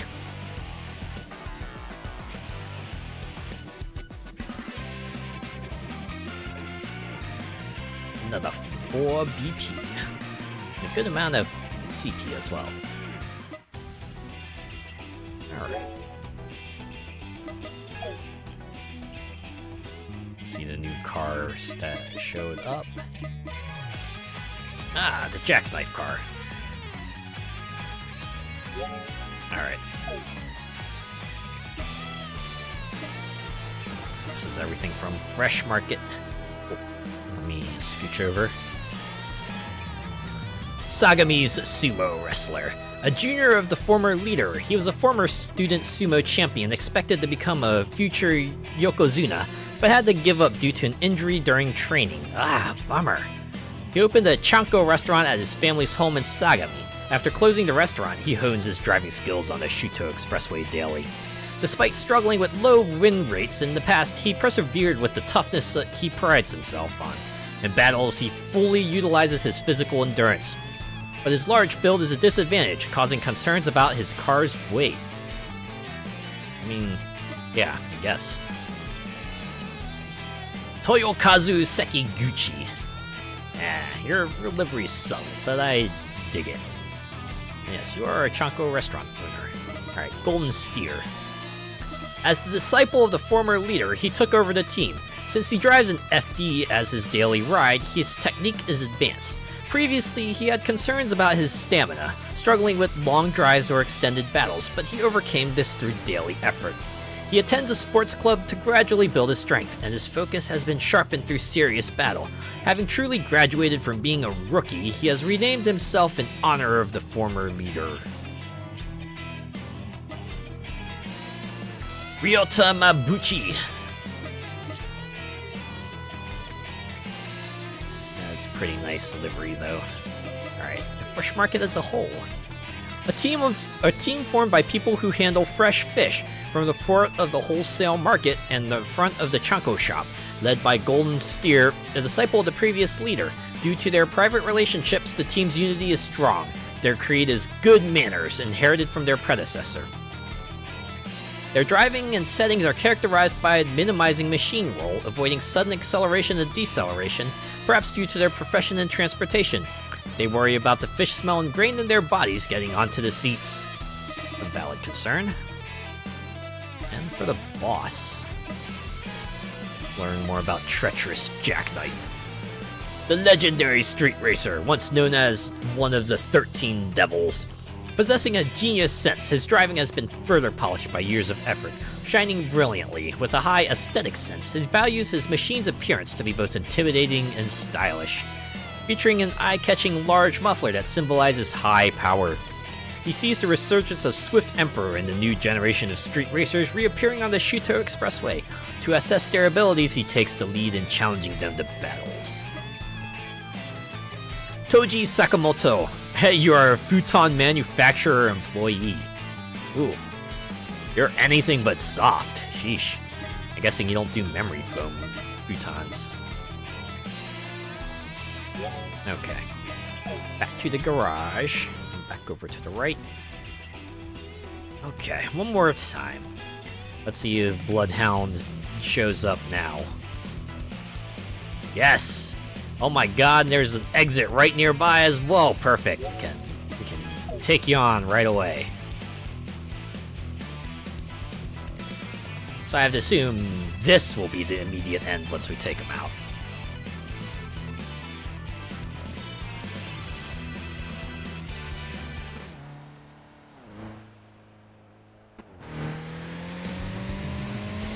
Hey, Bloodhound, watch out. I brought Gibraltar and Bangalore to challenge you. No, I haven't actually. It's just me. I got this. Thanks. I'll probably need a little bit of luck. Is it just me, or does your logo look like a VTuber logo? That totally looks like something a VTuber would have, like stylistically.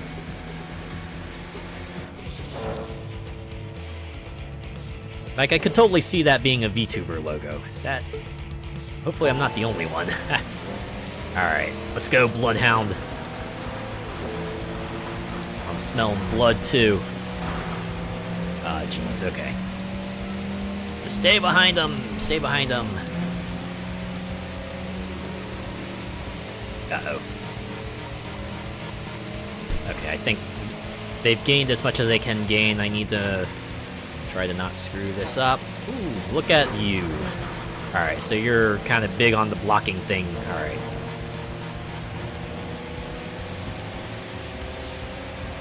Why couldn't I start ahead of you? It's because you're a boss, not a team leader. That's the thing.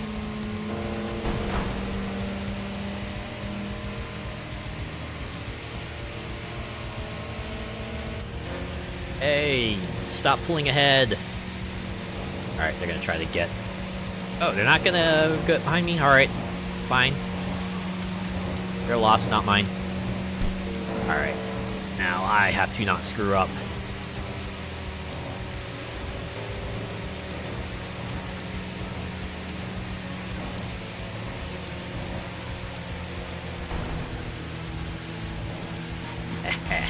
Put up quite the battle there, Bloodhound. GG. Yep. Story time. Alright. Kick back and relax. The opponent from your earlier battle, Bloodhound, approached you. The overwhelming pressure you felt during the battle was now completely gone, replaced by a friendly and approachable demeanor. Well done, full-throttle dancer. You're driving. It's almost like his second coming. I'm sure you've at least heard of him, the street racer once called the fastest Swift Emperor. GG! Thank you, thank you. Nearly 10 years ago, one night, he suddenly appeared on the Shuto Expressway, defeating formidable opponents one after another and rising to the top in the blink of an eye. Once considered to have the closest skills to Swift Emperor, we former members of the 13 Devils are also a fated opponent of his. At the center of the Shuto Expressway's racing scene, there is always Swift Emperor. That doesn't mean he was always undefeated. There were times when he was beaten by new street racers and disappeared from the scene. During Swift Emperor's absence, the other racers began aiming for dominance. On the Shuto Expressway, the Zodiac extended their influence, while prominent racers also rose to power on the Hanshin Expressway and the Nagaya Expressway. But each time he came back, his strong will to keep racing kept calling him back here. 4 years ago, even when deep sorrow froze his heart, his passion for racing never fully disappeared. He's consumed, utterly entranced by the act of racing. So, doesn't that resonate with you too? Consumed, utterly entranced by the act of racing, burning with passion. Such a man's life intrigued me, to the point where it felt deeply personal. Return to garage. Well, come on, you gotta give me a story cutscene or something. We've done all the episodes. I need new carrots on the stick. Ah, here we go. Swirling chaos. To those seeking answers, one word rises. Fastest! The word appears and vanishes, with no substance, lost in a fog. Wait, are we playing Tokyo Xtreme Racer or Alan Wake? For now, they simply race. For now, that alone fills their hearts with determination. Oh, no, they're not gonna say that. Okay. Probably a little too on the nose. Oh my god, that's a lot of CP. Shit, I've hit the cap. Alright, well, I've defeated all the bosses, so that should open up new perks for me, right? So I could at least raise the cap by a little bit. Oh, I do like that they let you go over the cap. I'm assuming I won't be able to earn any more points, but at least they don't, like, automatically stick me at 4.5 million. Okay, well, first things first, let's hit the perks tree real quick. Oh yeah, look at that. New attack upgrade, we will get that. And actually wait to get any more. Wait. What do you mean, like, oh, do I have to buy the garage? Okay, I have to get the garage. That's fine. It's only one. It's only one. 10 vehicles. Might take a bit to get there, but I might get there. There we go, 5 million. Yeah, it lets you keep the extra, but you can't earn more, I noticed. Okay. I do want to get this, though. Nitrous! Oh, wow, it's just free? Okay, yeah, let's get it then. And we'll have BP to buy 3 of these, so let's get suspension and brakes and tires. Oh, the cap up along with the parts I'm gonna have to buy for the machine probably means I'll be well under it. Yeah, this works. Yep.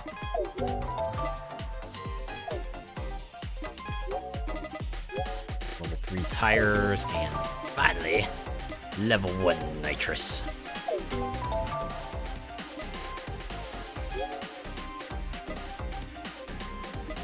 This can go here to this dot.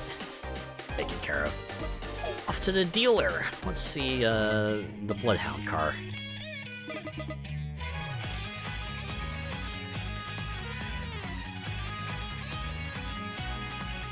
Pretty styling looking car. Ooh, I did see that wolf. I see that wolf on the end there. Okay.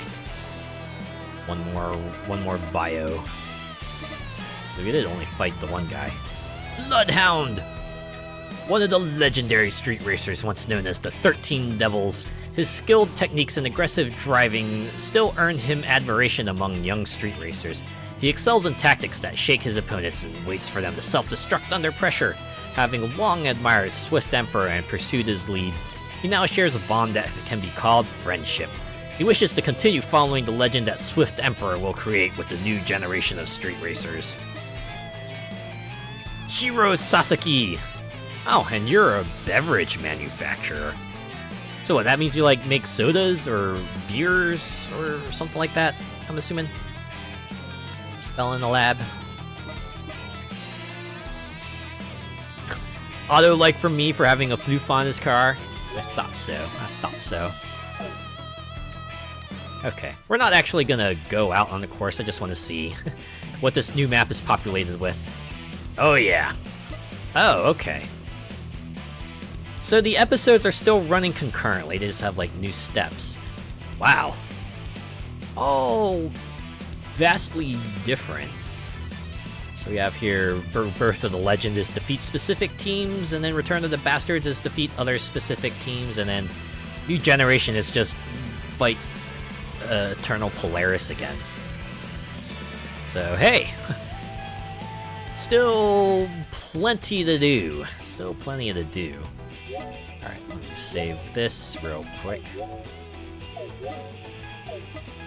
I see we're also up to 87 rivals, so that means we took down about 30 of them tonight? So it's a pretty good run, to be honest. Yeah.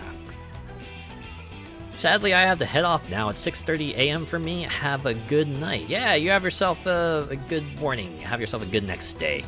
And actually pretty good timing because, you know, we've hit a major milestone, right? We kind of saw that big cutscene and everything, so I think this is a good place to leave it off. Still a lot to do, a lot more rivals to face off against, and yeah, looks like things are going to be fresh. Who will we see? Will we finally get to encounter the Femboy Racer? Guess we'll find out next week, right? But for now, I'll go ahead and call it here. Yeah. Thanks to everyone who came by and hung around and chatted. And even if you just lurked, I appreciate each and every one of you.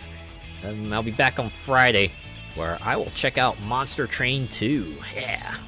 Remember that? The deck building roguelite that has you summoning monsters to take out invaders on a train. I want to give that a go because Monster Train was cool, and I want to see what Monster Train 2 has in store, so hope you look forward to that. But for now, let's look for someone to raid, shall we? I'm gonna start a playlist of Tokyo Xtreme Racer music here real quick, so you're not sitting here in silence.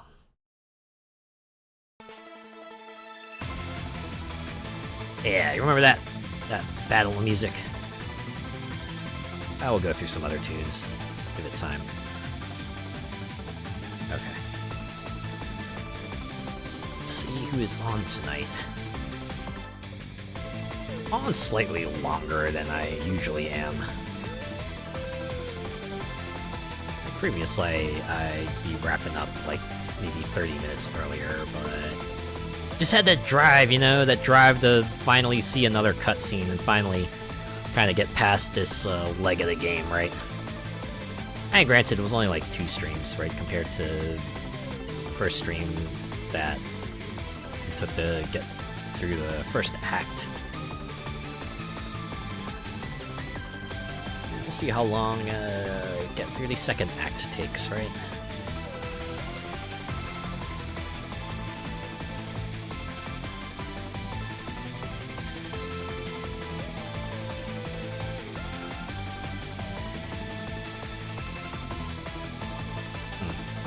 A lot of folks playing Genshin. Shouldn't be surprised, though. That game's managed to survive, what, 5 years now? It's kind of wild to think about it. They've gone through 6 of the 7 regions in the current land. I wonder what happens when they reach that final land. Is the plot gonna wrap up and we'll finally get to the next act after 6 years? It's been crazy. It's kind of crazy to think about, right?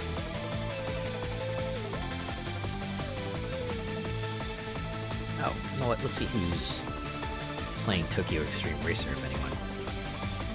Oh, it's just me. Yeah, I have to assume everyone else already got to, like, the current end of the story content. It's just waiting for the next content drop.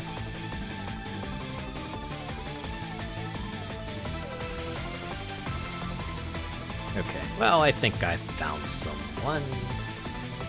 Forget if I've rated them before, but I like the way their model looks, so...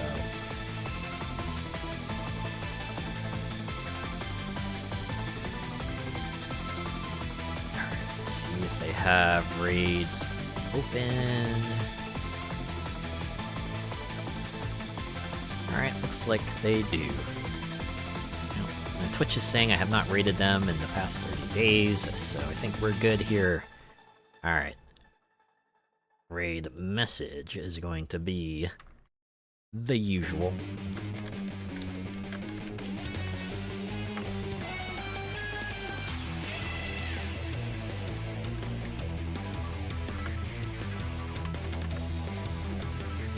Raid message is Tokyo Extreme Raid. And our raid E is going to be Neko Yasuki. They are playing Honkai Star Rail. So it's a nice way to wind down, right? Just watch them go through the space RPG. The game has a pretty good story from what I've seen other people stream, so it should be a good time, right? Anyways, let's go over there and give them our support. If you're joining on the raid, give them Tokyo Extreme Raid. And if not, have a good rest of your week. And I'll see you on Friday for Monster Train 2. Take care.